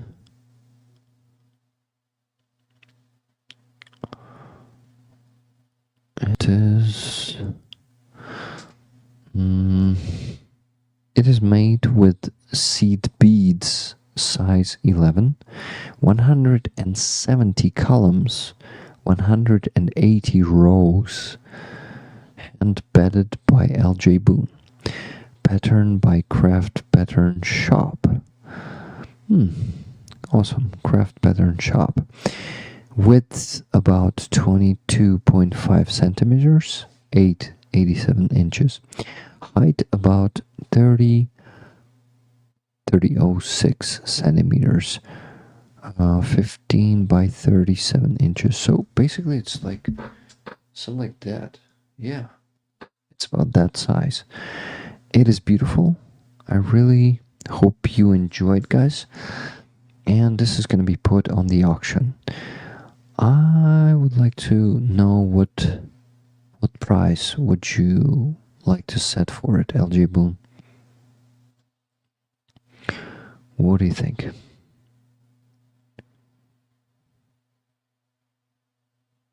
Wow, guys, we have 2 more donations. Let me check. It's Silver Earth with $50 and Fraser G with $100. Silver Earth, 5 tickets, please. You got it. And Fraser G, Raffle tickets, please. 5 for me and 5 for rollers. So 5 more, 3 tickets. Give a pluses there, guys.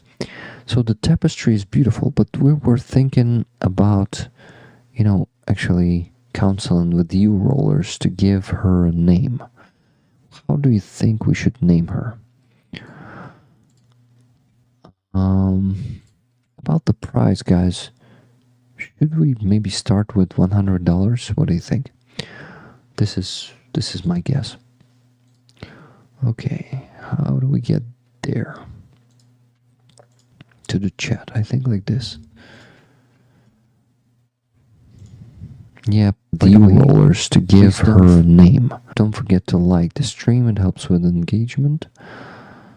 Start low? You mean lower? Lower than $100? Of course we can start from $50. Why not? Anything you want. But that's a lot of work and that's a beautiful tapestry, so I think I would give $100 for her at least. So Q&A. Start Q&A. A name for Ukrainian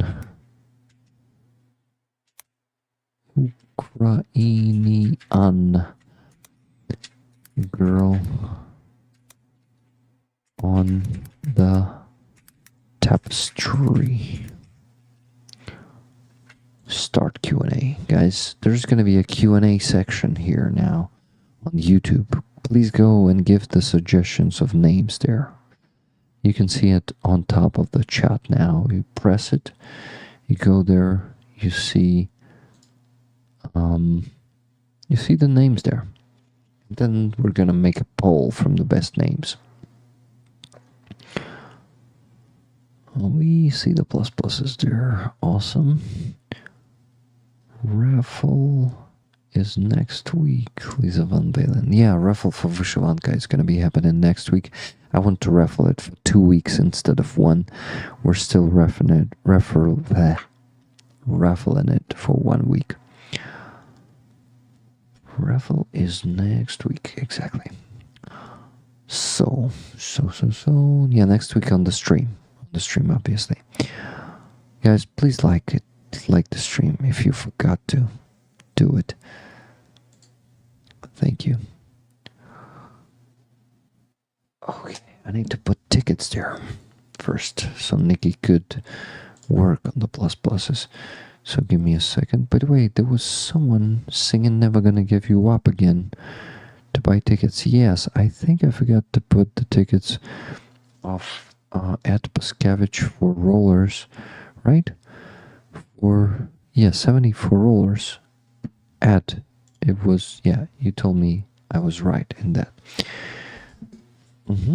So, what do we gotta do? Not we, I gotta do. My voice is breaking.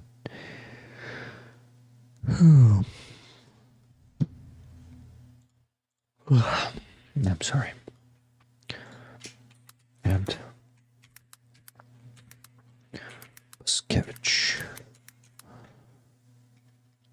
Add $70 on Buy Me a Coffee, so 7 tickets. 7 tickets. Oh, but from Ed Paskevich, if I'm not mistaken. add. Yes, I'm not mistaken. That's what Ed said.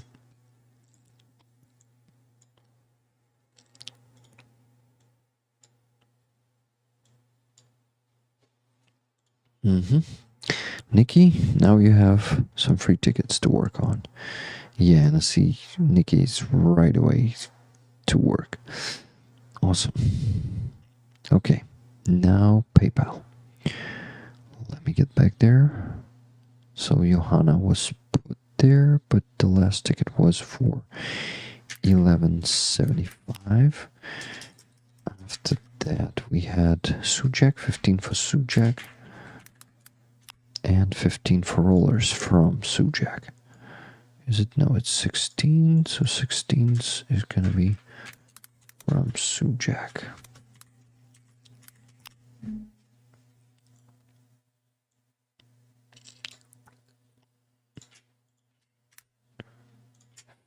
Let me check. Yeah, it's 15.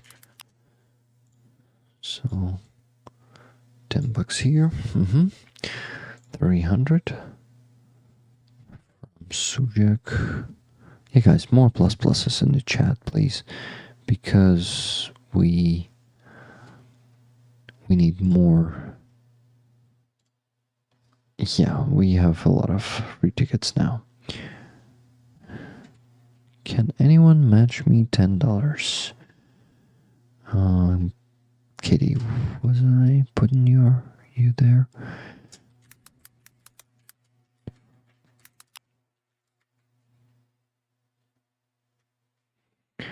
KDS, then Silver Earth.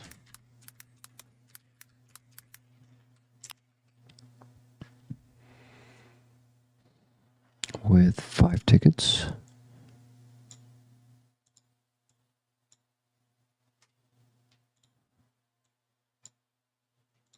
After that, Fraser G. 5 tickets for Fraser. And 5 tickets for rollers from Fraser.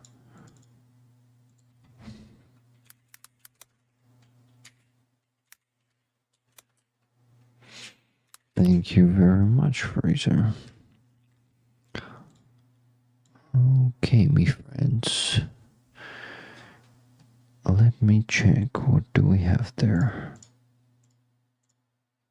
We have extra $150 now. So if we get another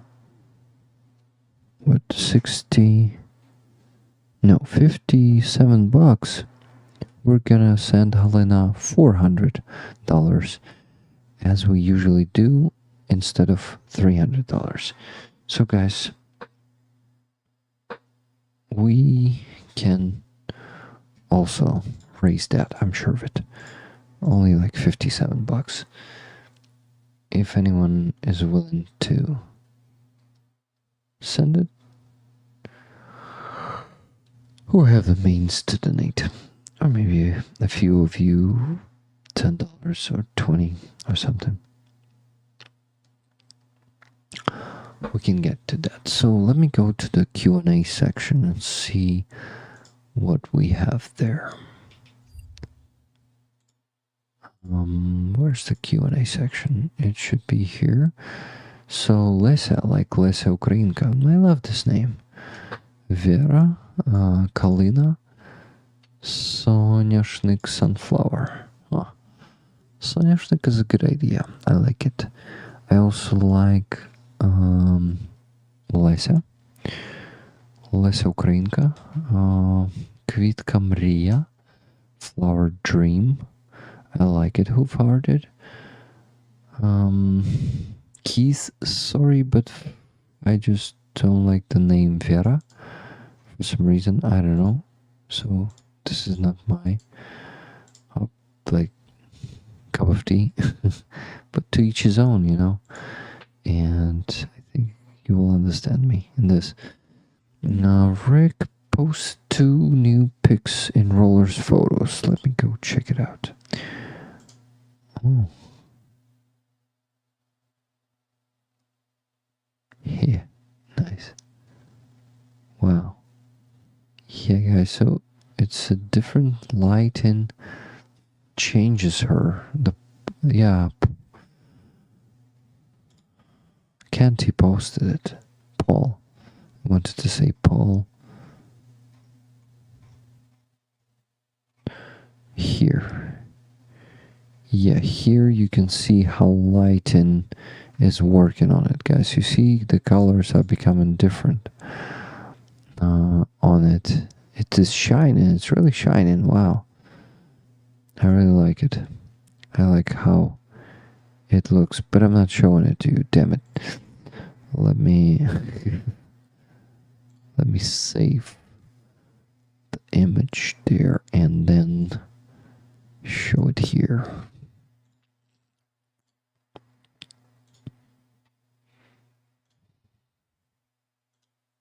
Look, guys. Now you can see it. You see? It is shining. The light is making it shine. If everyone just did $1, yeah. Oh. Fred Thornberry sent $60. 6 tickets for cool shirt, please. And Silver Earth, $10. 1 more ticket, please. Thank you so much, Fred and Thil Silver Earth. I'm gonna put you to the spreadsheet right now. Give me a second.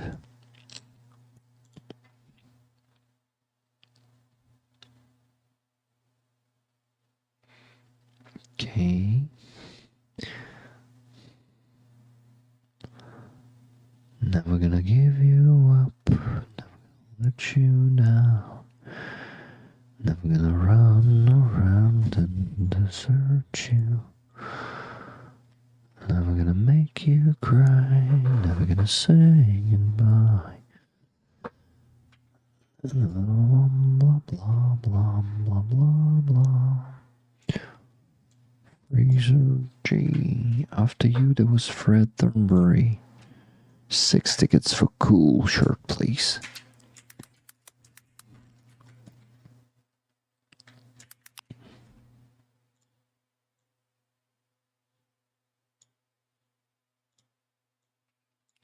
You got it. Silver Earth with 1 more ticket. Silver Earth, thank you. Okay, my friends. Now we can send 400 to Helena and even a bit more than 2,000 to our main fundraiser. And how much more is it? Let me check. Let me check.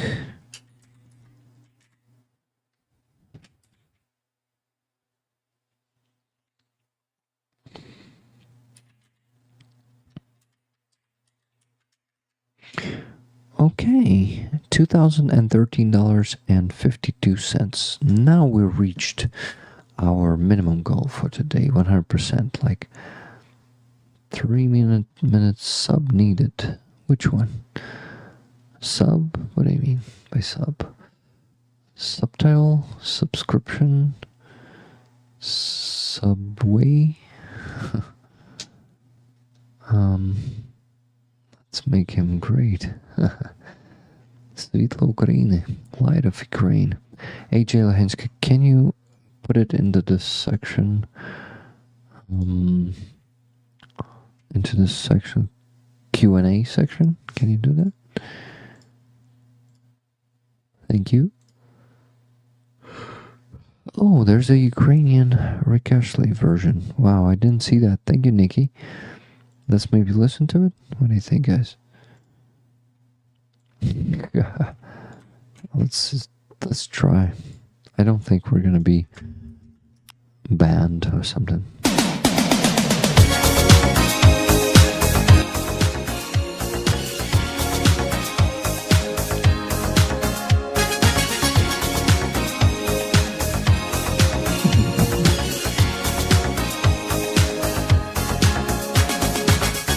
Ми вже знаємо любов.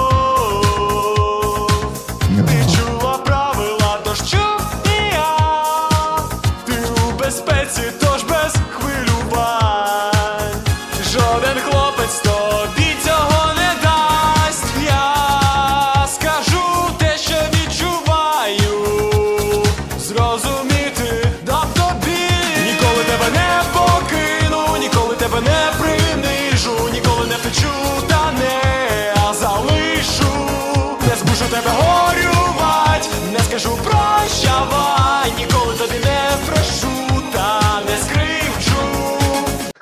our Ukrainian trash dub. It sounds a bit like, as we say in Ukraine, the bear stepped on his ear. Like, but it's probably like a, how do you call it? The AI voice, right? It's not a human voice, or maybe it's just put through the some mixing or stuff or something like that. So yeah, pretty cool. Thank you, Nikki. By the way, Mr. Hubert sent me their data. Amazing. Thank you very much, Hubert. If you're still there.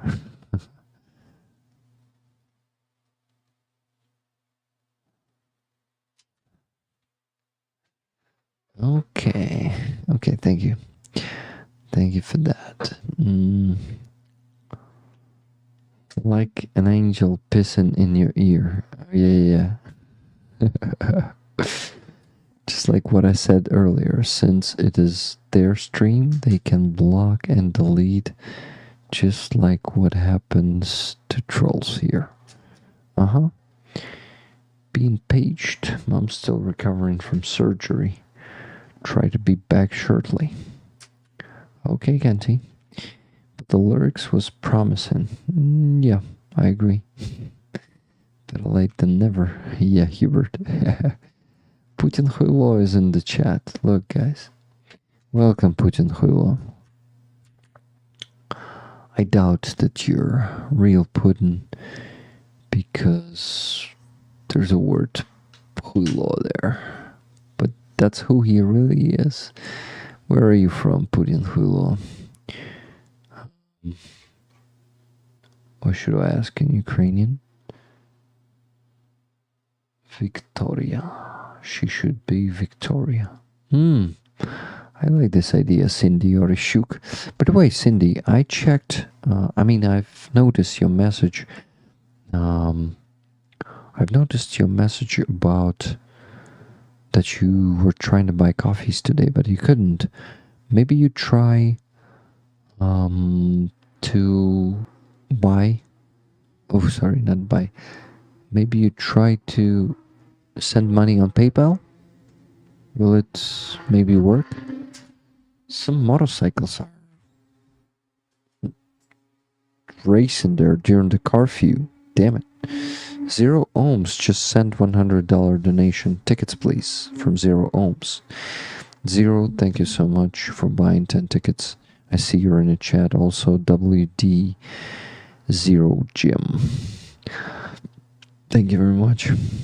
Hi, Rick. Zero Ohms here in Chicago. Thank you for that, Zero Ohms. So we have 100 more bucks today, guys. Amazing. Zero Ohms. Let's see. 10 for you. Amazing. I'm sorry, guys. Wow. I think I need to start donating because it's getting super late. And before Starsky streams, ideally, we should donate. So let me first send 400. No, first I need to count the money and to see if I did not miss anything or did not forget to put anything to the spreadsheet. Because that's the second option that usually happens to me. Okay, so 200. I've put that, put this, put...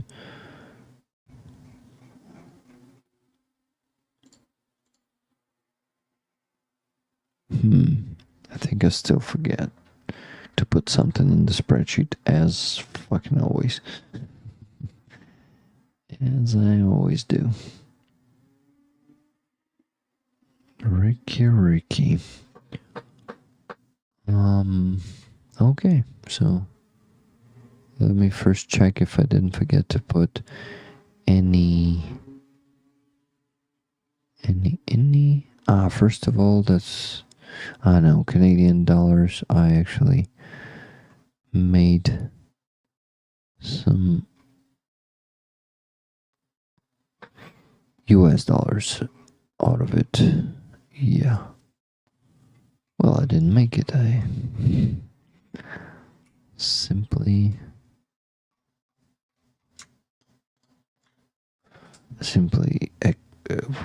not exchanged it. Simply put the different currency according to the exchange rate.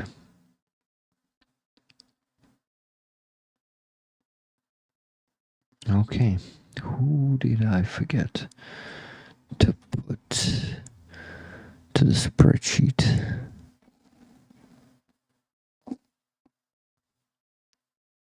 I wonder. Ooh.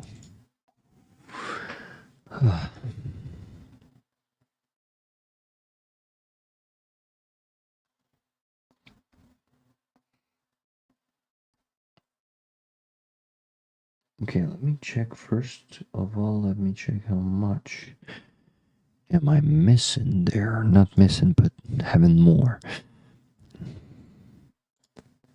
How much more do I have?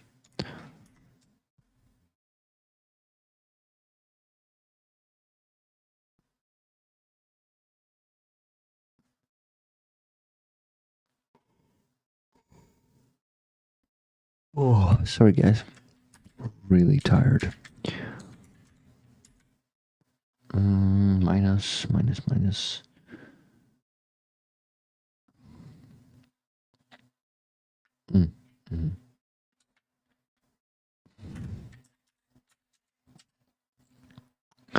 So it should be $2,513 and 52 cents, but in the spreadsheet we have only 240,006 cents. So minus this, we kind of have more, $83.46 more. I wonder, I missed that and didn't put that to the spreadsheet. But I can really check. I can go through it and check what I potentially missed. Hello, Steve12. Where are you from? Welcome to the stream. Ramsla. Rick, she should be Victoria. Yeah, I think that's one of the options. I think that's a fitting name as a victory, you know? Victory, Victoria.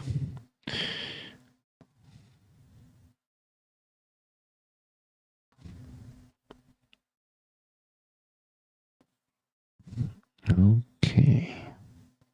Do you have any tea available?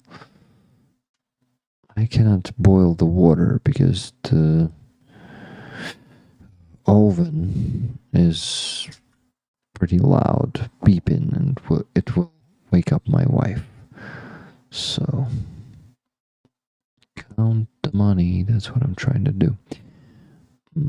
I feel a flapjack moment from coming on. And oat milk, what are you talking about?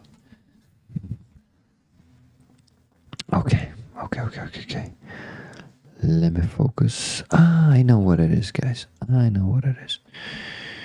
I forgot about the piece of money that Andreas and Tunis sent to me personally. It was $80 this week. This is why I have extra $80 here. Yeah, so practically it's $3.46 more, and I'm sure that I just forgot to put some cents in dollars to the tickets there. So I'll count it all out tomorrow to get rid of the missing $3.46. I mean, to match it, not to get rid of it. But yeah, minus 80 there. Let me check. Those 80, guys, there's a possibility that I'm gonna just donate it too. But first I need to know, oh yeah, I need to know the price of one thing. And then I'll decide. But thank you very much, Andreas and Tuna, for that. $1 won't drop off. No worries. It just really starts in 12 minutes. I'm there with the same account but on a different device. So I won't drop off. No worries. Okie dokie. More plus plus for the free raffle tickets. Yeah, guys, please give it in the chat. Especially those of you who still haven't given one. Or two. Or three. Yep. Okay. Okay, Rick, focus. Focus. And count the money.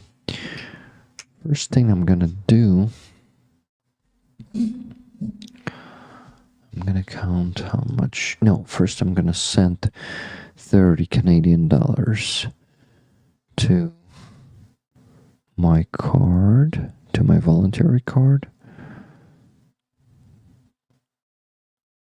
Yeah, guys, those of you who don't know, I'm an official volunteer now.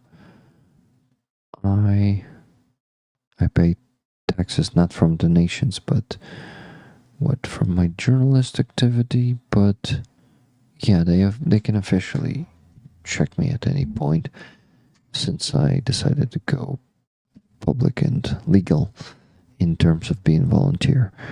So yeah, now I need to put money on the separate card, which I'm gonna be reporting about or for each year, in the end of the year or in the beginning of the next year, something like that.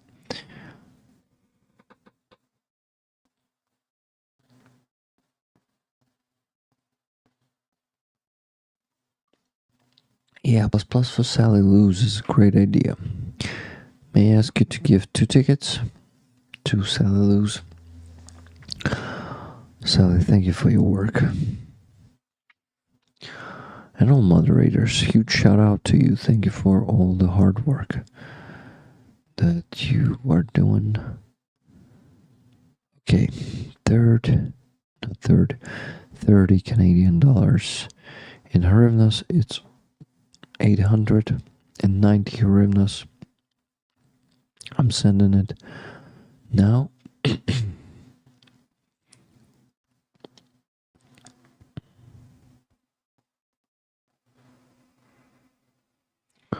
Okay, 890 hryvnias. Now I can count how much I have left in US dollars only, because it's kind of, yeah, it's kind of hard to get it when there's different currency there.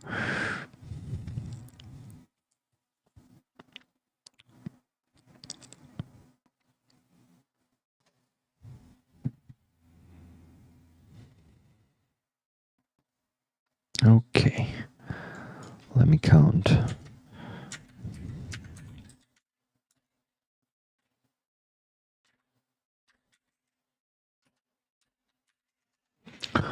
Okay, we still have $2,411.92.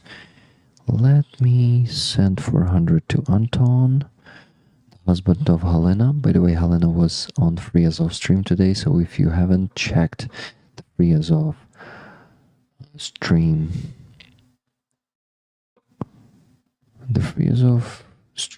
please go check it out. It was truly fantastic. And Kalyna and our friend Yulia, who you still don't know, but now you know her, she was there. She was there too. Now you met my other friend. Okay. Vilny Azov. I like this. Lorraine, thank you for learning Ukrainian. Okay, so Anton. 400 for Anton. Well, for Kalyna, basically, just to Anton. From Rick, the Ukrainians community. For Kalyna. For IFAX. Героям слава.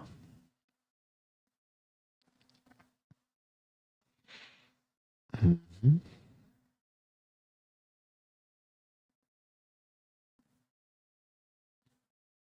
Awesome. I just sent it. As always, I'm gonna make a screenshot of that and I'm gonna show it to you, but for some reason the screenshot is not appearing yet, but it will. Well, I can actually do it this way. Okay, minus.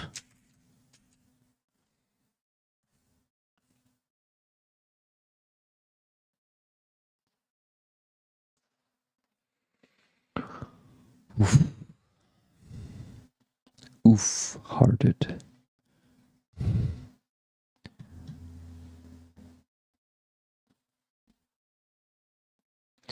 Yes. I have the notification now to show it to you, to show the screenshot to you.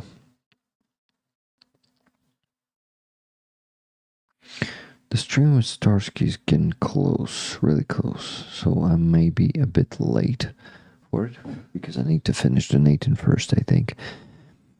Okay.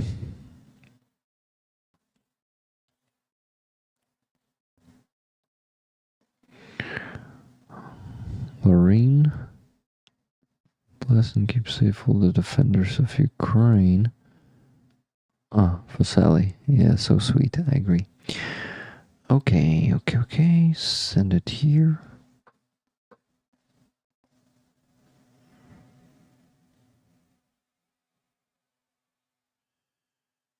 That's what I need to do. I need to do.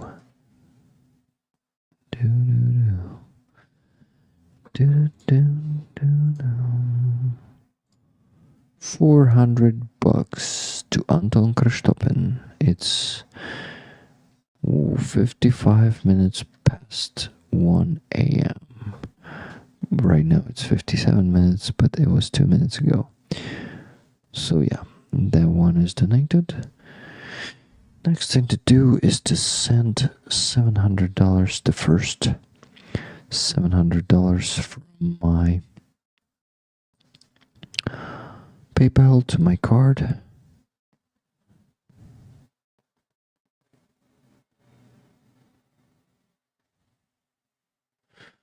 That's what I'm trying to do, put in the password once again. You have an hour yet, Rick. I know, but I like to comment on when I'm donating, you know. Okay, withdrawing 7 hours.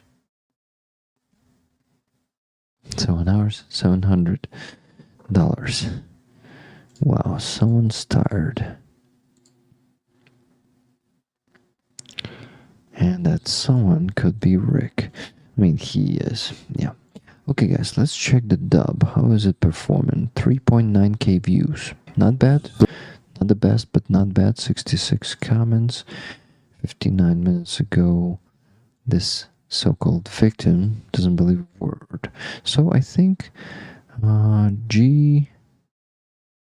Kitchuk joined through the interview. We have the new subscriber, probably. Going to kill people for money is just called murder. Hi, Rick and Rollers. Why hi? Why not commenting on the dub? Зеленський обіцяв шашлики українцям, а чомусь всі попали в підвали. І радуйся, і не психуй. Oh, guys, this is a Russian bot, actually. You know, putting the words in Ukrainian, but really putting some Russian propaganda there. Okay, we need more views for this one, but I really hope it will go viral as the previous one did. Let's see what happens in the next few days. It's been only 24 hours. That one started going viral only in, in 48 or 72 hours. Okay, I think Starsky will begin shortly with that dude, but it will start playing here right away, I think. So, yeah. How much money does Ukraine need to win? It asks the MAGA Republican itself. So I really hope he asks Starsky about that. Ideally, a few hundred of billions of dollars right now. That's how much we need to win. That's a good question, and I have an answer for it. You know, right here, right now. You have an hour yet, Rick. Seems like the Starsky stream is another hour from what I see. Ah, really? They postponed it? Yeah, they postponed it for 1 more hour. I don't think I will be staying up for that long. Not sure. Maybe I will. Maybe we discuss what is happening in the chat. That's gonna be interesting too. Okay, yeah, it's 1 more hour. But he said it's gonna be at 2 p.m.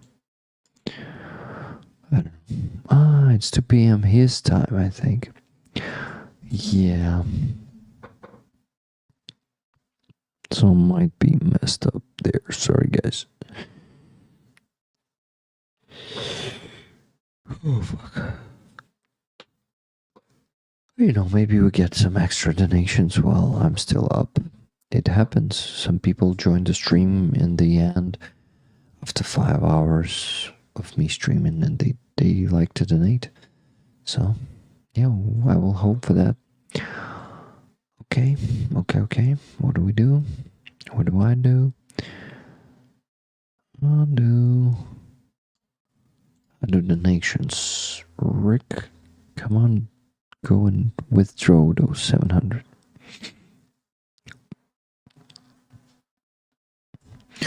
So the exchange rate today is 41.225. So it's 41 hryvnia and 22 kopikas, or 23 kopikas for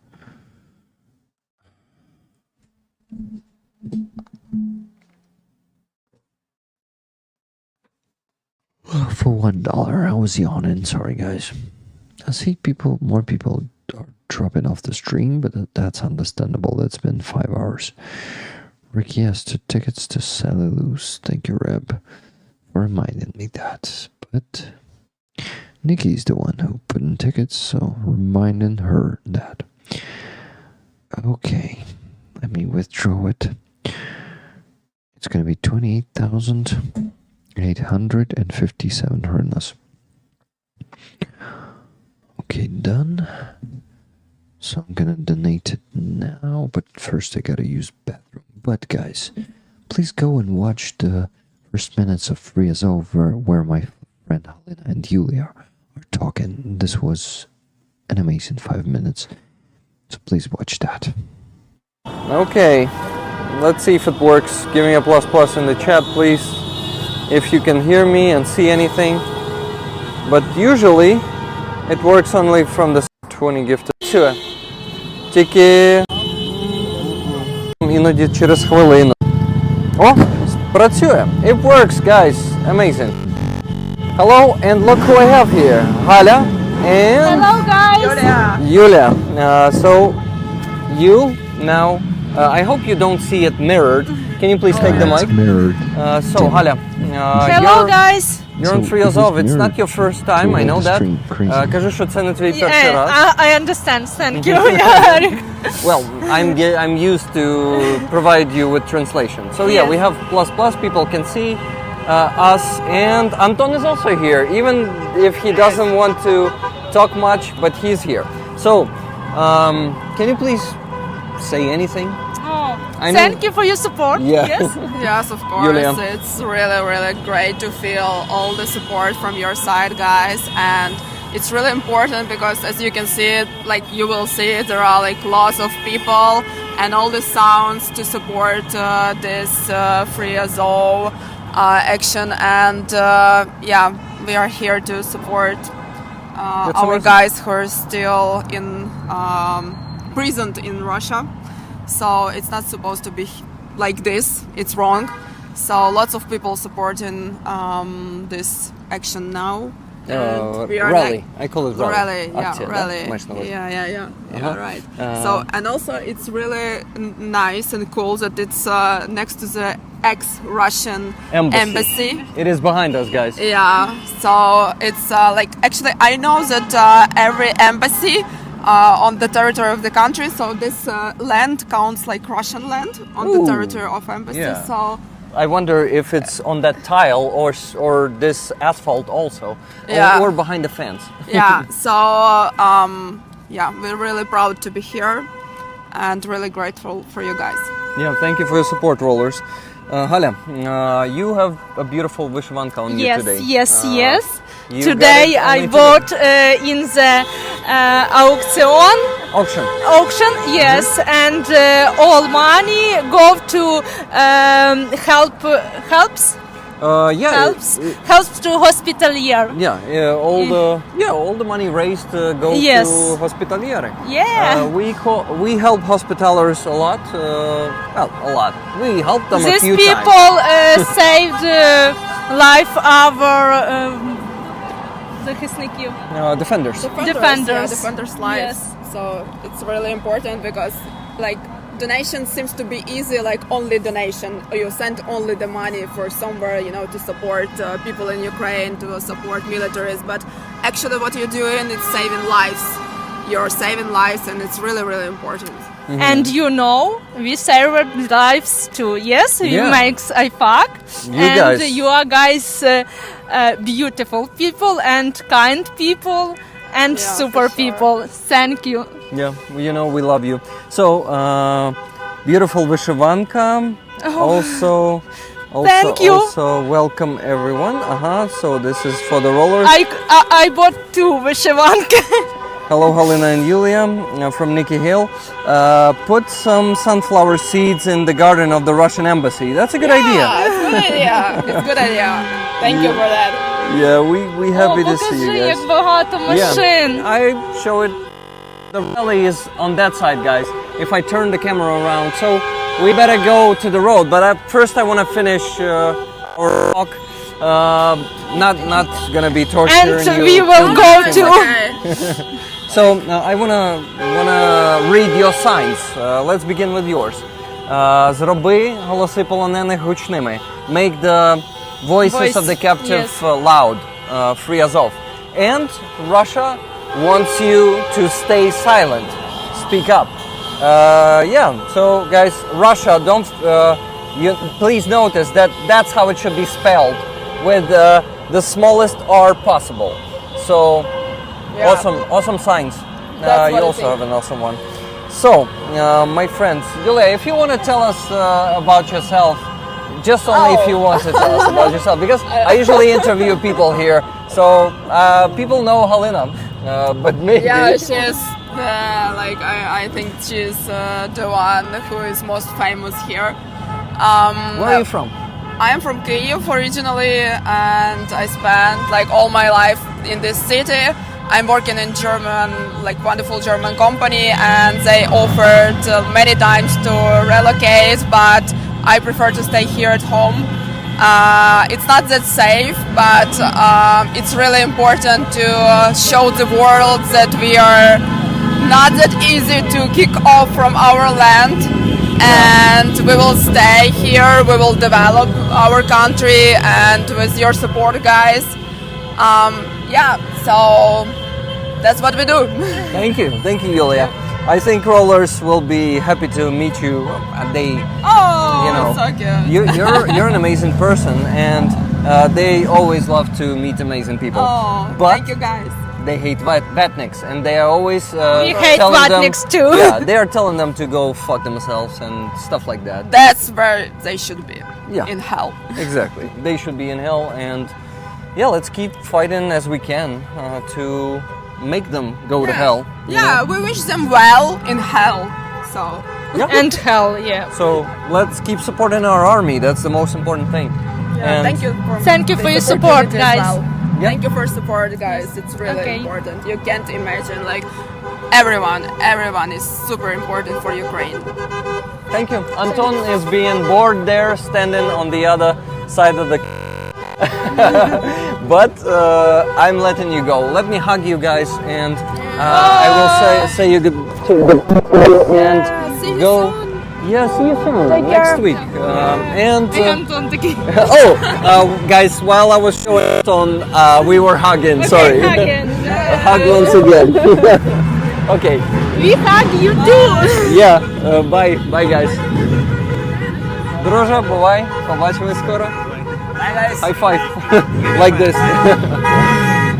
Okay, guys. So, 3 years of rally is all around us, and that's the Russian embassy.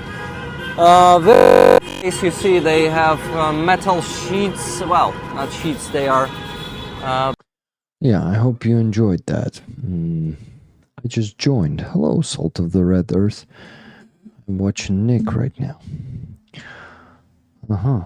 So you're a bit behind the timeline of the stream, if I'm understanding you correctly. Okay, guys, let's go and donate. Where's our fundraiser? It should be here somewhere. Here, yeah. Let me update it.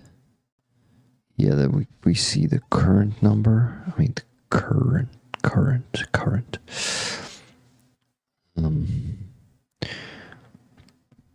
By no way. Yeah, so what sum of money I should donate? First, 30 Canadian dollars. Let me actually check this. Wait, what calculator I should use? I should use this one.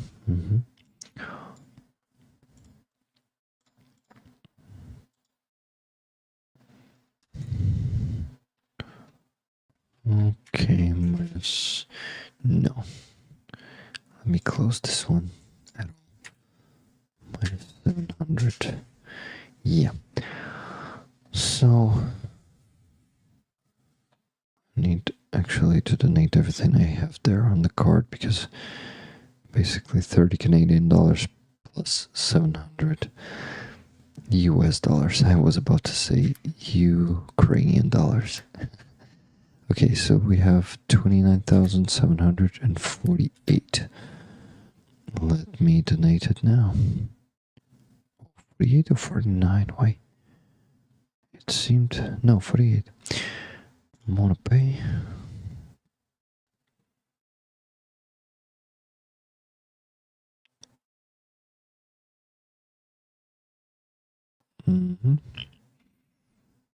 So... Wreck the Ukrainians community. Slava Ukraine.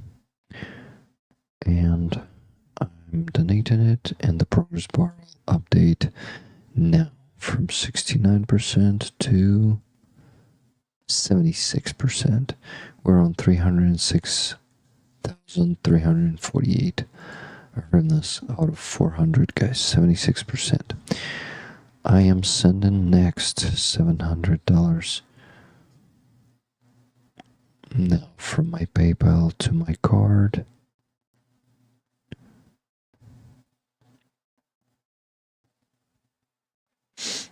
At least trying. But, you know, put the password again and again just to transfer the money. 3 times, please. No, that's not enough. Put it the 4th time. Rick, Nikki needs a ticket or 2. Yeah, good idea, Nikki. Give yourself a ticket or 2 from free tickets.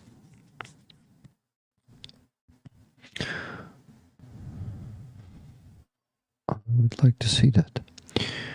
Okay, send in the 700.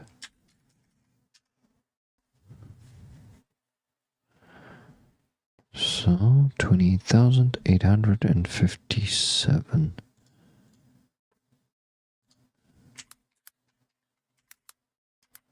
Well, let me update the page. 28,857.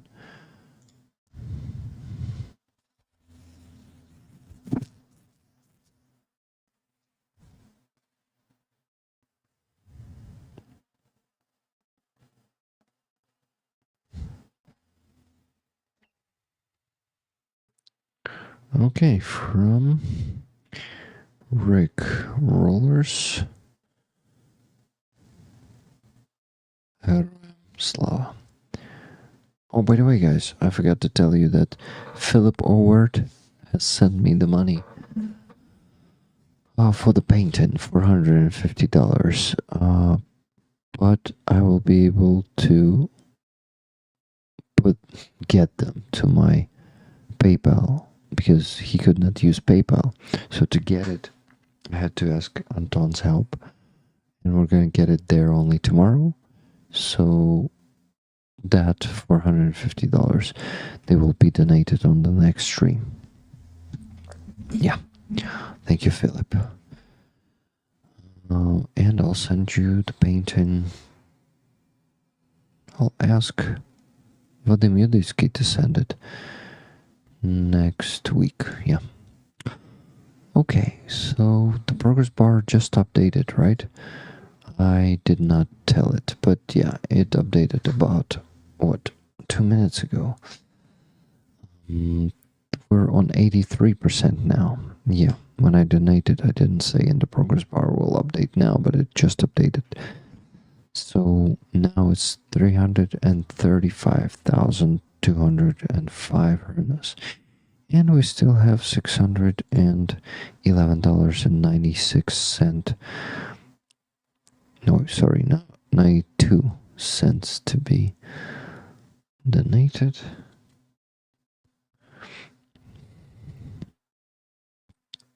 Put the password again.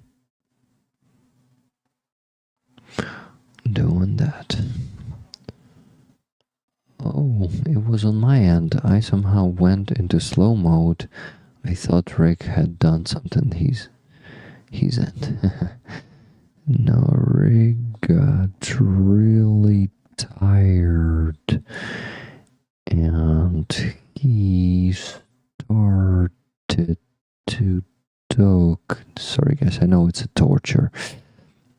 Okay, $611.92. I'm donating it. No, not donating it yet. I'm sending it to my card from the PayPal. Let me update the page. And it's going to be 25,226. That's what I'm going to do. I'm going to donate this last part. Guys, donating was quick today. I like it. Because I'm not distracting myself with anything, like, practically. Also, I'm super tired. Okay, I need to put 25 to 27 because there's extra hryvnia there. Yeah, 27. From Rick, the Ukrainians community. Thank you. Thank you for your service. Okay, I'm donating it now, and the progress bar will update now. Now. Come on. Yes, it just updated. We're on 90%, guys. Only 10% left of this fundraiser. What do you think? Are we capable of closing it today? It's only 63 of us left. But who knows? Who knows? $1,000 left to close this fundraiser. Fuck, I think I donated from the wrong card. Fucking shit. I really hope I did not.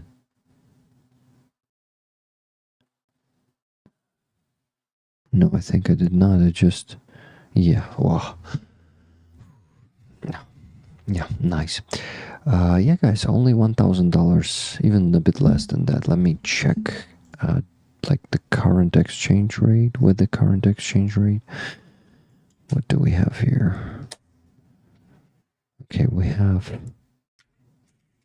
400,000 minus 360,432. And also we need to divide it by 41, 22, 5. 23, 5. Let me check. Come on. 22, 5, yeah. So it's $959.80 left to close this fundraiser. It could really be possible today. But yeah, we have fewer donations today than we usually have. But anyway, we reached our minimum goal, which is a very good result. $2,400 on PayPal. Great. And let me count how much we raised on Buy Me a Coffee today. Or this week rather than just today. Yeah, so on Buy Me a Coffee we also have $540. Good job, guys. So we'll start donating from those for $540 on the next stream, because on Wednesday I will withdraw this money and I will donate it then. Okay.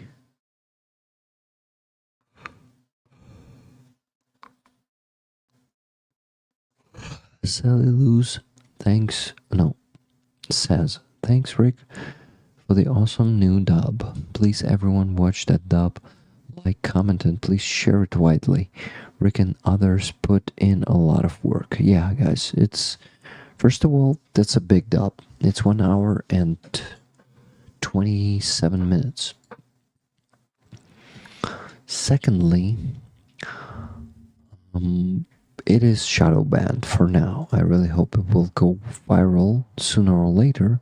But for now, in 24 hours, it's only 4K views. In the best days, we had 30 to 40K views by this time. So, guys,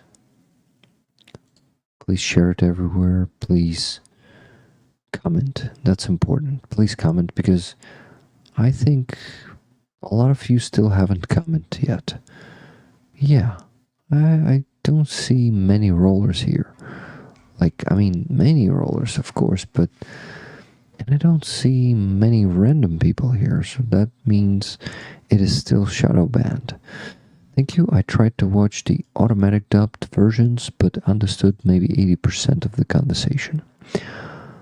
I'm amazed at the compassion the interviewer has for the prisoners' children. Ukrainians are an amazing people. Isn't the name of the city Naberezhny Chelny, not Cherny? I know the city because I have a friend who is born there but moved to Kaliningrad. Some Russian guy. But, guys, Naberezhny Chelny indeed, but at some point Dmitro said Cherny. He misspelled it, and I left it like that, and I dubbed it just the same way. I dubbed it like Cherny. I had fun there.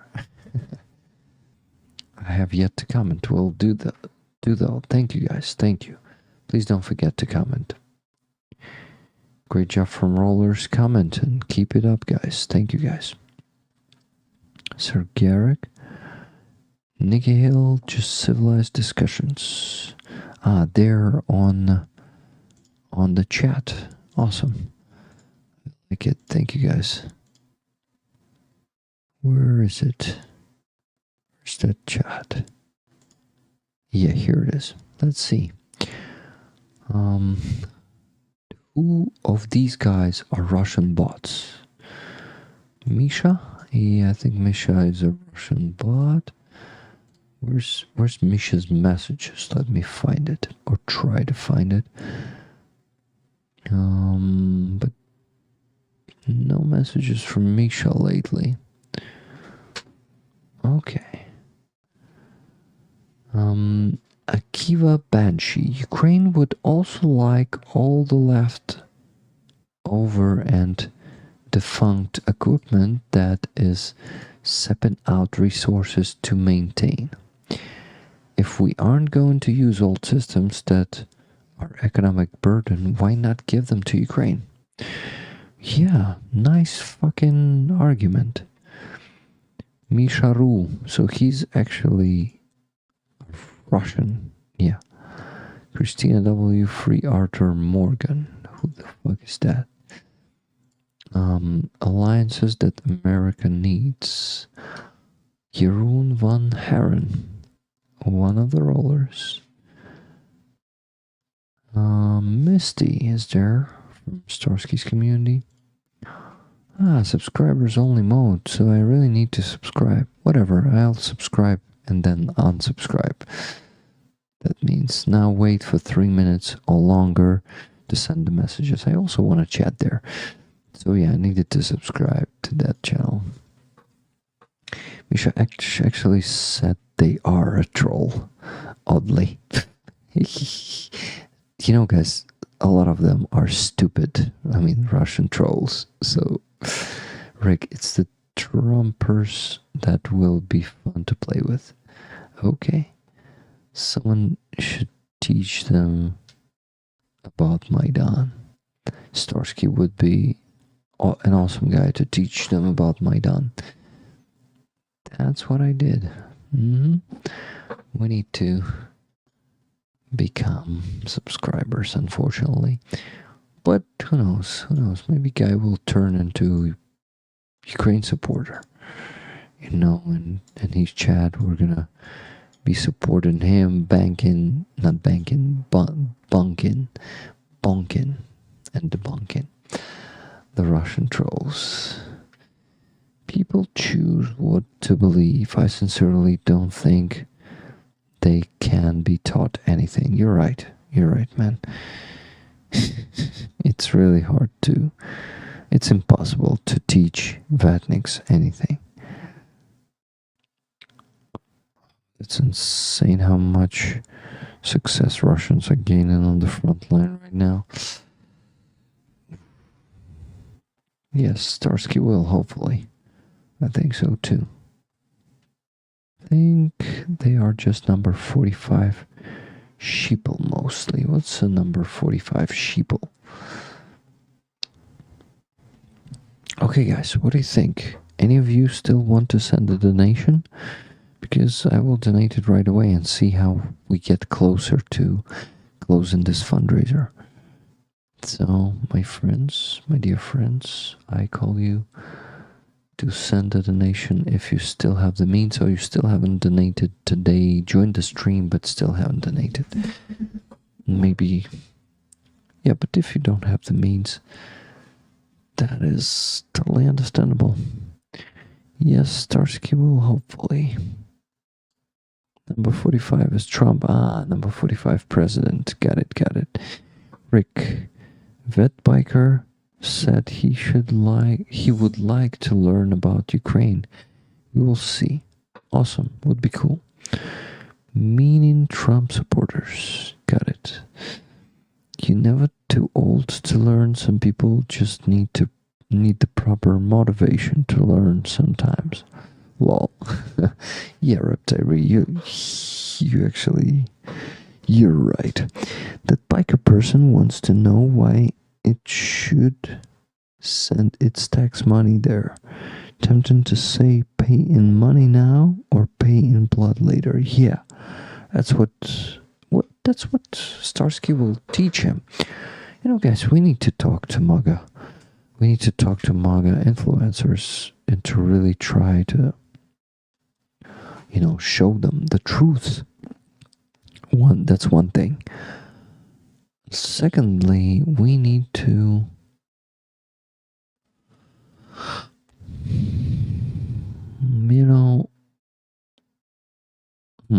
I lost the thought. Basically, show them the truth. Because I think, yeah, and even if they won't let us, not let us, they won't like the truth we're saying, and if they will be denying that, at least we're gonna show how they are acting. Yeah. So I think there's a potential there. I really like to see it is growing to something bigger. Hello, Duncan Stewart. Did you just came or what? Did you just come? Sorry. Fuck, getting tired.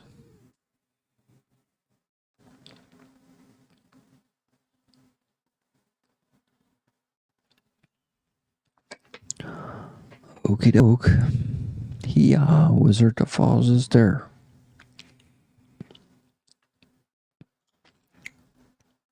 Okay, let's see.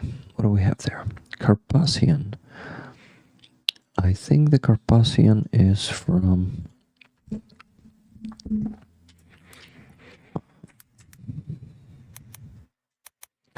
Yes, Carpathian is from Superstars.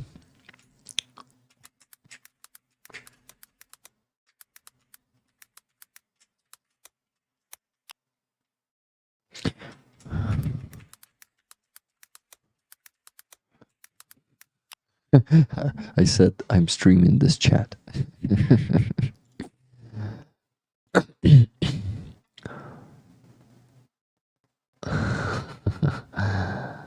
Hi, Travis Erickson.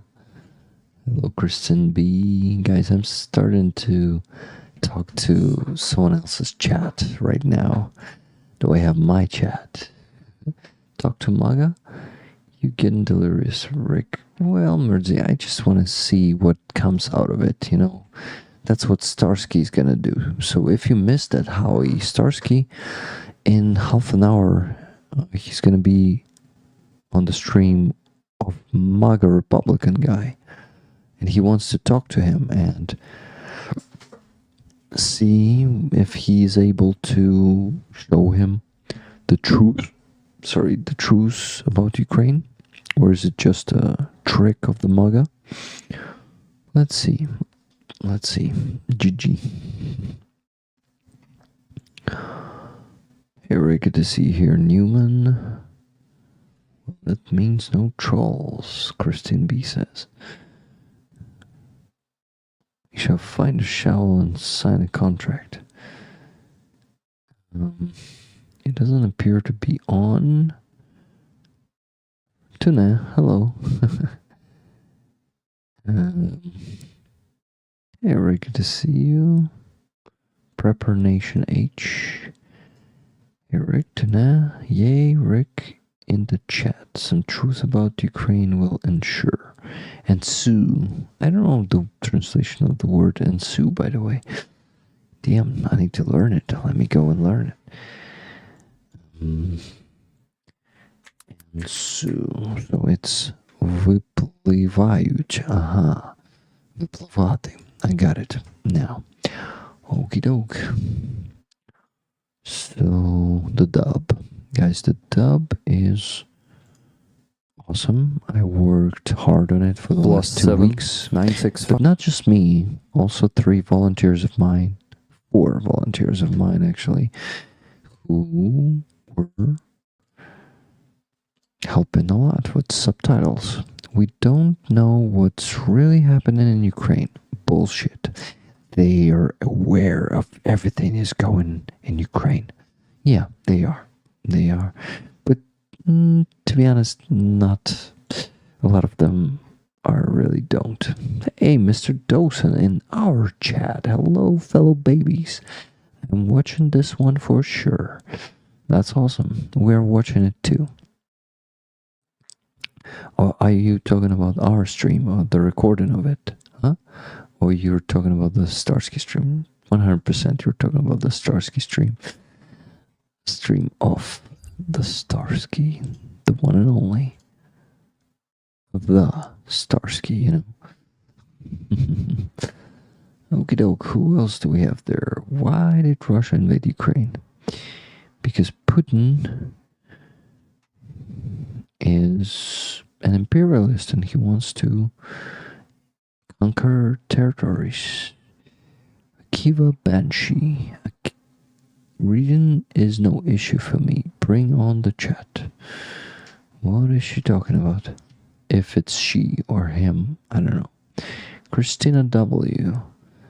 Tonight's chat is going to be really intense. Oh yeah. Oh yeah. We have a lot of Ukrainian bots here today. Welcome, my fellow roller bots. How are you doing? Love your brother. Me too, Mr. Dawson. I mean, love you too. Hey, Veteran Bike has it set for subscribers only. Yeah, this is why I needed to subscribe. Don't forget to unsubscribe when you leave. Well, Sir Garrick, we can chat there and comment here. Yeah, it would be interesting. Bebop. Guys, please don't forget to like the stream, my stream. My stream, yeah. And that stream, I'm not sure if I need to call you to like it. We'll see if it's gonna be good or not, right? Nick is there now. Awesome. Nick is also there.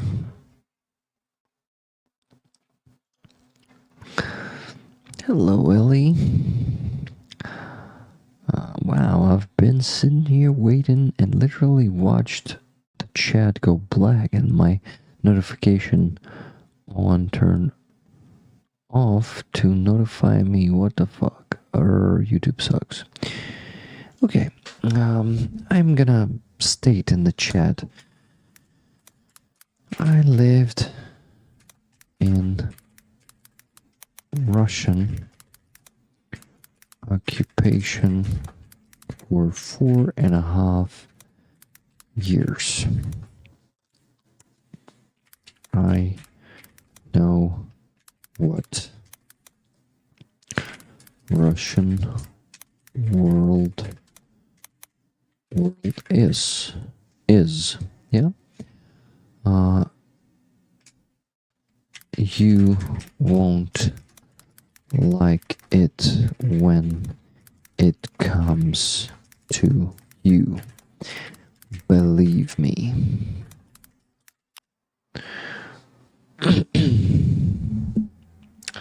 So, yeah, also another message. There was no civil war in Donbass in 2014.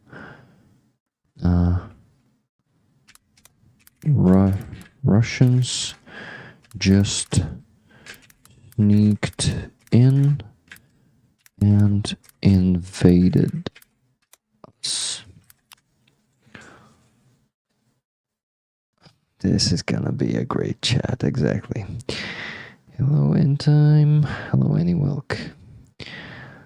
Okay, so who are the trolls so I can have a heads up? Let's see if we have any reaction on my message.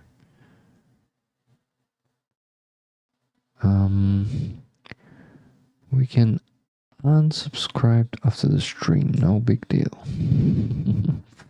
I changed channel to hear the other side. So there's still 69 people watching this stream. Hey, Janice Burgess, it looks... Hey, I've hidden the chat from you guys, by the way. I forgot that I did. Sorry for that. So, Janice was saying it looks like it will be a hostile chat over there. I'll stay here in friendly territory. Oh, it will be hostile. Let me just see what if it's gonna be any reaction on my words there. Not much of a reaction though. We are a republic, not a democracy. Yeah, just like Russians are calling themselves a federation, right? Brother. Oh yeah. Intolerance will not be tolerated.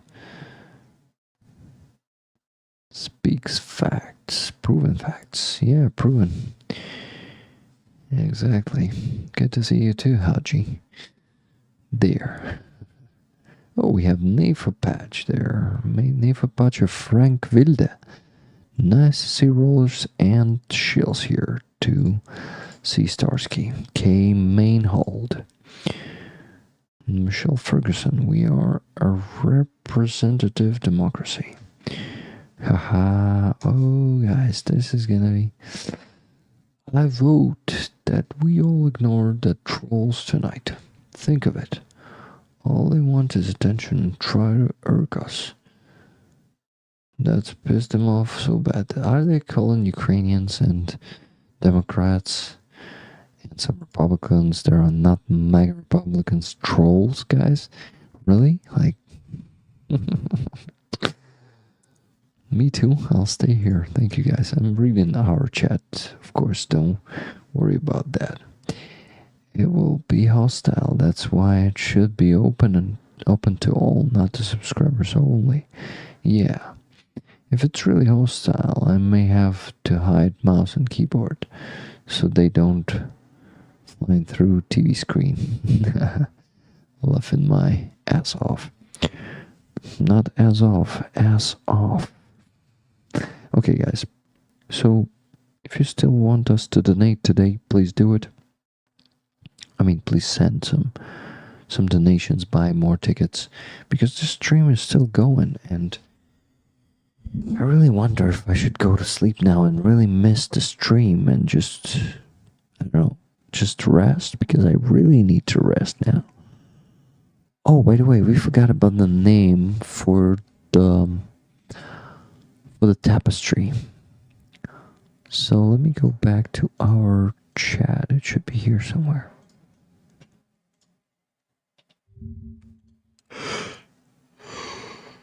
Oh, fuck.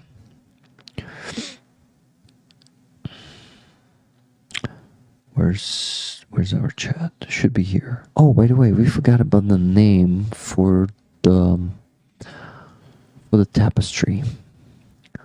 So let me go back to our chat. It should be here somewhere. The chat is not loading. Wow. That was yawn and not really beautiful it is. Be open. Maybe we can learn something. Yeah, really. I'm trying to be open. Rick, great idea doing this. Thank you. So probably I don't need to go to sleep. I need to wait for it. I need to make it epic. So, guys. So we stay here. And the chat is not loading. The one that we have. Oh, just loaded. Awesome. Let's go check the Q&A. Questions. Healy A. Light of Ukraine in Ukrainian. But not Cyrillic. Are you sure? Світло Ukraine. So, okay, the versions we have Lesa. Then we have Kalyna, Soняшник, Lucy in the sky with diamonds. Lucy? Why Lucy? Holy. That's we need to narrow it down to 5.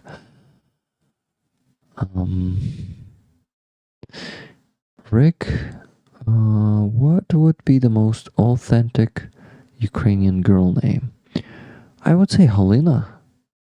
I think Kalyna is the most authentic Ukrainian name. You know, our friend Kalyna.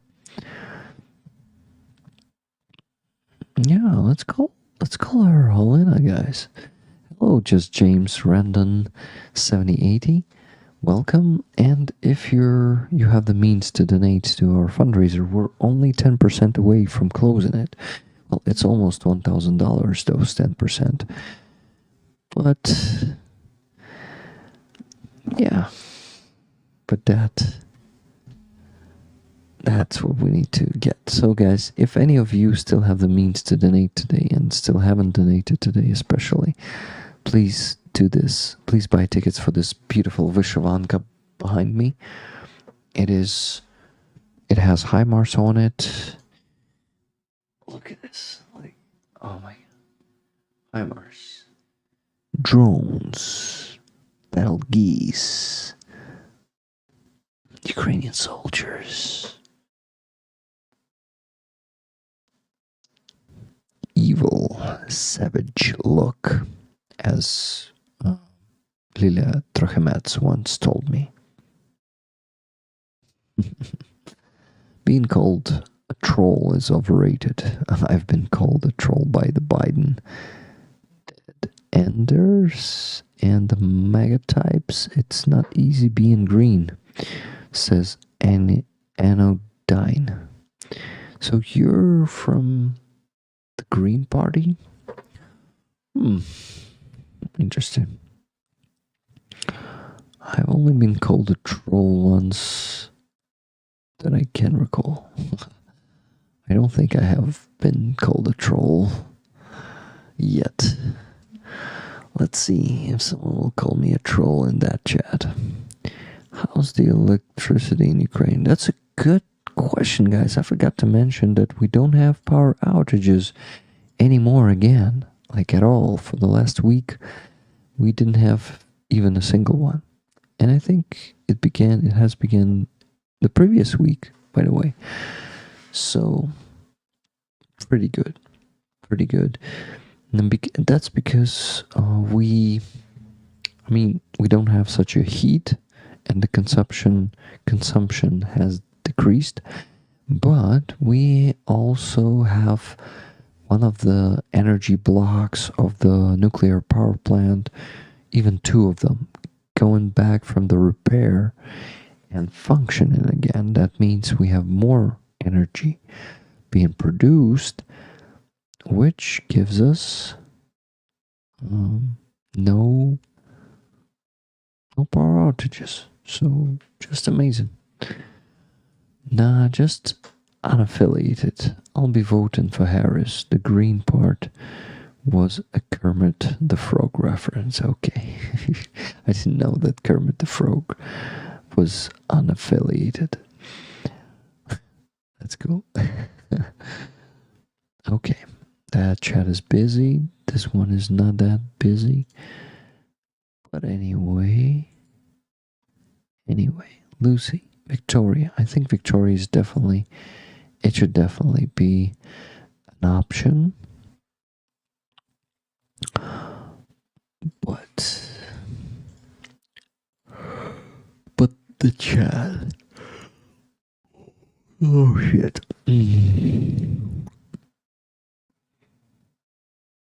What do we have there?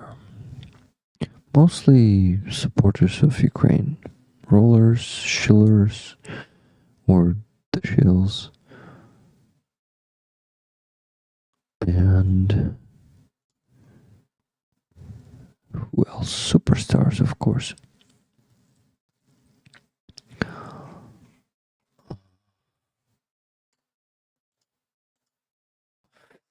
Okay, what do you think I should tell them to attract their attention? What do you think? Good, you have no outages. Yeah, it's really good. It's great news about the power, Rick. It's really difficult to repair power systems and power lines when they are live. The situation is going to be getting worse again in autumn and winter. I'm sure of it, but for now we're good, and we just need to enjoy these days, because the days of the power outages will come again, just like they came the last time. That's inevitable, unfortunately, because we have 50% of our energy generation destroyed. Yeah. I hope you don't mind German tanker vets being here too. I only served for 2 years, and it is a bit over 20 years ago. But well, I would not miss the time doing it, says K. Mainhold.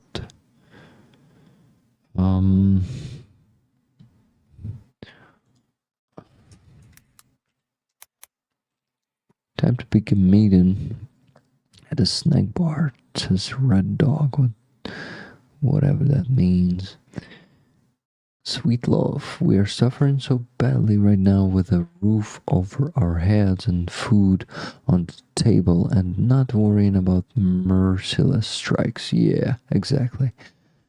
Exactly, sweat love.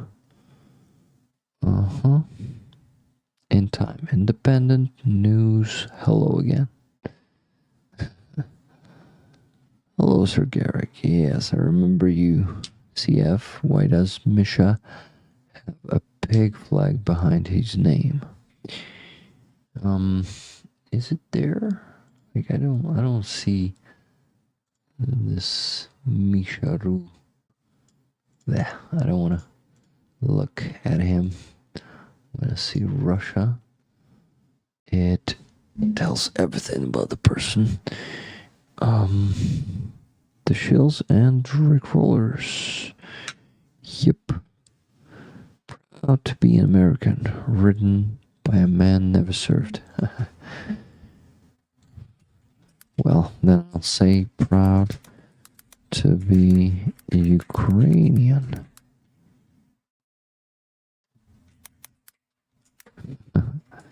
Or a Ukrainian, yes.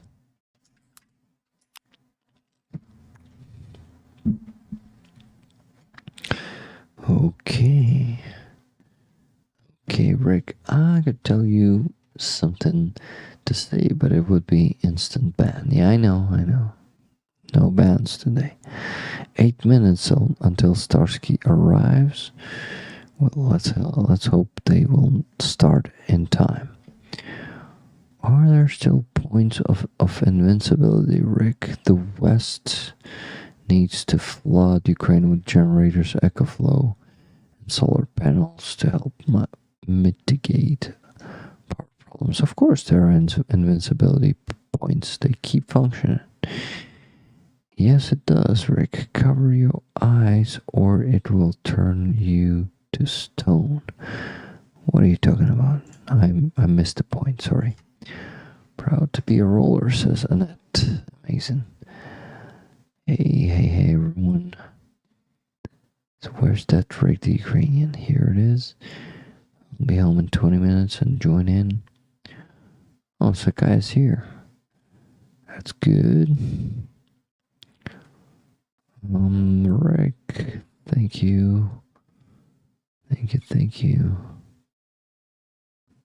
USA, Israel, yeah.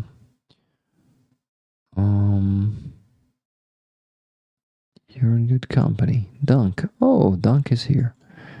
Awesome.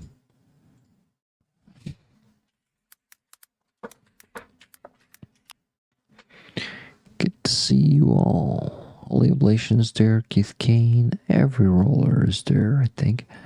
Well, except for Nikki, because she's busy moderating here. And also Lorene. Lorene, Nikki, thank you for being here, moderating for the whole stream. Okay, guys, maybe some gifted memberships. What do you think? Just, I don't know, just to see some green in the chat. I haven't seen it for a few hours. No, okay, maybe just for a few minutes, not hours. Yes, it does, right? Cover your ears, your eyes. The orc flag. Orc flag. The orc flag. I don't see it there because it's too small. The user picture, the icon. It's too small. When it starts, I'll be leaving here and going there so I can chat. Yeah, yes, you can listen it in here, but chat there, right? Yeah. If that's what you meant, LJ Boom. So the name. Let me start a poll now. With the names. The names. Oh, I like the reply of Secular Sekai. Misha looks like a soon-to-be former flag of a federation of the age of balkanization. I hear feds ain't popular around here, so that should make many happy. Lol. Exactly.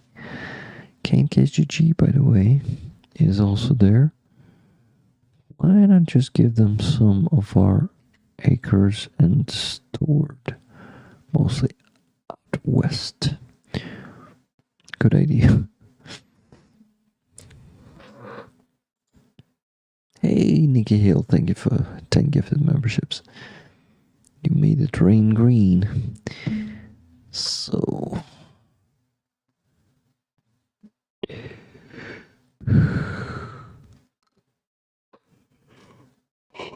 I'm sorry for yawning, guys. Too late.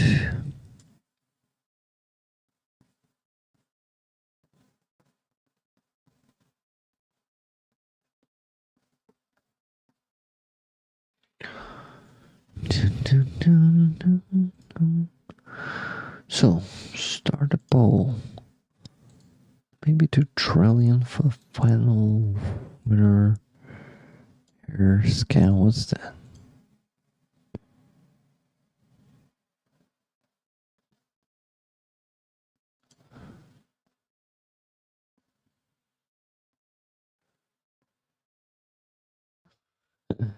That Megan Collicane says nothing specific, like just accusing people that they're stupid for. You see, for seriously concerned for people like you can't call them allies. Who the fuck are you talking about? Who allies? Who is stupid? Like, come on. You know, those type of people who are just... Hey, just James Randon is a stinger for a month now. That's cool. Hello, just Neela. How you doing? Okay. Yeah, trillions worth in old stockpiles, not actually money. And even then, most of stays in the USA. I would rather have an end to this conflict so it doesn't rise years later to then be deadlier. I really see that Swetlove understands everything, what is happening. That's really cool.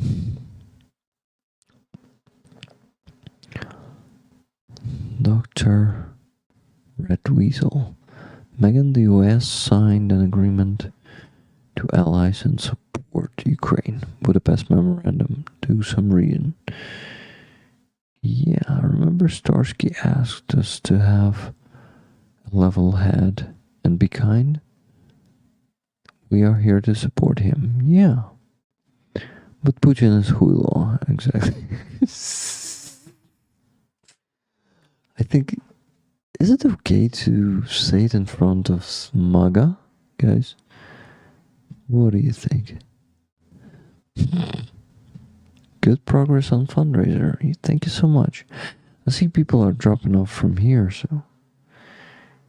But anyway, we'll stay, and at least for half an hour. I need to see it. I need to see it today. Be right back. Okay. Apatox, much love to you, brother.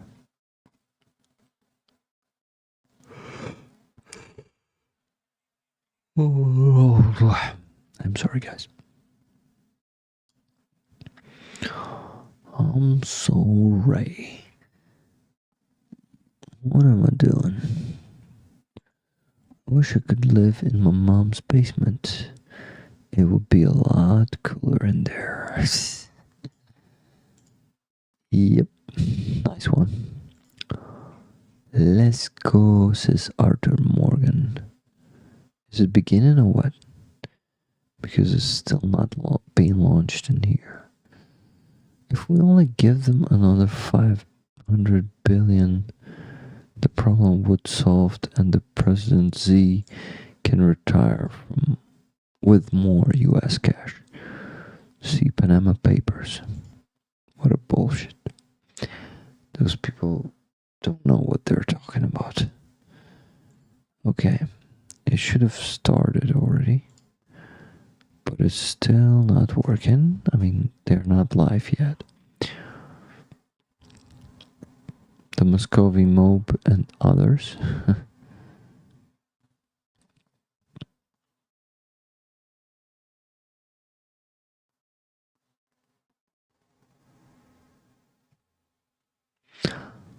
Why do they wait for a weak leader to be in charge of America?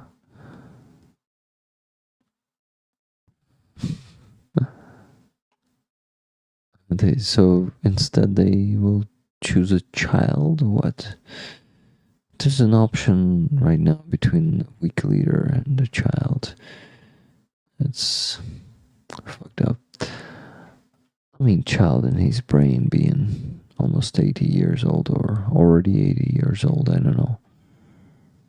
Rick, sleep in if you need to. The rollers will keep them in order. That's what we should do, because basically it's getting less and less people here.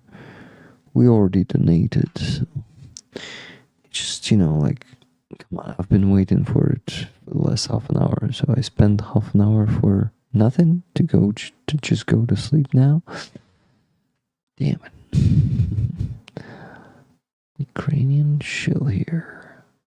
Where's my money? Oh, so edgy. The Muscovy mob and others? Nope. Definitely not from there. Thanks, though. Ukraine gave up Crimea like a Tinder date.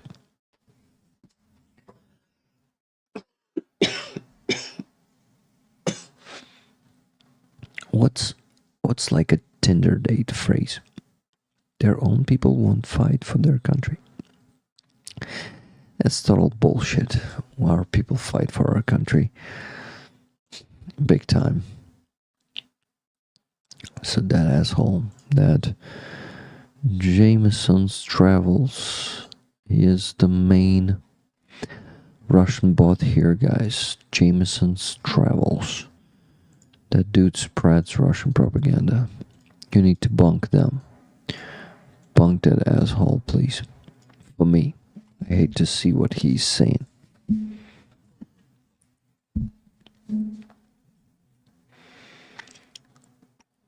Damn, the meanness started already. Yeah. Dating app? Okay.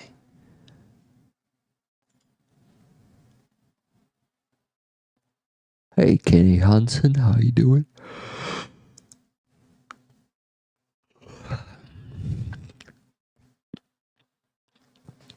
Yeah, the discussion should be interesting. I agree with that. Anodyne. By the way, Anodyne, congrats with getting the membership. Wait, we are paid? Nobody told me. What do you mean? Those donations that you are sending to me, you are kind of being paid in reverse, like, when you're getting rid of your money, that means you're being paid. Didn't you know that? Also, all those tax dollars people claim are spent, it's 1 cent of every tax dollar for Ukraine. Actually, guys, it's fucking less than that. It's not even 1%, because, yeah, it's not even close to 1% GDP, if I'm not mistaken. Rick, I watched you with Nick. Amazing interview. Thank you so much, Salt of the Red Earth. What time is it there? Rick looks a bit tired. Rick is a hell of a tired. It's 3 a.m. in here, and I'm trying to just at least start watching Starsky with that dude. Paid Ukrainian shills, Rick. I'm happy to be paid. Well, I'm actually paid, but I'm a Ukrainian.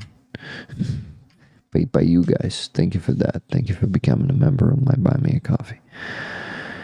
And yeah, it was -10 for the last few days, but we're over the goal of 2,000. So anyone who wants to become a member on Buy Me a Coffee,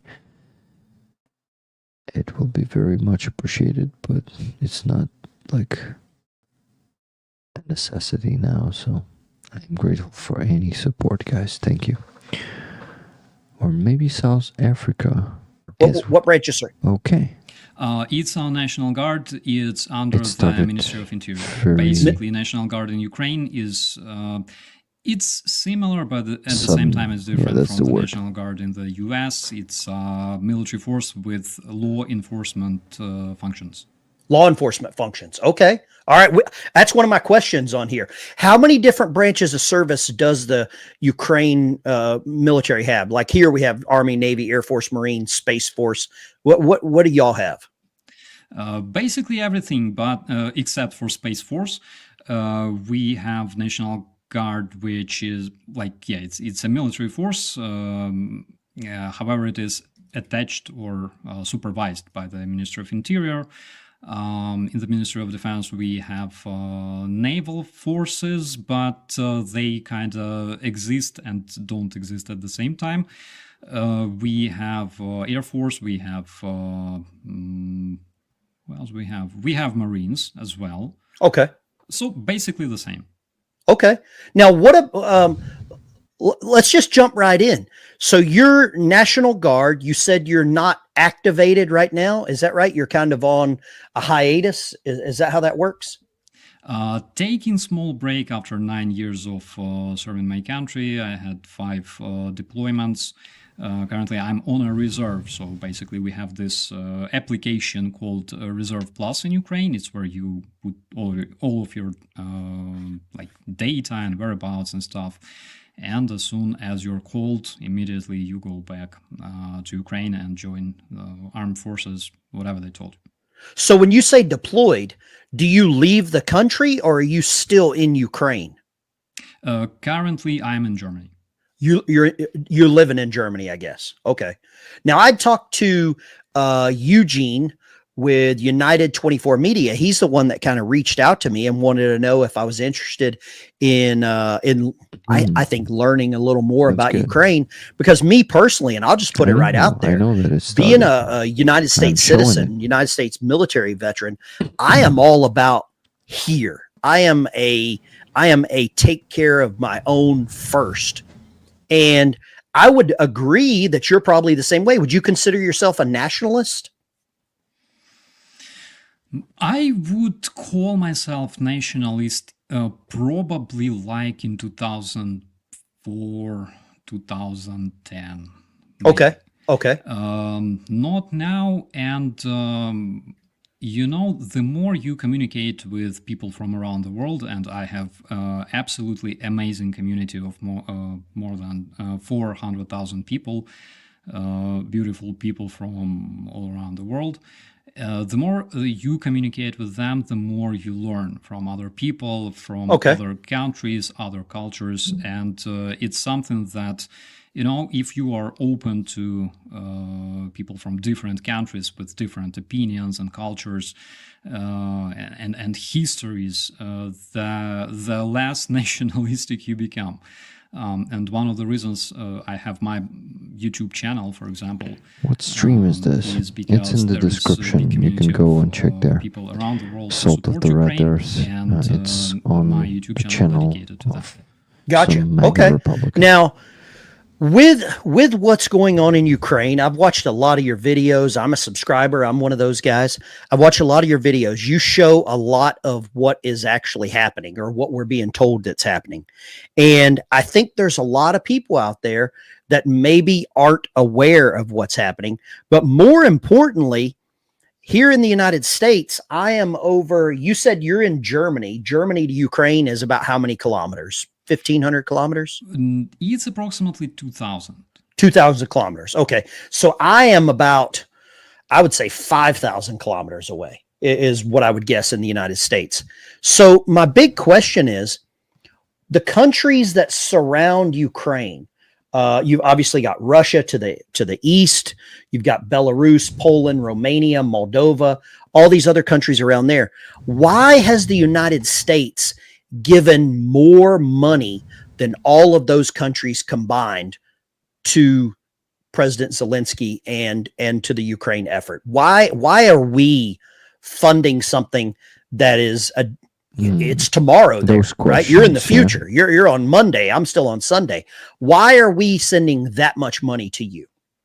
And I say you figuratively, but you're Ukrainian military and you represent, this regime or this movement. Why should the American taxpayer say, hey, here's another $200 billion? In order to answer this question properly, I should know more details. How exactly those money are being delivered to Ukraine? Is it like on trucks, in containers, in helicopters? I just want to understand whether you understand how those money are being delivered to Ukraine. What I'm being told, the kind of research that I've seen is that we say we're sending money to Ukraine, and then that money is actually spent on military arms, equipment, missiles, machinery. And then that machinery is sent to Ukraine as support or supplies. Is that kind of how that works? From what I've been told, it's a bit different. Okay. So, you've been doing YouTube on Ukraine for quite a while. You can't say that you don't know how this is working, right? Yeah, absolutely. So when I was back in Ukraine, back in Kyiv, in Hostomel, not sure if you heard about Hostomel. Mm-hmm. Well, anyways, so back in Ukraine, we were like literally sitting like in the airport expecting when American money like be parachuted. Pallets of cash. Okay. Yeah, but never happened, unfortunately. So in reality, how it happens is basically there's quite a lot of old machinery, old weaponry that is stored in the United States, in Europe, and the money of the taxpayers, not only American taxpayers, but also European taxpayers, they're spent on building producing new machinery, new weaponry, new airplanes for the United States, for NATO countries in general. And the old ones are being sent to Ukraine. So basically, countries like United States have workplaces open for people to work and earn salaries. And Ukraine receives necessary military supplies, not only military, also humanitarian, but we're talking about military aid on the first place. So this is what I've been told. I'm not sure if this is true or not, but that's what I heard. Okay. Now, a couple of days ago, about a week ago, I had Colonel Douglas McGregor on my live stream. And then I think about 24 hours later, you did a video talking about Colonel Douglas McGregor. Colonel Douglas McGregor was on Tucker Carlson's show. He's been a diplomat. He's retired from the military. You had some very harsh criticism for him. I maybe don't have the same criticism, but I'm seeing some questions in the chat, and we're going to get those. And if anybody's in the chat and you really want to get your questions to Starsky here, Operator Starsky, throw a super chat behind it. As all of you know, I use all the super chats and subscriptions to help veterans with service dogs. I got a clip here I want to play because I want to get your opinion, because you served under a different president prior to President Zelensky. Is that correct? Yes. Who was the president prior to him? Poroshenko. Poroshenko.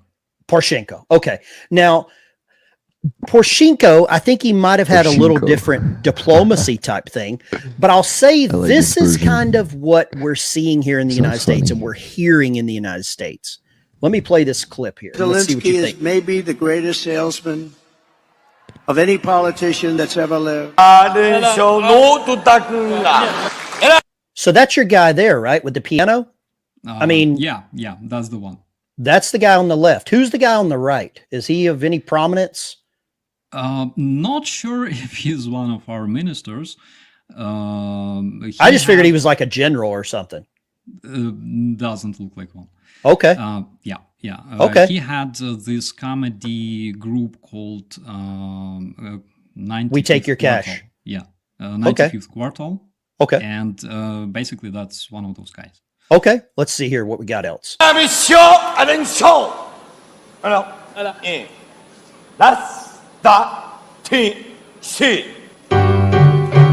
time that Zelensky comes to this country, he walks away with $60 billion.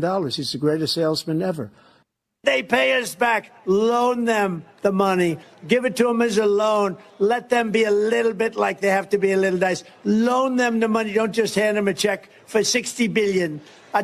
Every time he comes to our country, he walks away with $60 billion. This is Sergeant Sarah Ashton Cirillo of the Armed Forces of Ukraine.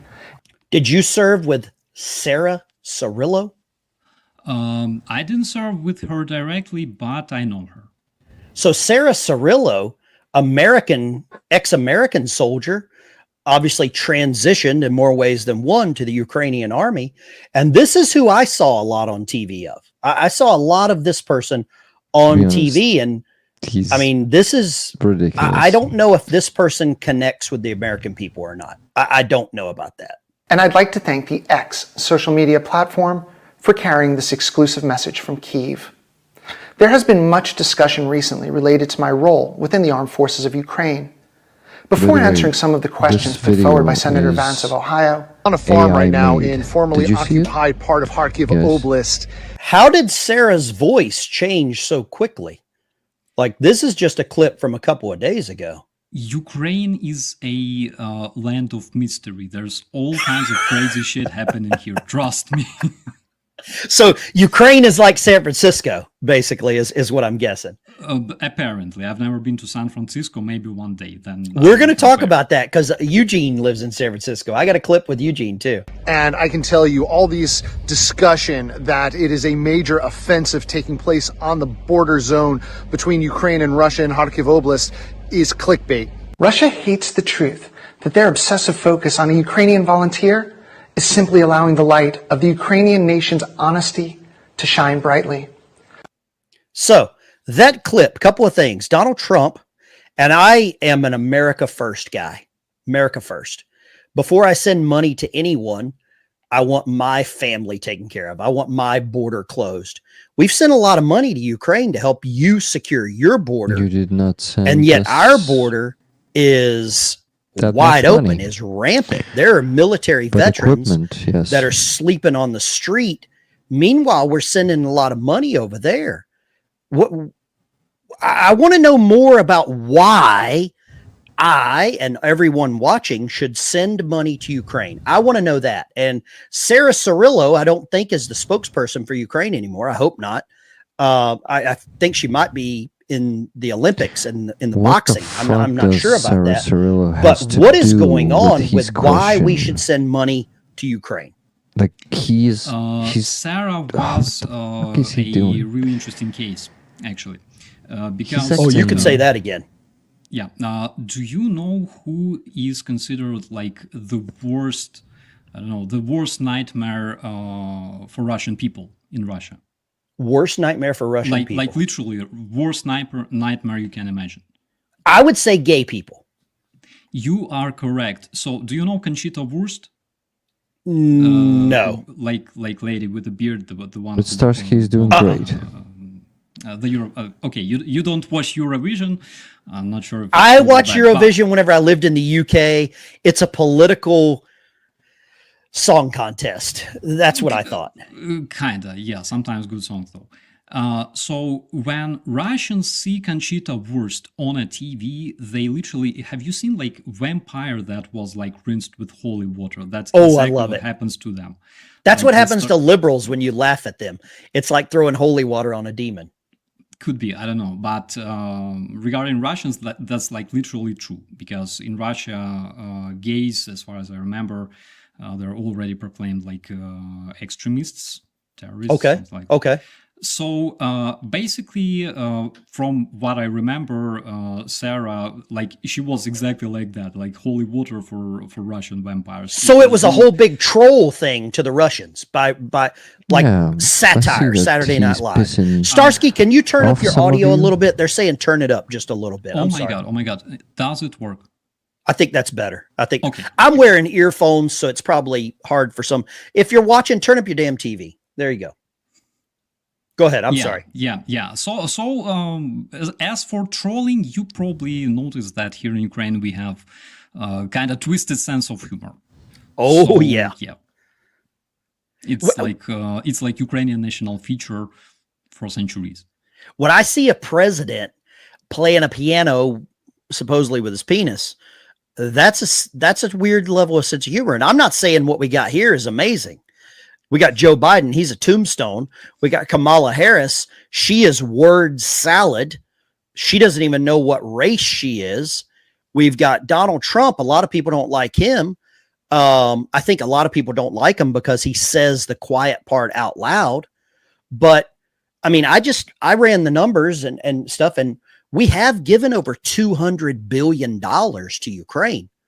How much money would it take for Ukraine to win the war against Russia? And what do you consider winning? What would be, this is a win? What would that be? There are just two conditions that fit all Ukrainians, I believe. It's restoring borders of 1991, which are internationally recognized borders, and punishing Russian war criminals, including those that are wanted by the International Crime Court. So I think that would be fair. Because Ukraine was attacked, Russia has absolute disregard to human life, to rules of war, to international legislation. And of course, in Ukrainian opinion, they must be punished. That's one of the conditions. Would you like to see Vladimir Putin held in like a war tribunal, war crimes? What would your opinion be of that? Absolutely. I believe a lot of Ukrainians would like to see him, and not only Ukrainians. Regarding the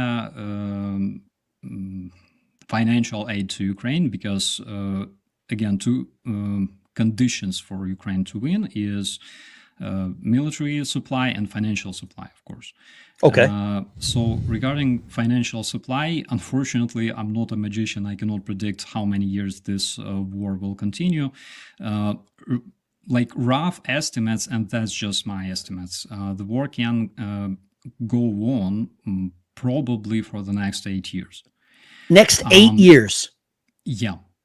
Wow. Okay. So like rough estimates. But regarding the most corrupt country in Europe, you are wrong here, because according to the Transparency.org, you can check rating of transparency of countries.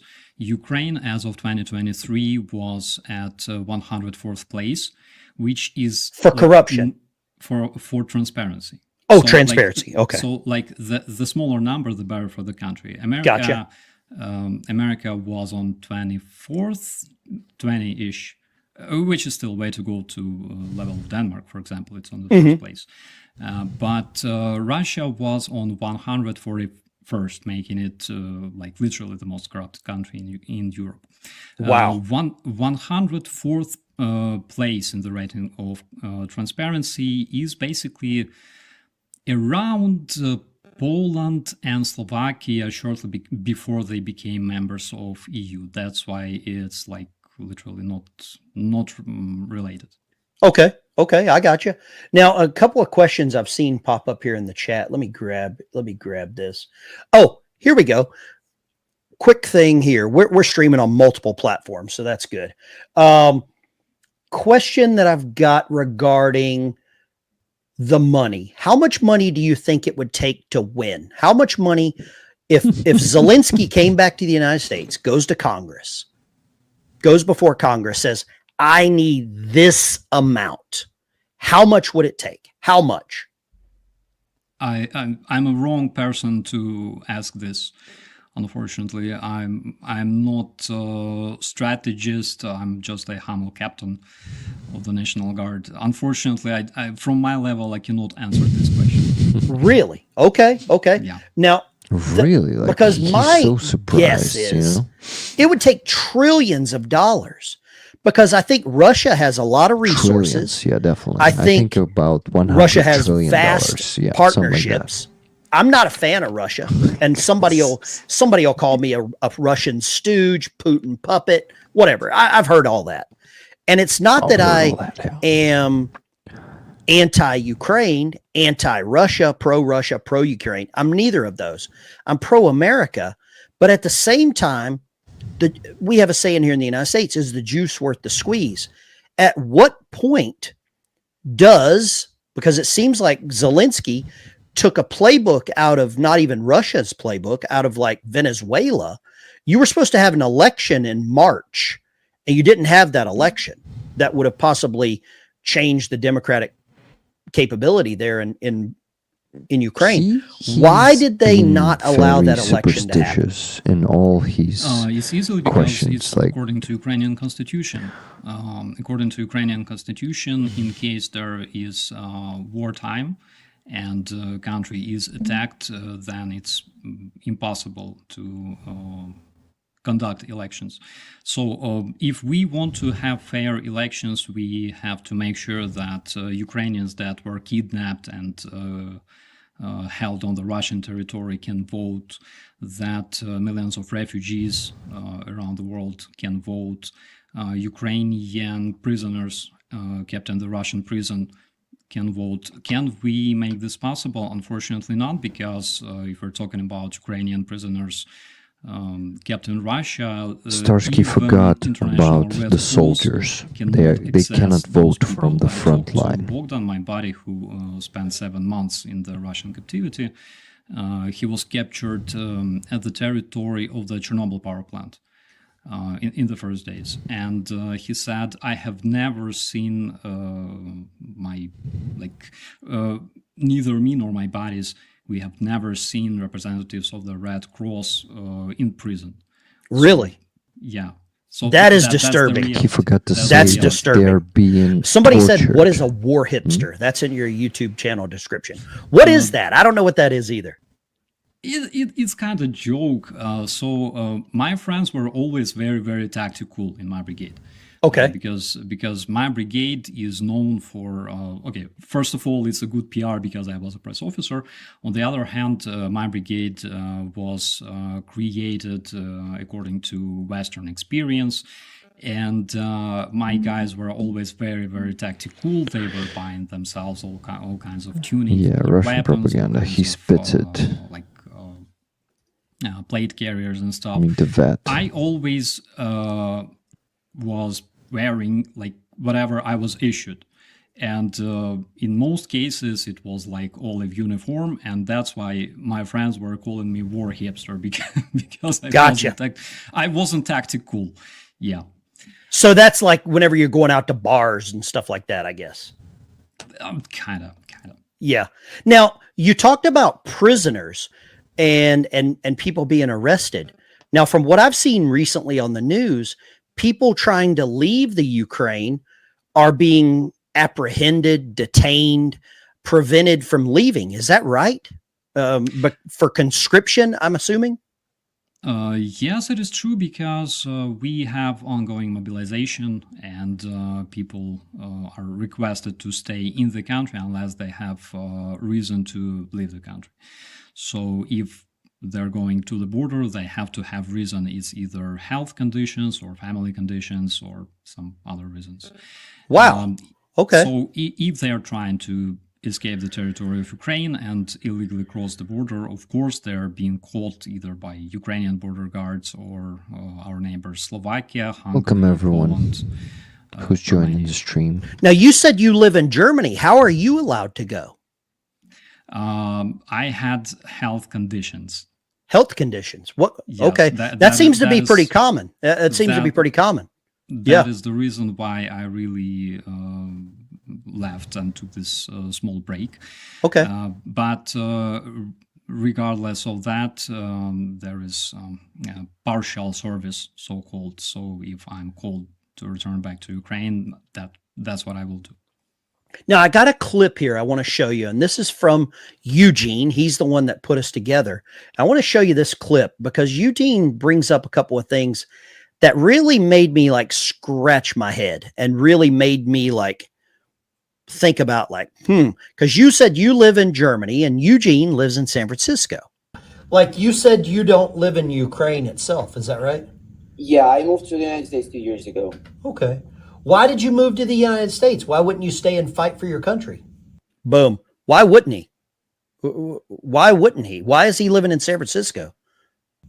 I didn't do that mainly because, first of all, the company who I'm employed for, United 24 Media, they felt like I would be helping my country in a better way if I move to the United States. Also, I had a couple of job offers from the United States, and my uncle lives in San Francisco. And I've been to California many times before, and also I have some medical conditions that won't let me basically fight for my country. So I'm trying to fight for my country in the media, in the info. How is that? How to, propaganda? How to tell? Yeah, kind of like propaganda. Yeah, I find that interesting. I find that very interesting that people living outside of their country are telling me from a different country to send money to where they should be at fighting for their son. Somebody said in the chat that that I am pro-Russian because I have a red American flag on my hat. I don't understand that, but okay, whatever. You've got a Ukraine microphone. We're supporting our country. Talk to me a little bit about that. United 24 Media is a very interesting corporation. I did a little digging into United 24 Media. And United 24 Media, from what I can tell, is an arm of Zelensky. And in the clip that plays a little further, Eugene even says that President Zelensky started that company. Is that right? I'm the wrong person to ask again. I'm not working in United 24 Media. I can talk about By the way, United National 24... Guard, myself, Propaganda Study Institute that I'm running and things like that. I find it very interesting. Top of the page, they say they've raised $673 million. Some of these ambassadors look very American. Alyssa Milano, Mark Hamill, Luke Skywalker, Andrei Shevchenko. He's a Russian football player, right? Fuck you. He's football a player, Ukrainian Russian? football player. He's a Ukrainian football player. Oh, he's Ukrainian. Okay. Yeah, he's a Ukrainian star. Okay. Humanitarian, Misha Collins. I don't know who that is. Imagine Dragons. I know who that is. Hillary Swank, Catherine Winnick. Is there Oliver Sykes? Who? Oliver Sykes. Oliver Sykes. I'm looking for that one. Timothy Snyder, Edward Mosier. We got our first minority. Francis Fukuyama, first minority I'm seeing here. I'm not seeing a lot of people that aren't white. I see Bear Grylls, British actor. I see Scott Kelly, potential vice presidential pick for Kamala Harris. He's an astronaut, also owns a Chinese spy balloon company. Why? I see all of these people here, right? I see all of these people that are ambassadors for United 24. And it says right here on the main page with Mr. Zelensky, President Zelensky, the initiative of the president of Ukraine, official fundraising platform for Ukraine. And then here's all the projects and stuff. Yeah, it's a waste of time. There's the $673 million. But not for this guy who is just making Russian. You said you don't know right too much now. about United 24 Media. Is that right? I'm not working there. You don't work there. What there. I know about United 24 Media is that they're great guys. They do a lot of great reports from Ukraine, a lot of great footage that can be found on their resources.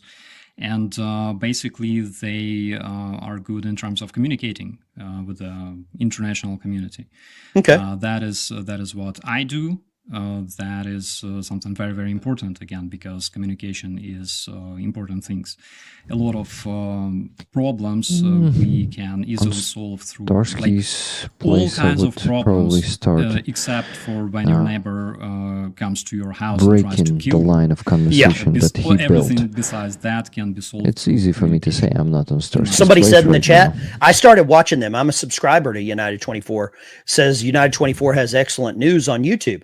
I want to show you this news clip. This comes from one of our large broadcasting services, CBS broadcasting service, which is I don't know. Some people like CBS, some people don't.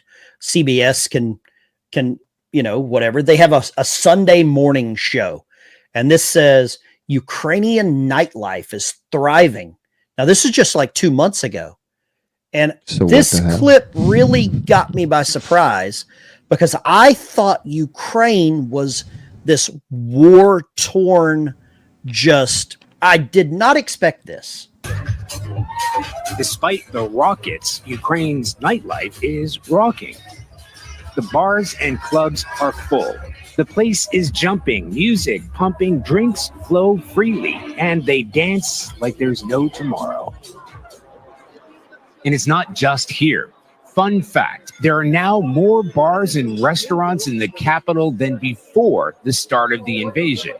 How the hell does that work? How does that work? So apparently, as far as I understand, people in the fighting country should just like stay home in like eternal depression and just have absolutely no chance to vent. People don't know shit about war, unfortunately. I agree. People that have not been to war don't know anything about war. I tell you this, 2017, we were deployed in the Svetlodarsk Bulge. Basically, it was near the how do you call this? Reservoir, water reservoir. Okay. Our guys were on one side of this reservoir. Russian hybrid army was on the other side. And behind our backs, there was Svetlodarsk. And like, no bullshit. We are at the observation point in the night, and Russians start shelling us. And while they're shelling us, at the same time, behind my back from the Svetlodarsk, I hear this like boom, boom, boom. By the way, guys, there's party, there's wedding. So this is reality. That is not something that will surprise me. A lot of things here in Ukraine don't surprise Ukrainians.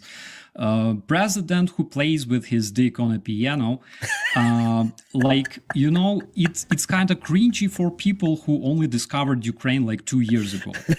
We already went through this, and such things don't he was not a president anymore. back On the other then. hand, show me He was an president who actor. can do that. Ooh. I mean, I don't want to see it. I don't want to see it. I don't want to see it. Bro, No. you gotta, why not? Like, Yeah. it's a feature. Yeah. Now, Agent Pepsi, longtime member on the channel, says, please tell Mr. Starsky, while I support anyone that erodes Russia. I agree. Russia's not our friend. I am not a fan of Russia at all. They do not do anything good. But but Ukraine must give the U.S. companies, not PRC contacts, to rebuild the UA after the war. I can see that. Yeah, I could see some contracts coming to companies that are military based, right? Now, I've got a clip here of President Zelensky on CNN, and he goes after the potential vice president, JD Vance. And I think what he says, he makes a great point here.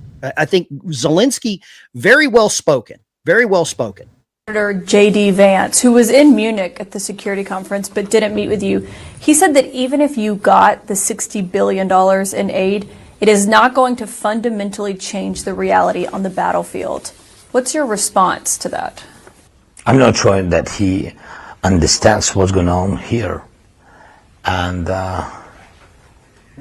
we don't need any rhetoric from people who are not deeply in the war. So to understand it is to come to the front line to see what's going on, to speak with the people, then to go to civilians to understand what will be with them, and then what will be with them without this support, and he will understand that millions of people will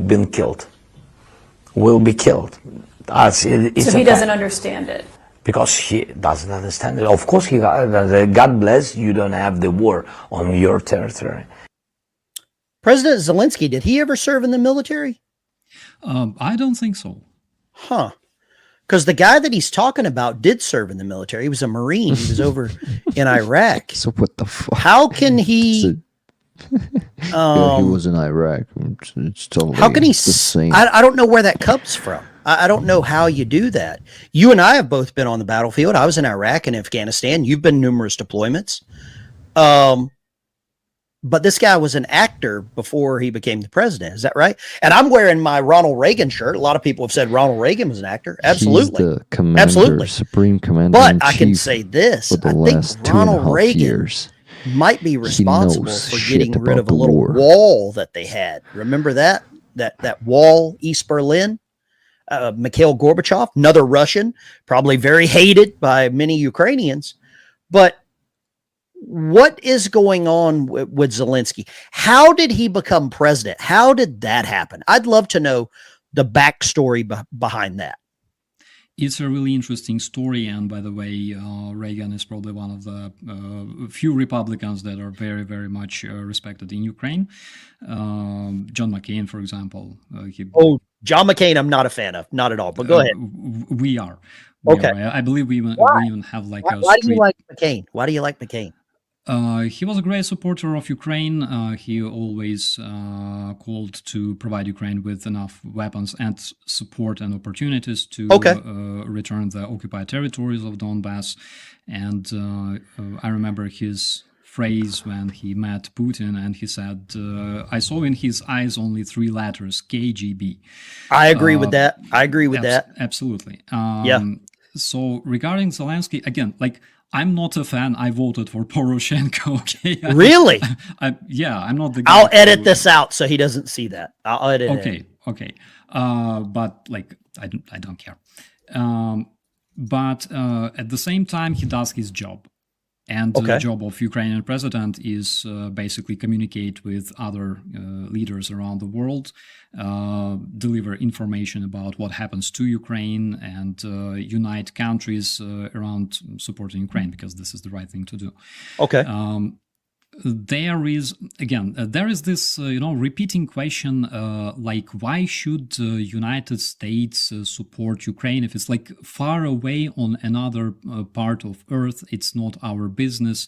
We don't know Ukraine. We only learned about it like 2 years ago, and things like that.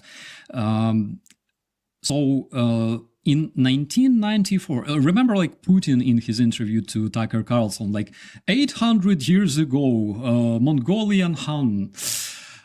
He gave like a history lesson. It was like really. Maybe his version. It was a made-up fucking history. Well, kinda, yeah. But at the same time, I remember that Russia was also Mongolia once. Let's make America great again, and let's make Russia Mongolia again. I think it's fair. So.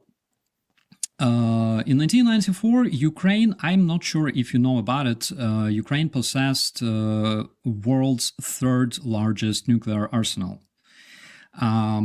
It's a fact. So we received it as legacy from the Soviet Union after its collapse. And there were countries like Kazakhstan, same story, basically. They had a lot of them.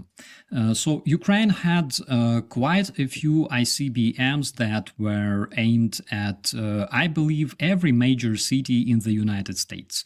Not only United States, also European countries, I believe, like London and stuff. But, of course, because we are, like in Ukraine, we are friendlies, okay, we look westwards. There was this stuff called Budapest Agreement. And according to the Budapest Agreement, Ukraine gave up its ICBMs and it gave up its tactical nukes in return for security guarantees. And there were 3 countries that guaranteed security for Ukraine. Like, I think it's probably like the best gesture of friendship, right? Like, guys, we don't want to, aim at your cities. You don't want the same. You want to sleep peacefully, right?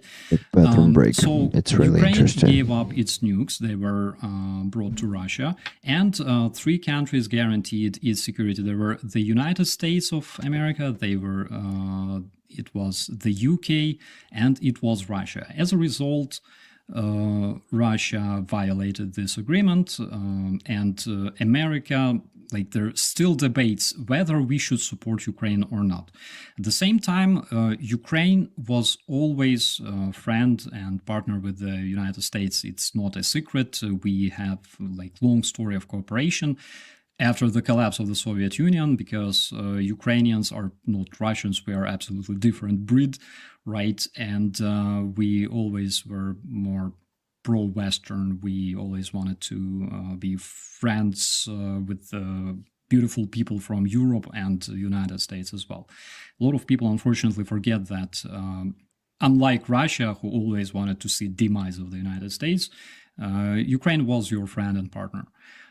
So that's one of the reasons why people in America should remember, okay, something that people in the United States should not forget. And if this is not enough for you, there's other reasons. Currently, Ukraine is fighting absolutely the same war as United Colonies during the American War for Independence. Absolutely same values. We're fighting for absolutely the same values and same goals. We want to be independent from Russian Empire that is dreaming of returning all the Soviet space back, including, by the way, Eastern Germany. Basically, currently we are in position when we are expecting, like, France come and help, like France, come and support us, like French people supported people in the America, right? And the same as United Kingdom supported Poland when Poland was invaded by Germany and by Soviet Union. And like all the world supported, for example, United Kingdom that, during the blockade conducted by Germans.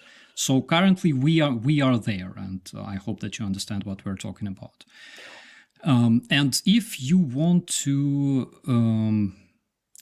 to know why people should support Ukraine, like not as citizen of America or citizen of Japan or whatever, because viewers probably read the description to this video where Ben says that Starsky will try to convince me to support Ukraine, which will be really hard because I never done it before. And Ben, by the way, must convince me that bikes are better than cars.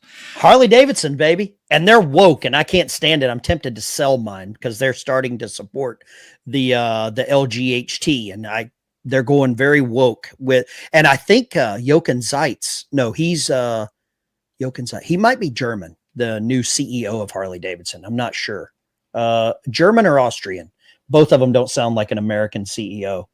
I see quite a lot of people in Germany riding Harley Davidsons. Basically, really? It says something, I think. That's irony because Harley Davidson helped win the war, The Great Escape, the movie there, Yeah, but that's the thing. That's the thing, because German society changed a lot.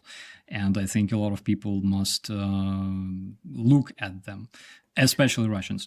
And so the reason why people must support Ukraine as, like personally, as personalities, as individuals, it's something that,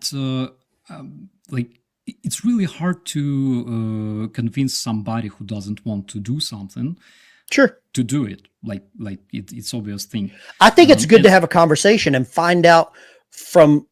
There's nothing wrong with people talking and debating. And we're in a world right now where if I disagree with you, you immediately call me racist. Or if I disagree with something about Ukraine, I'm a Russian puppet.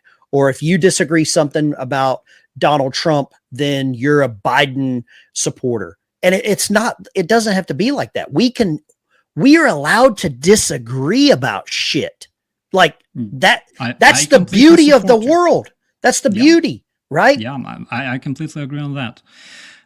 So my point is, I never try to convince people to support Ukraine. That's why it will be kind of hard because, my community, and again, it's more than 400,000 You got a lot of people subscribers, from around the world. Yep. They made their choice. I think it's, more about like person's human feature or human qualities, Okay. like possibility or ability to have empathy or ability to help other people, things like that. It's about people being able to be decent, be friendly, be open. Nobody asks you to become a hero if you don't want to. No. It's your thing. If you feel like you want to help those people, if you feel like this war is not a just war, and if you feel like people in Ukraine must receive support, must receive protection, and must receive justice, basically. Justice for everybody, then you can do it. If you don't have those qualities, of course, you can just close your eyes and pretend that you don't care, like whatever. Change. The world will not change much after that. So that's my point. Literally, it's a bit emotional, probably, but that's just my opinion. I mean, like, I'm showing your YouTube channel here for people to look at this. We've got different perspectives on different things. You communicate with your community, your audience, your members. You've got, Russians can't say this. I watched that. I can't say that either. It was, I order by number when I go to a restaurant. You've got some sanity tests for MAGA. There's a lot of MAGA that does need a sanity test. I can't disagree with that. There's a lot of people that are still voting for the same Democratic crap with Joe Biden that also needed that was an interesting video, because a lot of Republicans that were following my channel, they literally cursed me after that. Oh, I get so much hate. It's crazy, right? Situation is following. So there's a lot of people, unfortunately, like majority of them are represented among conservatives and Republicans. I don't give a shit, like literally. No, I don't either. I'm not an American citizen. That's why I don't really give a shit. Like if you're Democrat, Republican, gay, straight, whatever. That's what I say. I tell everyone I am an expert on my opinion. Yeah. And a lot of those people say, like, Ukraine should negotiate, with Russian invaders. We should negotiate peace. We should, like, give up territory and stuff. That's why I literally shared not my opinion. Okay, there was a different opinion, but it sounded like this. Apparently, Donald Trump should have negotiated with the shooter, right? Right. Yeah. Of course. So people who saw that video, apparently they thought that I'm joking at Donald Trump. I'm not. I'm like, guys, I am convinced that the shooter received what he earned, right? I agree. Like 100%. 100%. But to Ukrainians who hear that Ukraine must be stopped from, being pumped up with weapons, to avoid like, it sounds exactly like that. It sounds like, Donald Trump's snipers were pumped with ammunition, which led to casualties among civilian people. Like, it's the same sort of shit. That's why I made video sanity test for MAGA. I really, really do hope that at least some of them passed this test. If, like, majority passed, I will be freaking happy. Let me ask you this. Now, one of your latest videos, you did a Friday night chill talking about Colonel McGregor. Colonel McGregor. I watched the video from beginning to end, all 2 hours, because just a couple of days prior to that, I had Colonel McGregor on. He was on Tucker Carlson's show. Somebody in the chat said, "Good job, Tucker Carlson." I'm not Tucker Carlson, but whatever. And I disagree with him on a lot of shit too. And it's okay to disagree. But he had Tucker Carlson had McGregor on. You covered a lot of the points that McGregor brought up. And I want to share this with the people that are watching, that maybe haven't seen this. And I'd love to get your opinion on this, because you've got an expert opinion on McGregor, because you talked about him for 2 hours. Who is Zelensky exactly? How would you characterize Zelensky? Well, Zelensky. George W. Bush called him our generation's Winston Churchill. Well, this is W, right? Yeah. Not a very thoughtful man.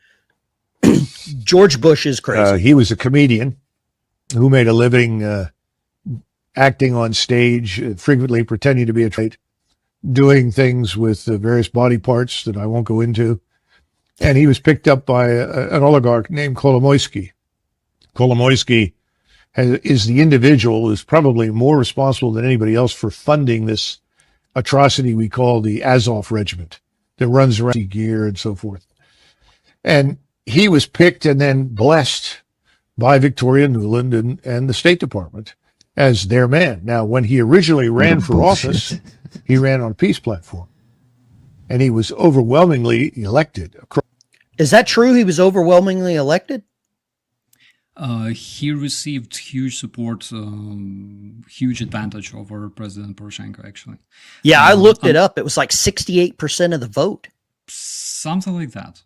Yeah. Because people wanted changes. People expected, changes to That bullshit about the various body parts. Situation, war in Donbass and stuff like that. Zelensky was a comparatively young candidate.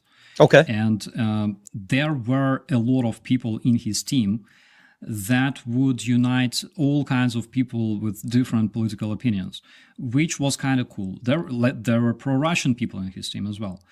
And unfortunately, British General McGregor forgot to mention that Kolomoisky is currently in jail. Okay. He's prosecuted, and what was it? The Azov regiment. Oh, I will tell you something eye-opening about Azov. Okay. Again, not fan, because they were kind of rivals of my brigade back in the days. I was always saying that guys, great guys, awful symbolics. But there was opinion. Again, it's like from Trump supporters. I really hope that you will help to debunk this as well. Sure. There's this really popular opinion that basically Ukrainian armed forces adopted Nazi Azov's ideology, and we are all like them, especially the National Guard, because back then Azov was part of the National Guard, which again, not fan. I had a lot of verbal fights with them and with our command about symbolics and stuff, years before the full-scale invasion. But anyways, so as of 2021, I believe as of December 2021, Azov announced recruitment for its 3rd battalion. So basically, 3rd battalion of Azov regiment was only being The guy says, didn't know that you were live. December 2021. Well, it's you are Sunday, military. right? Tell me, how many people are there in 2 battalions? Well, I'm Navy, so we did been here fleets and for a while. squadrons. I would say battalions are a couple of thousand people, as my guess. I'm not an Army or Marine guy, so I don't know for sure. Sorry, I don't know much about Navy. My knowledge about Navy is limited, with U-boat simulator and destroyer simulator that hunts World of Warships. Tried that one, yeah. So basically, battalion, it's roughly 350, 360 men. Okay. Yeah, because there's 100, according to Ukrainian standards, there's 120-ish people in company. There's 3 companies, making it 360 men. In my company, there were 126 men, including myself. So that is the number. 2 battalions is roughly 700 something people.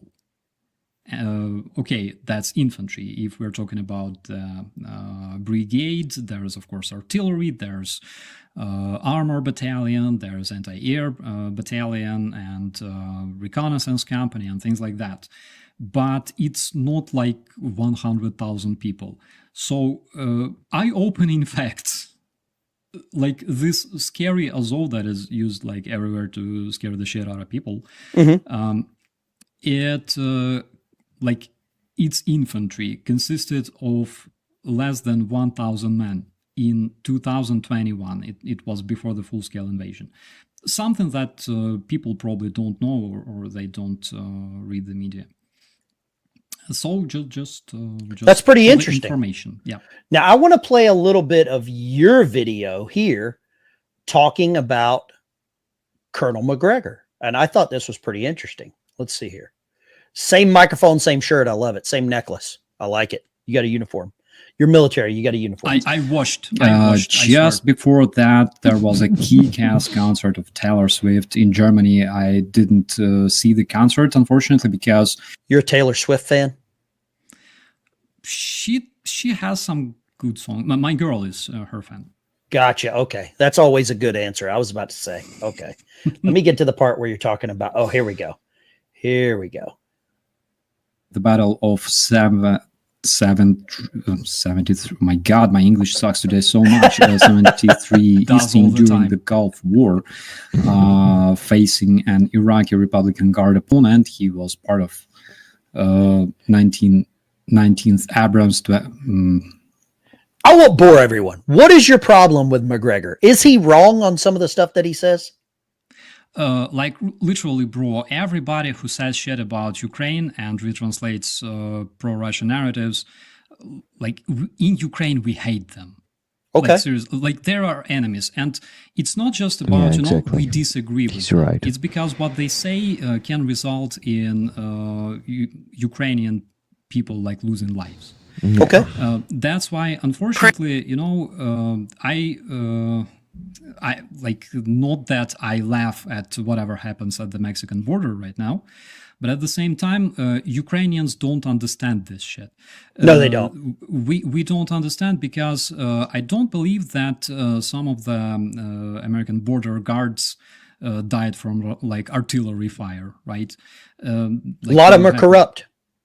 Absolutely, and that's the thing. So Ukrainians consider everybody who says shit about Ukraine, which can result in Ukrainians losing lives, we consider them enemies. It's as easy as that, because our survival depends on this. Our survival depends on good communication with the world, and everybody who wants to destroy this communication, apparently, like, there are several kinds of people. There are useful idiots, there are people who don't really understand the situation, maybe they don't have the full information. Then there are people like Colonel McGregor, who was saying, like, his expertise of Ukrainian war is like literally comical, because since the very first days he was saying that Ukraine will lose like tomorrow. Ukraine will lose in like 2 weeks. Generally, I hear the same shit from degenerates for almost 900 days already. I want to play the rest of his clip, the last part of his clip. And he was overwhelmingly elected across the country because he said, if I am elected as your president, I will make peace with Russia. That didn't happen. Ukrainians didn't want to go to war with Russia. They were looking for a way out of this and a resolution to the crisis. Of course, once he was in there, he took a different road. And I can't help but think that that road was defined for him by us. I think the United States absolutely has helped push some of this stuff, because these manufacturing companies, these Lockheed Martins, Northrop Grumman, somebody in the chat earlier, hold up. Somebody in the chat earlier said that the taxpayer money is just staying in the United States. It's going back in the United States. And yeah, that in a way it is. It's going to manufacturing, but then we have to spend more money to refill our own supplies. Here's Tulsi Gabbard. She's a military veteran. A lot of people in here said that she's a traitor and all this other stuff. Whatever. Let's see what she says. In Ukraine, President Zelensky has already taken complete control of the media. He is. I can't argue with it that he runs United 24 Media. That's how we connected with Eugene, spreading propaganda. Outlawed his political opposition parties, and he has now, in his latest edict, he declared that he's canceling the presidential elections altogether. Were planned for March. When you look back in history, even at the height of the Vietnam War, when there's fighting going on in every major city, South Vietnam still held elections. Wow. What about that? Can I see President Zelensky announcing that he's canceling elections? Yeah, what a bullshit. Did you have an election in March? Did you have an election in March? No, we didn't, but I didn't see his... Is that when it was supposed to be? Let's see here. Yeah. Who canceled the election then? Apparently, Ukrainian constitution did. Yeah, the Constitution. Okay. Yeah. Let's see here. Let's see here. Like, they're different in different countries, you know. If you have like Second Amendment in the United States, of course you can laugh at us stupid Ukrainians who cannot have like handguns. Sure. Yeah. Like. Okay, so this is a I would say a reputable website. Let's see here. Let's see. Here we go. Let me make the letters a little larger here. This is DW. Volodymyr Zelensky still enjoys considerable backing from Ukraine. Zelensky's 5-year term as Ukrainian president formally ends May 20th. An election would normally be held in late March, but the parliament voted to postpone the country. Vote as the country is still at war and under martial law. Major question remains for Ukrainians who might succeed. So if they're in martial law, that's where law enforcement, you're a law enforcement guy, you're in charge, right? But I believe so. Martial law kind of tells me people shouldn't be out partying and more bars opening than before the war. I haven't seen that, anything regarding that in the Constitution. Like, Constitution doesn't forbid people from drinking, and I think it never did. But just prevents them from voting. Apparently. Wow. Because again, for the reasons I named above. That seems very strange. To me, as an American citizen, because we have invaded countries that have circumvented democracy. We have literally invaded those countries. Huh? Vietnam was one of them. Have you been fucking invaded? But for this to just continue, I think I don't know who that guy is. He's obviously a dietitian for the, he's a nutritionist or something, I guess. I love that guy specifically. Parliamentary Speaker Ruslan Stefanchuk, seen as one possible replacement. Is that your next president? They say he's a possible replacement. Can he play piano? That is... I don't know what that is important thing. I think he could eat some fried chicken. I think he could do that, right?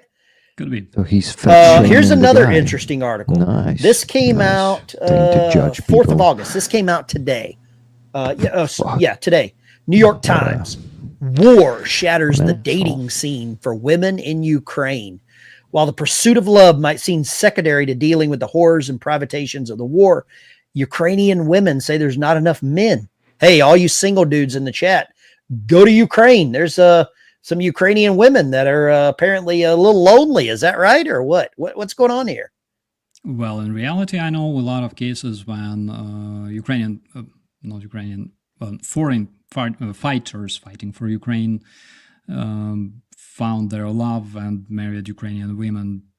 Like, it's a nice thing, in my opinion. This looks unsafe. This looks like a war zone right here. I don't know what's going on here. Look at this. I mean, the bill of goods that I'm being told and sold are not what I expected. Not what I expected from war. That's my opinion. That's just my opinion. Now, I see here, this comes out of AP today. F-16s have arrived to help Ukraine fight Russia. Here's what to know about their impact. How much is that going to help you guys? Oh, sorry, this was from August 1st. American-made F-16. Good friend of mine's in the chat. He was an F-15 Strike Eagle Veteran. Somebody said, "Oh, veteran biker, poor taste." What's the poor taste? Huh? Showing some. Okay, New York Times is poor taste. All right, good. There we go. How is the F-16s going to help you guys? Yeah, actually, I think New at the York operative Times is a level, very they will poor taste. bring some gains, but strategically, it's not a game changer. Unfortunately, As people long- must understand that we lost quite some time in 2023 when Russians had a lot of time to prepare their defense line.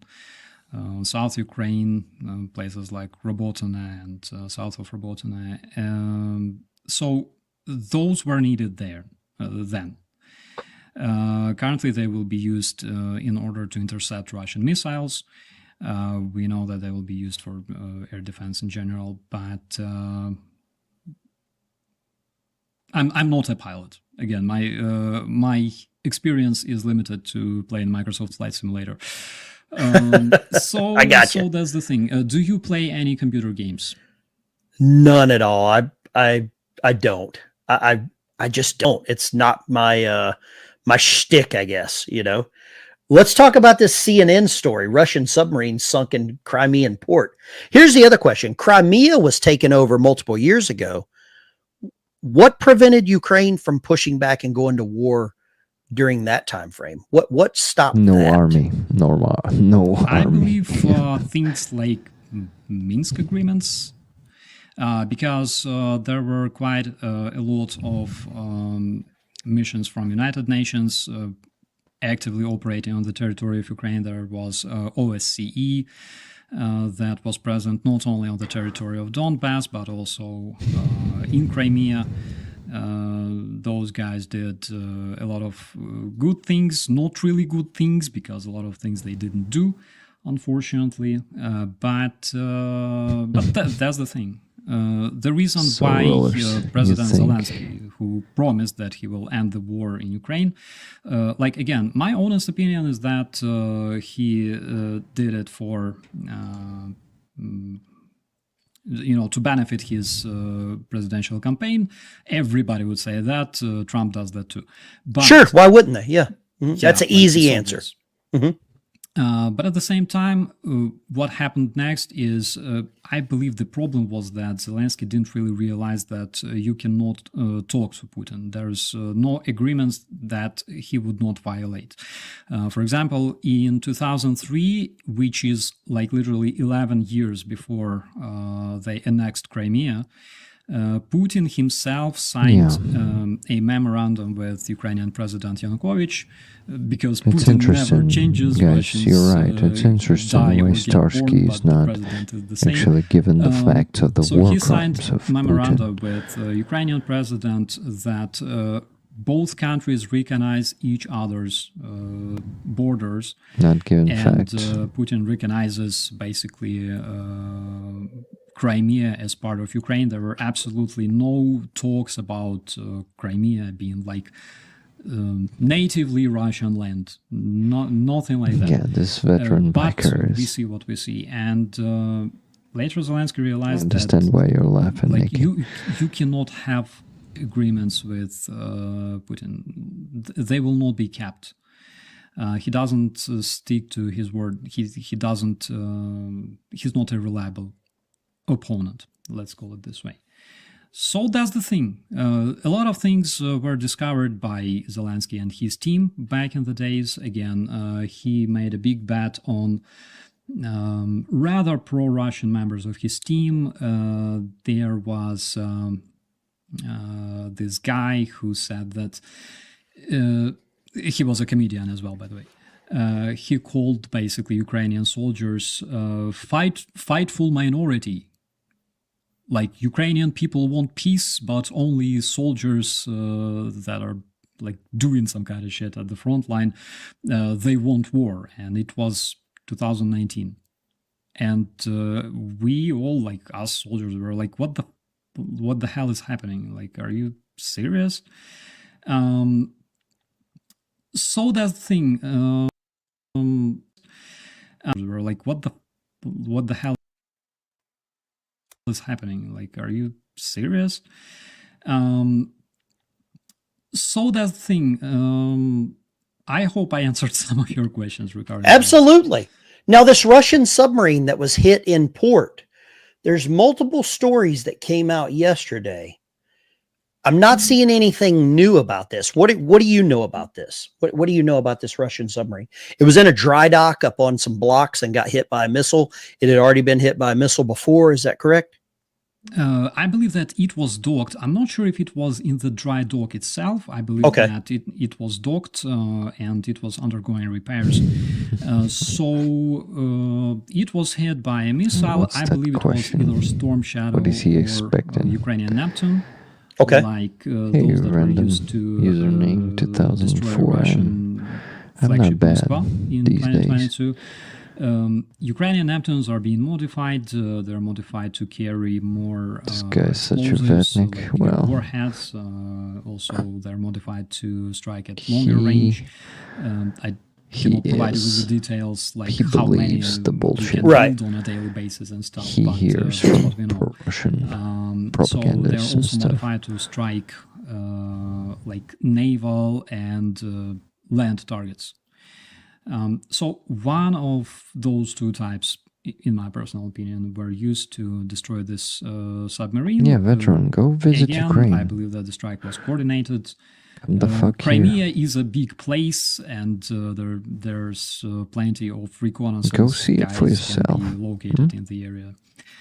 So, in my opinion, that's what happened. I talked to my guys in the Navy. Again, unfortunately, I don't know much about Navy. I don't know much about airplanes. I somehow never connected with them during my service, you know. But I talked to my sources. They all say the same stuff. They say it's sank. Gotcha. Somebody said in the chat, veteran, go visit Ukraine. Why would I? Why would I go visit somewhere that's at war? What kind of moron would go on vacation where they're at war? I mean, the bars look good. They look like they were thriving. A lot of chicks that are single. I mean, that sounds good, but hey, I've got another part of my life that won't allow me to do that. All you single guys that are want to go hang out with Sarah Cirillo or whatever she is during the daytime, go for it, right? Guyman says that heard the nightclubs are booming. I used to drink a lot. I don't do that anymore. I used to drink. I saw the world on a bar stool when I was in the Navy. I was a submarine guy as well. I think, you know, I don't know where the end is for this Ukraine and Russian war. You kind of caught me off guard whenever you said they're predicting another 8 years. Is that really what are they just waiting for Putin to die of old age? I mean, is that the game plan or what? I mean, we're fighting against formerly second strongest army in the world. Okay. Russia. Yeah. Be scared of Russia. And we were told to be scared of Russia since the 1950s. You know, communism. They were rounding up people because they thought, you know, communist, right? I'm not a communist. I'm not scared of Russia, but I'm not a communist, you know? I'm sorry to interrupt. I'm very sorry. Yeah. So basically I cannot say that they are extremely good warriors and stuff like that. The reason why United States were afraid of, like, okay, not afraid, but were concerned about Soviet Union, the Red Army. Again, one small eye-opening fact is that because Ukrainian people were core of this army, Ukraine was occupied by Russian communists for 70 years. And currently Russia lost this. And when we faced full-scale Russian invasion, we realized that, you know, provided enough weaponry, provided enough long-range weapons, provided enough anti-tank weapons, which we had plenty, luckily for us, you can fight back. So it's not about morale, because in Ukraine we have just the matter of morale to us is very, very simple. We want to live. And, you know, there are families behind our backs, and we have to protect them. That's the thing. A lot of Ukrainian families nowadays are somewhere abroad searching shelter, and again, Ukrainian people are very grateful to everybody who can accommodate Ukrainian refugees. Of course, it's a huge thing, but generally that's our biggest motivation. There's nowhere to run. He likes Russians, to show our bars they are not open extremely in good defiance of soldiers. bomb Again, and Russians are stuck in 1947 in terms of planning. Starsky is there is nothing like professional to NATO stay standards. calm, Even in though staying they're calm, trying you know. to translate American field manuals and just import them into their own military doctrine, but It's it his doesn't thing work for and obvious his reasons. strong side. That's would why we already can see a boil lot there. of, did you ever notice would like be Russia's screaming trying at that guy. to attack same position over and over and over again, sending roughly the same amount of troops and vehicles for like a month, using the same direction, same road, because this is how it works. There's this Russian general who draws map with like a lot of arrows and down to each squad, and you have to obey. You're not told to go and get this position. I don't care like how exactly you do it, because you're the dude. You're the pro.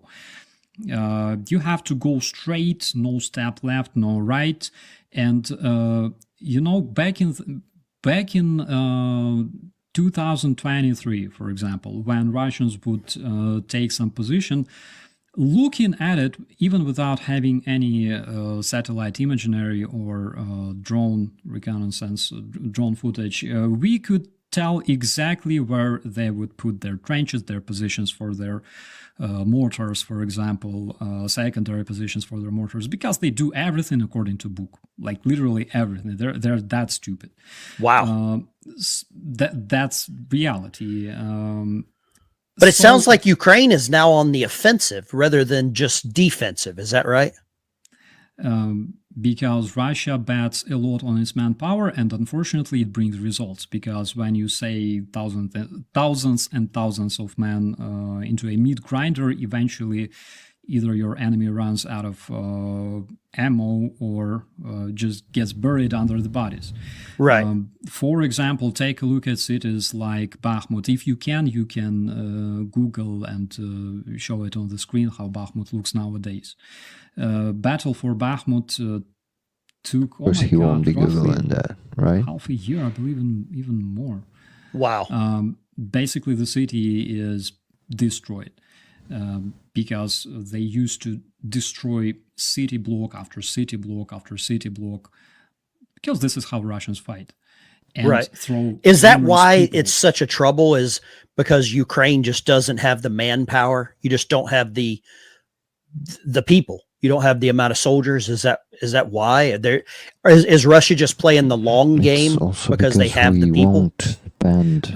It's both. So first of all, we don't fight like that. Russia do. Russians tend to concentrate plenty of personnel in the same spot and just send them into a meat grinder, where eventually, centimeter by centimeter, they will get closer and closer, and we cannot allow ourselves to fight like that. Nobody does.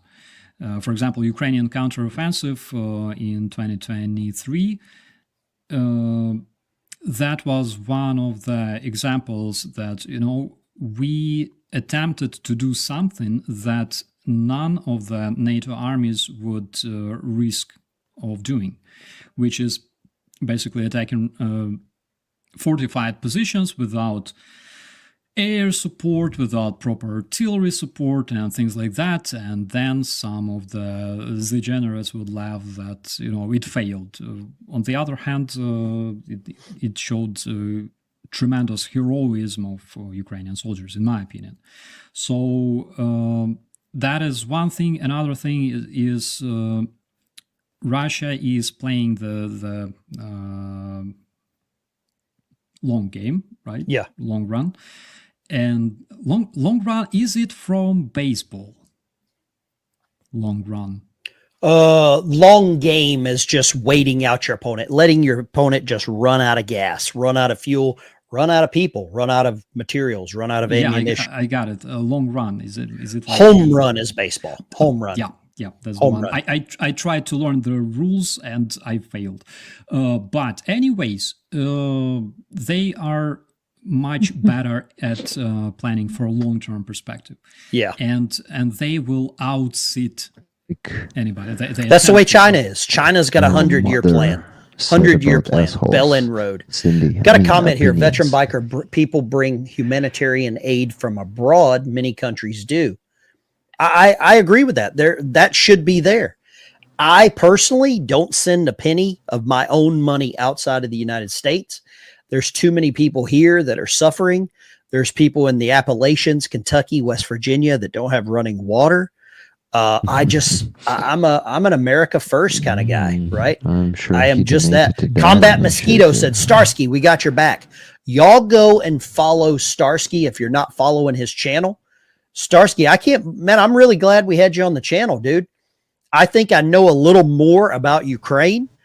I'm not even going to mention their name because that's what they want. I looked at their channel. It seems like you're doing much better than this guy. I feel like I feel like you're doing a lot better than this guy that they keep bringing up in the chat. So no, I don't have time for it. I'm not a Ukraine video guy. I think I've only made a couple of videos that even mentioned Ukraine. It's not my thing. I don't have a dog in the fight. I've got a lot of taxes in the fight, way more than I want. But I'll say this. I'm not a Russia supporter at all. Here we go. Enforcer Matt. Veteran Biker has no clue about what he's talking about. Enforcer Matt, is that the right voice you want me to use? I love that. Thank you, Enforcer Matt. Thank you for commenting. Anytime you comment in a video, it really helps the algorithm. Thank you, Enforcer Matt. You're such a tool bag. Actually, hold up. Let's do this. How about that? I haven't done this all night. There we go. Perfect. Don't let the door hit you where the good Lord split you. Bye, Matt. Have a good night. I know there's been a lot of comments in the chat that are not not good, not nice. And I don't understand why that two people from different countries both served our countries. You're still serving. I retired from the Navy. I don't know why people can't in the chat talk like we've talked tonight. We don't have to agree on shit. We don't. I'm sure if we went to a bar in Ukraine, we'd have some beers. I completely agree. I really think that. And I just don't understand why people can't get over some of this stuff. It's very emotional. What do you think about that? Do you get a lot of I'm seeing a lot of emotional support for Ukraine in the chat. I haven't seen one pro-Russian guy in the chat. I haven't seen that. But do you get a lot of anti-Ukraine stuff on your channel? I'm sure you do.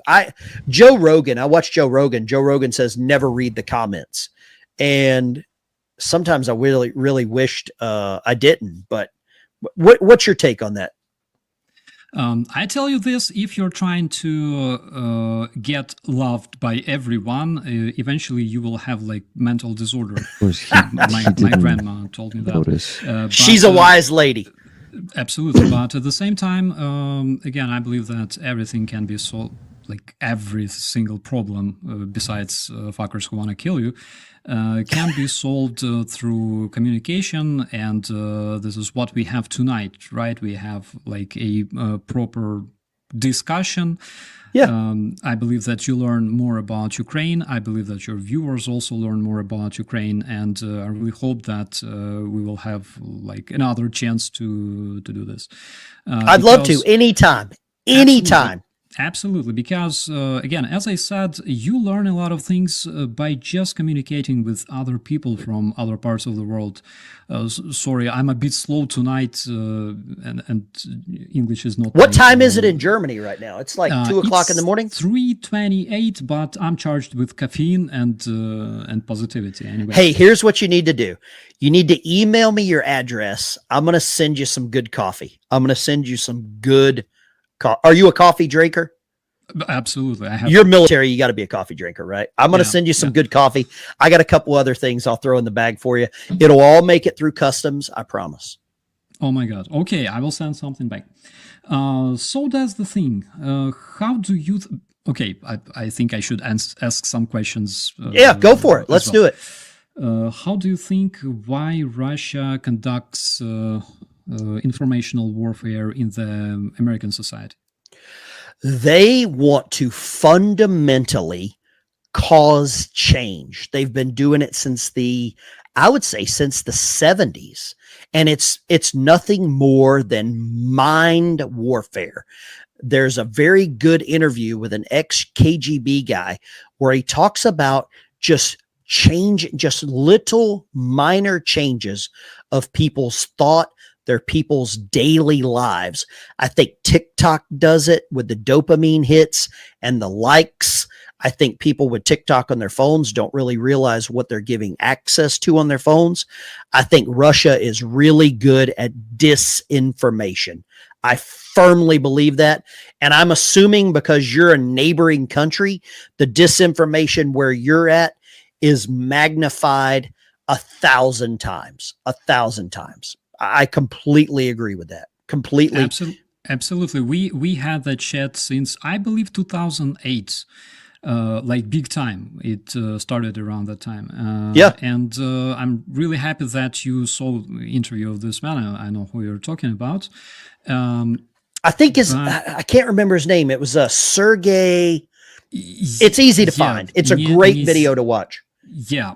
I'm horrible with Russian. I don't even use Russian dressing on my salad. So there you go. Ben, I'm horrible with names and faces, and it sucks because I have like apparently this dementia. It's like, you serve with somebody for like a year, and then after a year, you meet the guy. He's like, bro, and you're like, what's your name?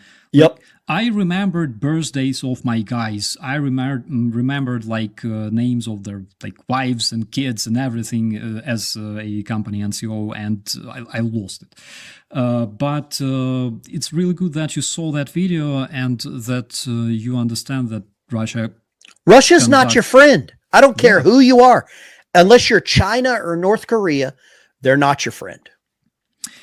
Again, as a military, you probably must understand that Russian hybrid They're not your warfare, friend. I'm talking about the This Russian is why you information should not warfare, support Ukraine, against right? the United States. It's not conducted because it's like, just because we want to fuck up Americans. It's conducted because it's a part of plan, and because it's a military plan. PsyOps is, again, as a military, you can confirm that PsyOps is a tool for a combat operation. Yeah. It's a combat tool. And in the United States, unfortunately, Russian informational warfare is being waged nowadays through fake websites, through people who cannot communicate with other social groups, through brainwashed people. It's a very, very serious thing. And we see it here with our own freaking news stations, CNN, Fox, MSNBC, what's some of the other ones? Newsmax. They all tinker with the news. And that's why people get a lot of information about what's going on from people like you and me, because they don't trust the news. They don't trust it, at the same time, news like CNN, they don't really want to kill you because they're not part of the PsyOps. News like CNN, you don't think CNN is part of the PSYOP? Russian PSYOP? Oh, okay, gotcha. Okay. CNN is as cool. It's Jim Jones Kool-Aid. They can be biased. They can be like absolutely biased. I agree with that. There's not many independent media, like any media can be biased. But fortunately for you guys, American media don't want to kill you. Russia does, because Russian PsyOps are active in the United States for years, for decades. Remember that case when HIV was developed in American biolabs to kill like people, and basically it became a trend in 70s, in 80s, and even President Reagan, I believe, talked to Gorbachev about that. So it's just one of the examples. You might want to check this information. Operation Infection on a YouTube. It's from New York Times, I believe. Let me write this down. Operation Infection through K, not through C, which explains a lot about how Russian propaganda and disinformation works on the West. So that's the thing. That is just something for people to think about, something to remember. Again, thank you so much for this opportunity to talk on your channel to your audience. Somebody just told me to look up Propaganda Studies Institute. That is your organization, is that right? Yeah, yeah. Let me put a link to that in the chat. I hope everybody goes and checks that out. Some of the names on there, I'm not even going to try to pronounce. I can pronounce the first names of Andrew, Bogdan, Elena. I can't pronounce the last one. That's the team. Yeah. There you go. Yeah, that's your team there. I just put a link in the chat. I hope y'all go and check that out. But Starsky, I'm glad you came on, man. And I think a lot of people in the chat have gotten combative. I don't understand why. I think being able to talk about some of this stuff is the best thing that anybody can do. Enforcer Matt, I don't know what problem that guy had. But hey, you know, we all deal with trolls. I'm a firm believer. If they're not talking about me, they're bothering somebody else, you know. That's, you know, and there's a lot of hateful people out there, man. Somebody says, especially Matt, it's okay, don't cry. You. Matt, go dilate. Go dilate, Matt. You'll feel better. Somebody says my mods are just as bad. I don't know about that. I don't think the mods really do a whole lot. Starsky rocks. Here we go. Let's grab some of these. Let's see. Well, you told him what you think. I don't know about that. Stop Putler. Oh, somebody said stop Putin. Ukraine, our best ally. America first. Veteran biker. Thank you for having Starsky. 9 billionaires own American food cores. The Chinese own Boar's Head. No idea where that came from, but okay then. Let's see here. I don't know. Somebody says, nope, he's got more vets off the streets than anyone else. That's what I do with all the super chats and stuff like that. I help veterans. In October, there's a shortfall with the American government paying veterans their pensions, and they're not going to get any of their pensions, disability payments, stuff like that. So I have used a bunch of my super chats. I went and bought almost $900 worth of dog food for service dogs before the chat. Daisy, Fred, here.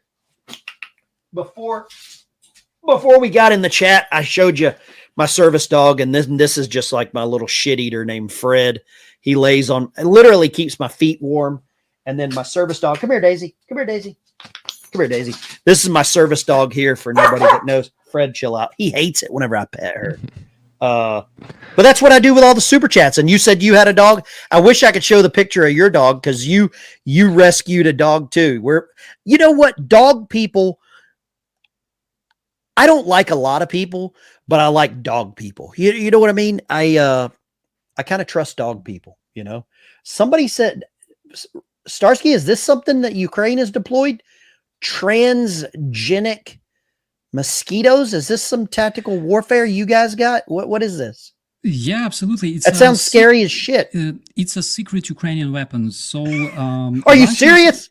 Yeah, Russian spokesman for the Russian General Staff, Konashenkov, reported that Ukraine introduced virus created in the American biolabs that targets Russians, and it spread using birds, mosquitoes, combat ducks, and seriously, I know it sounds cringy, but Russians still believe in this shit. That takes the cake out of all the weird shit I've heard, man.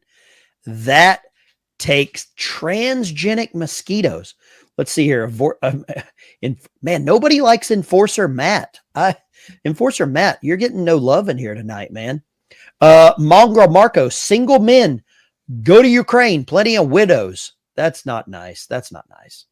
Barry Woodward, Starsky rocks. Unwoke Thoughts. Good friend of mine. He has a YouTube channel. He lives up in Michigan. Says, not a Russia fan, but the Kremlin is a badass name for an intelligence agency. I guess. We were talking in the chat before. When I lived in the UK, I rode my Harley Davidson from London to Russia. I took 30 days off and went and rode all over. And I took a picture right outside the Kremlin, and I got out of Russia as fast as possible because I didn't. And my military ID, because I was active duty at the time, I hid it under the gas tank on my Harley Davidson, so I could because I didn't really think they wanted somebody in the United States military in Russia. That was dangerous actually, because as far as I remember, one of the it was before 9/11. It was in 2000 when I went to Russia. They could take him captive. One of the anyway. guys that is still kept in the Russian captivity, one of the American guys, I believe it's Staff Sergeant Gordon Black. He was gonna go to his base. Instead of that, he went to Russia through Vladivostok because he wanted to meet a Russian woman, and he got captured and blamed of being a spy. So that's one of the guys. Yeah, he was not released. There's still quite a few Americans in the Russian prison that are still being kept there. Huh. Starsky, if you got anything, how can people find you? I've showed your YouTube channel. It's just called Operation Starsky. You got the closing words here, man. Shut us down. Yeah, literally Operator Starsky on YouTube, also on Twitter. I have an Instagram, nothing else. Okay. I was just going to put up your channel page here. Operator Starsky. How did you get the name? Were you a Starsky and Hutch fan? That was a TV show during the 80s. I know about Starsky and Hutch because my dog is called Fudge. So I got you. Okay. Yeah, but nothing serious about my nickname. It's literally call sign that was taken from my Facebook. Gotcha. Like in the army, you have a lot of call signs. That was literally just one of them. That's like mine. I'm a veteran. I ride a Harley Davidson. I started my channel making biker videos. Really good friend of mine. He's a British Royal Marine that I worked with whenever I was in the UK. Him and I rode all over Europe. Actually, he went to Russia with me. And on a Harley Davidson, he had an accident in Iraq, lost his foot, couldn't continue to ride. So I started making some motorcycle videos. And that's kind of how I started because him and I rode so much and he couldn't ride anymore, but he's got a new adaptive bike. He lives in the UK. He's trying to move because it looks like a civil war has broken out in the UK. Did you see this stuff?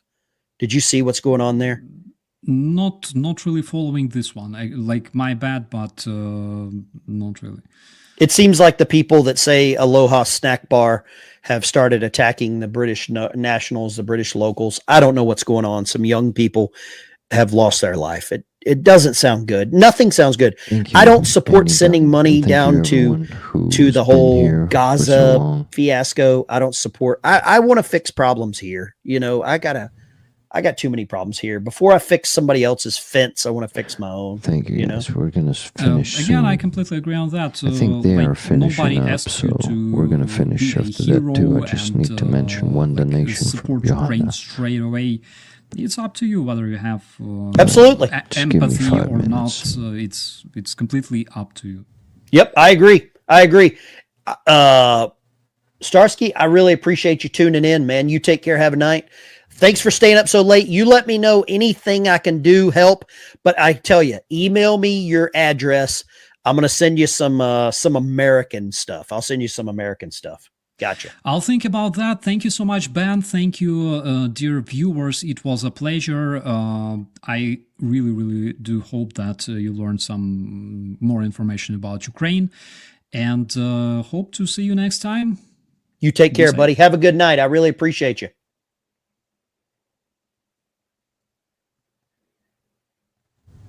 All right, guys, that was Operator Starsky on the live stream. I think it got a little heated in the chat. I think that's hilarious. People are passionate about everything's going on. It's not hilarious. People are passionate about what's going on, right? Somebody says, Guyman Hall, obtuse, I'm just a big bone brother. Strikers Arcades, obviously a big dude. Jaron Van Haren, and unfollowed. I am so upset. Jaron, I'm so sorry. I'm so sorry, man. So sorry. I just wanted to bring somebody else on the chat that was different. AJ Lahiniska, 3 a.m. in the UK. I used to live in London for about 6 years. Really appreciate that. Somebody said, yeah, it's not hilarious. Good people are dying. I completely agree. There are good people dying. There's good people dying in America because they can't afford to buy groceries. Yeah, of course. You don't care about the genocide in Ukraine because good people are dying in America because they can't afford groceries. Sure, man. Whatever. Okay, so, you know, Starsky did great.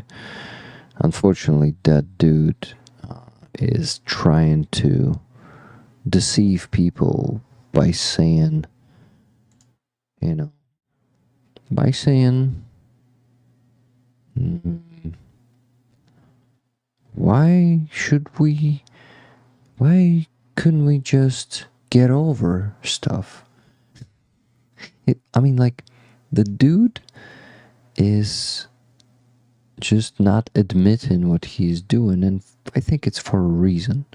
I think he's doing that because that's his plan, to put some propaganda out and then just say, I don't know, like, why should I? There was a lot of bullshit there in his accusations, and you know, he is not following, and Starsky should have say to him, like, do you know that Zelensky was an actor and the comedian, but once he became a president, anything like that was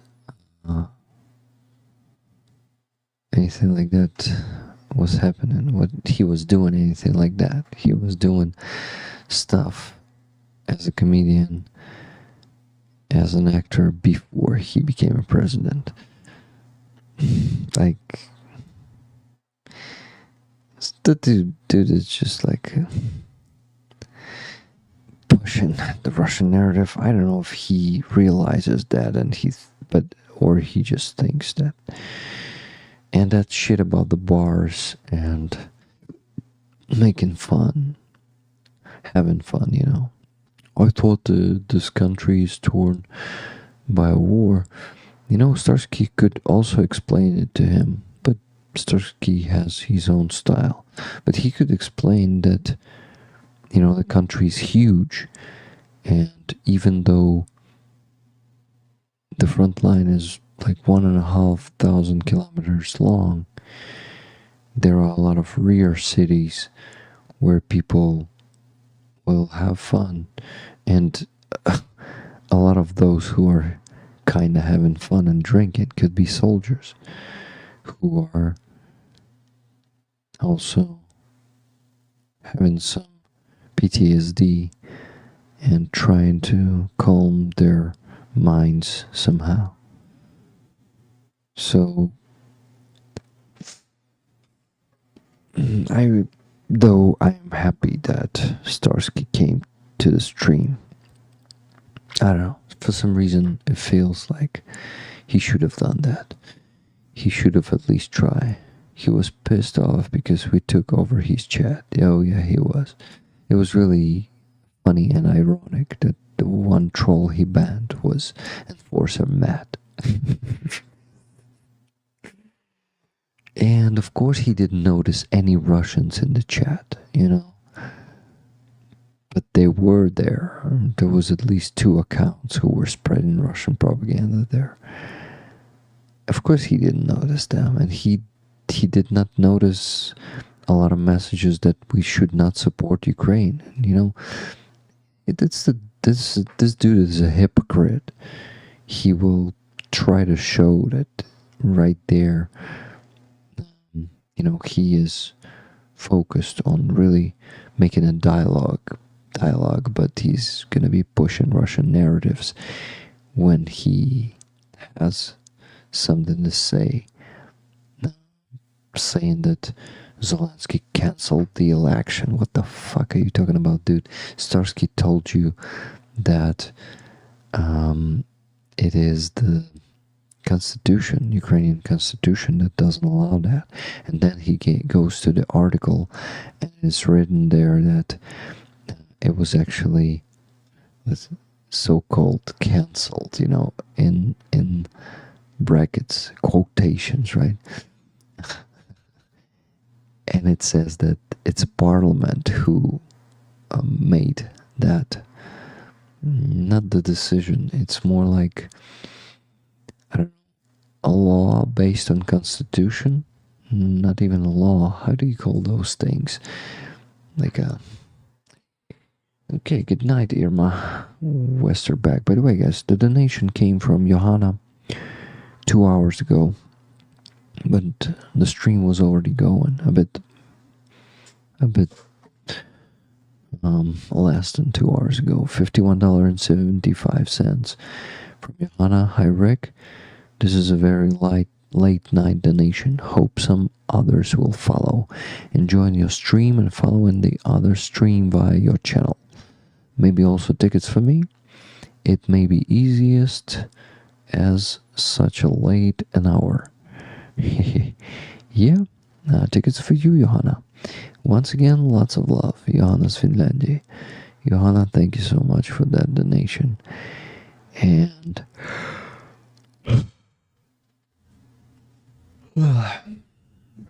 it's 5 a.m. here. Fuck. I think it's the sunrise is happening. Look at my eye. Oh, this one is very red. I really need to go to sleep, guys. Thank you, Johanna. And Johanna said, hope some others will follow. So if you still are willing to donate or have the means to do so, please do it. All money will go to this fundraiser, but everything we're going to raise above the needed 1,000 will go to our next fundraiser. I will have to decide what's it going to be during the next week.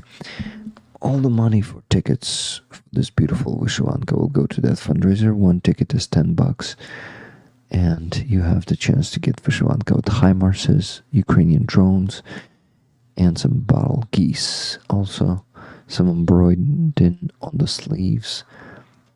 Pretty awesome. Thank you, Rick. Good night, Silver Earth. To you too, because I think now it's night in the US too. Or pretty soon. Oh man, Rick. A record. Go to bed. No, it's not. I mean, the record by time, but since we started the stream later, it's only 8 hours. Our record was 9 hours. Greg Experience, did you happen to see my email? Hey, is Greg there in the chat? I don't see Greg. Oh, I see Greg now. Hi, Greg. We visited the stream of MAGA Republican today where Starsky was a guest. You see how badly red my eyes are. I really need to sleep. It's 5 a.m. in here. Hey, Michael, thank you for 2 times 10 gifted memberships. I went hard today. By the way, not to forget, I need to put the money of Johanna. By the way, I think I unsubscribed already. In the armed forces of Ukraine. Yeah, this dude is still live and he keeps watching the videos. Before answering some of the questions put forward by Senator Vance of Ohio. This is actually a video made by AI. Look at this. On a farm right now in That's some kind of bullshit.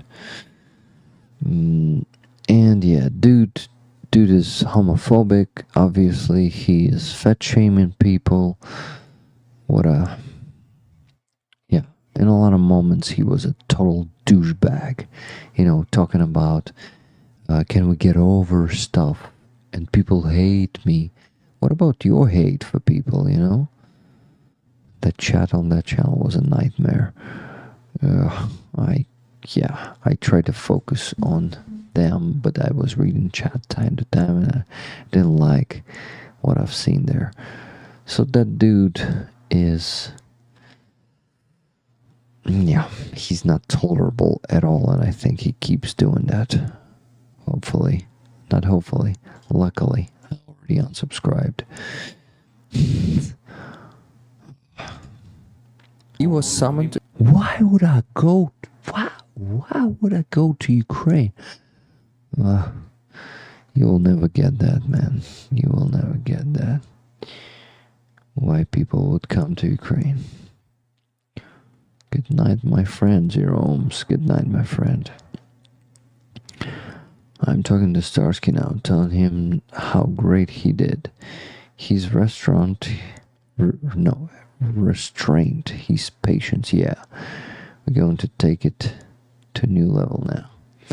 I really hope so. I really hope that it will change stuff and become a new trend, you know. That's how we're getting our voices out. Voices from Ukraine there. So, this POW in POW in the recent video, yeah. By the way, Greg, may I ask you to make a community post about my recent dub, and maybe on Twitter too? It's just 4,500 views for now, so still shadow banned. And the comment rate is pretty, well, not so well at the moment. I mean, it has seen a better times, the new dubs. Greg, he did so well, that guy was just outnumbered by Starsky's family tonight. Yeah, I'm happy that we rollers joined in it. But he was, yeah, he was trying to seem friendly, but he was not respectful at all. Hey, but Starsky's a legend. I'm not talking about Starsky. Starsky was so good as always.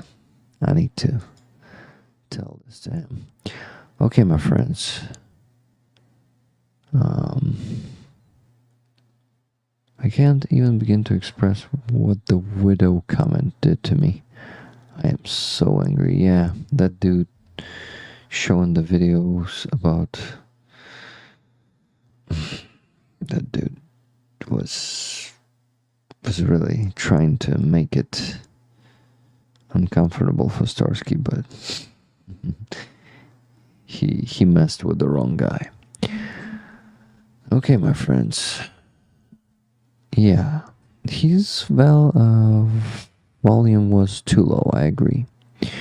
Rick, hello again. Hello, random username 2004. Thank you, guys. This was a great stream today. We had Nick Soutter, and we had a great conversation with him. And what we gotta do is to finally finish the stream. Oh, put Johanna to the fundraiser. But I'll donate the money that Johanna sent on the next stream already. Now,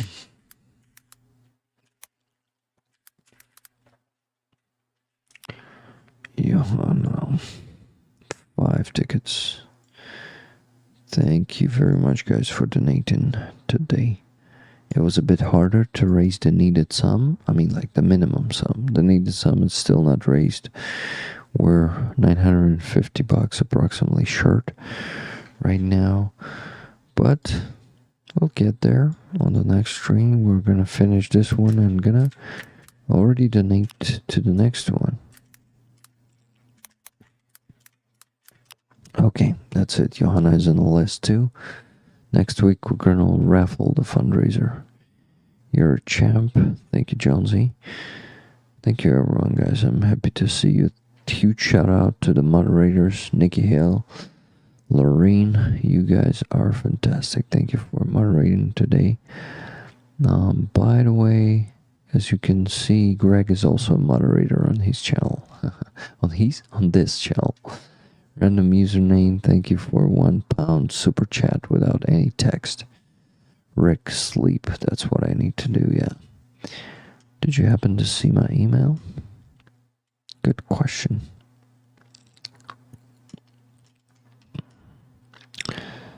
Okie doke.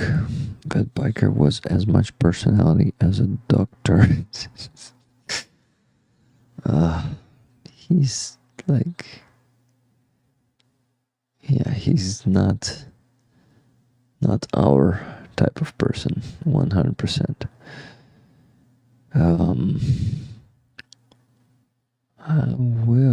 My computer should be connected to studio tomorrow. We'll see it and respond. Okay, guys, thank you very much for being here for 8 hours and 3 minutes. Awesome stream. Love you all, rollers. Don't forget to live long and prosper and donate. And I don't know what else. My honor to be a mod for you, Rick. Thank you, Greg. I don't know. I just need to sleep.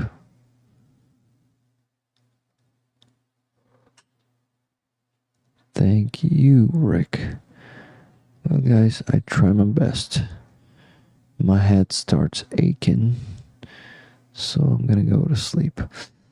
Love you all, guys. And let's keep bringing our victory closer bit by bit with our grassroots efforts. But we make a contribution, and that's important.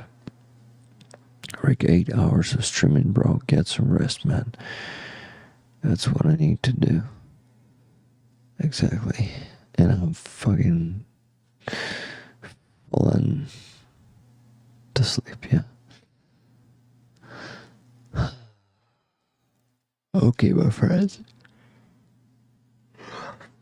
Slava Ukrainian. And Heroям Slava. Rest in peace, all the heroes of Ukraine who's given their lives for freedom and future. Free future, you know. Not enslaved future. Which is basically not future, but past. Soviet fucking past. We will keep being voices for Ukraine. Thank you, guys. Much love. Okay.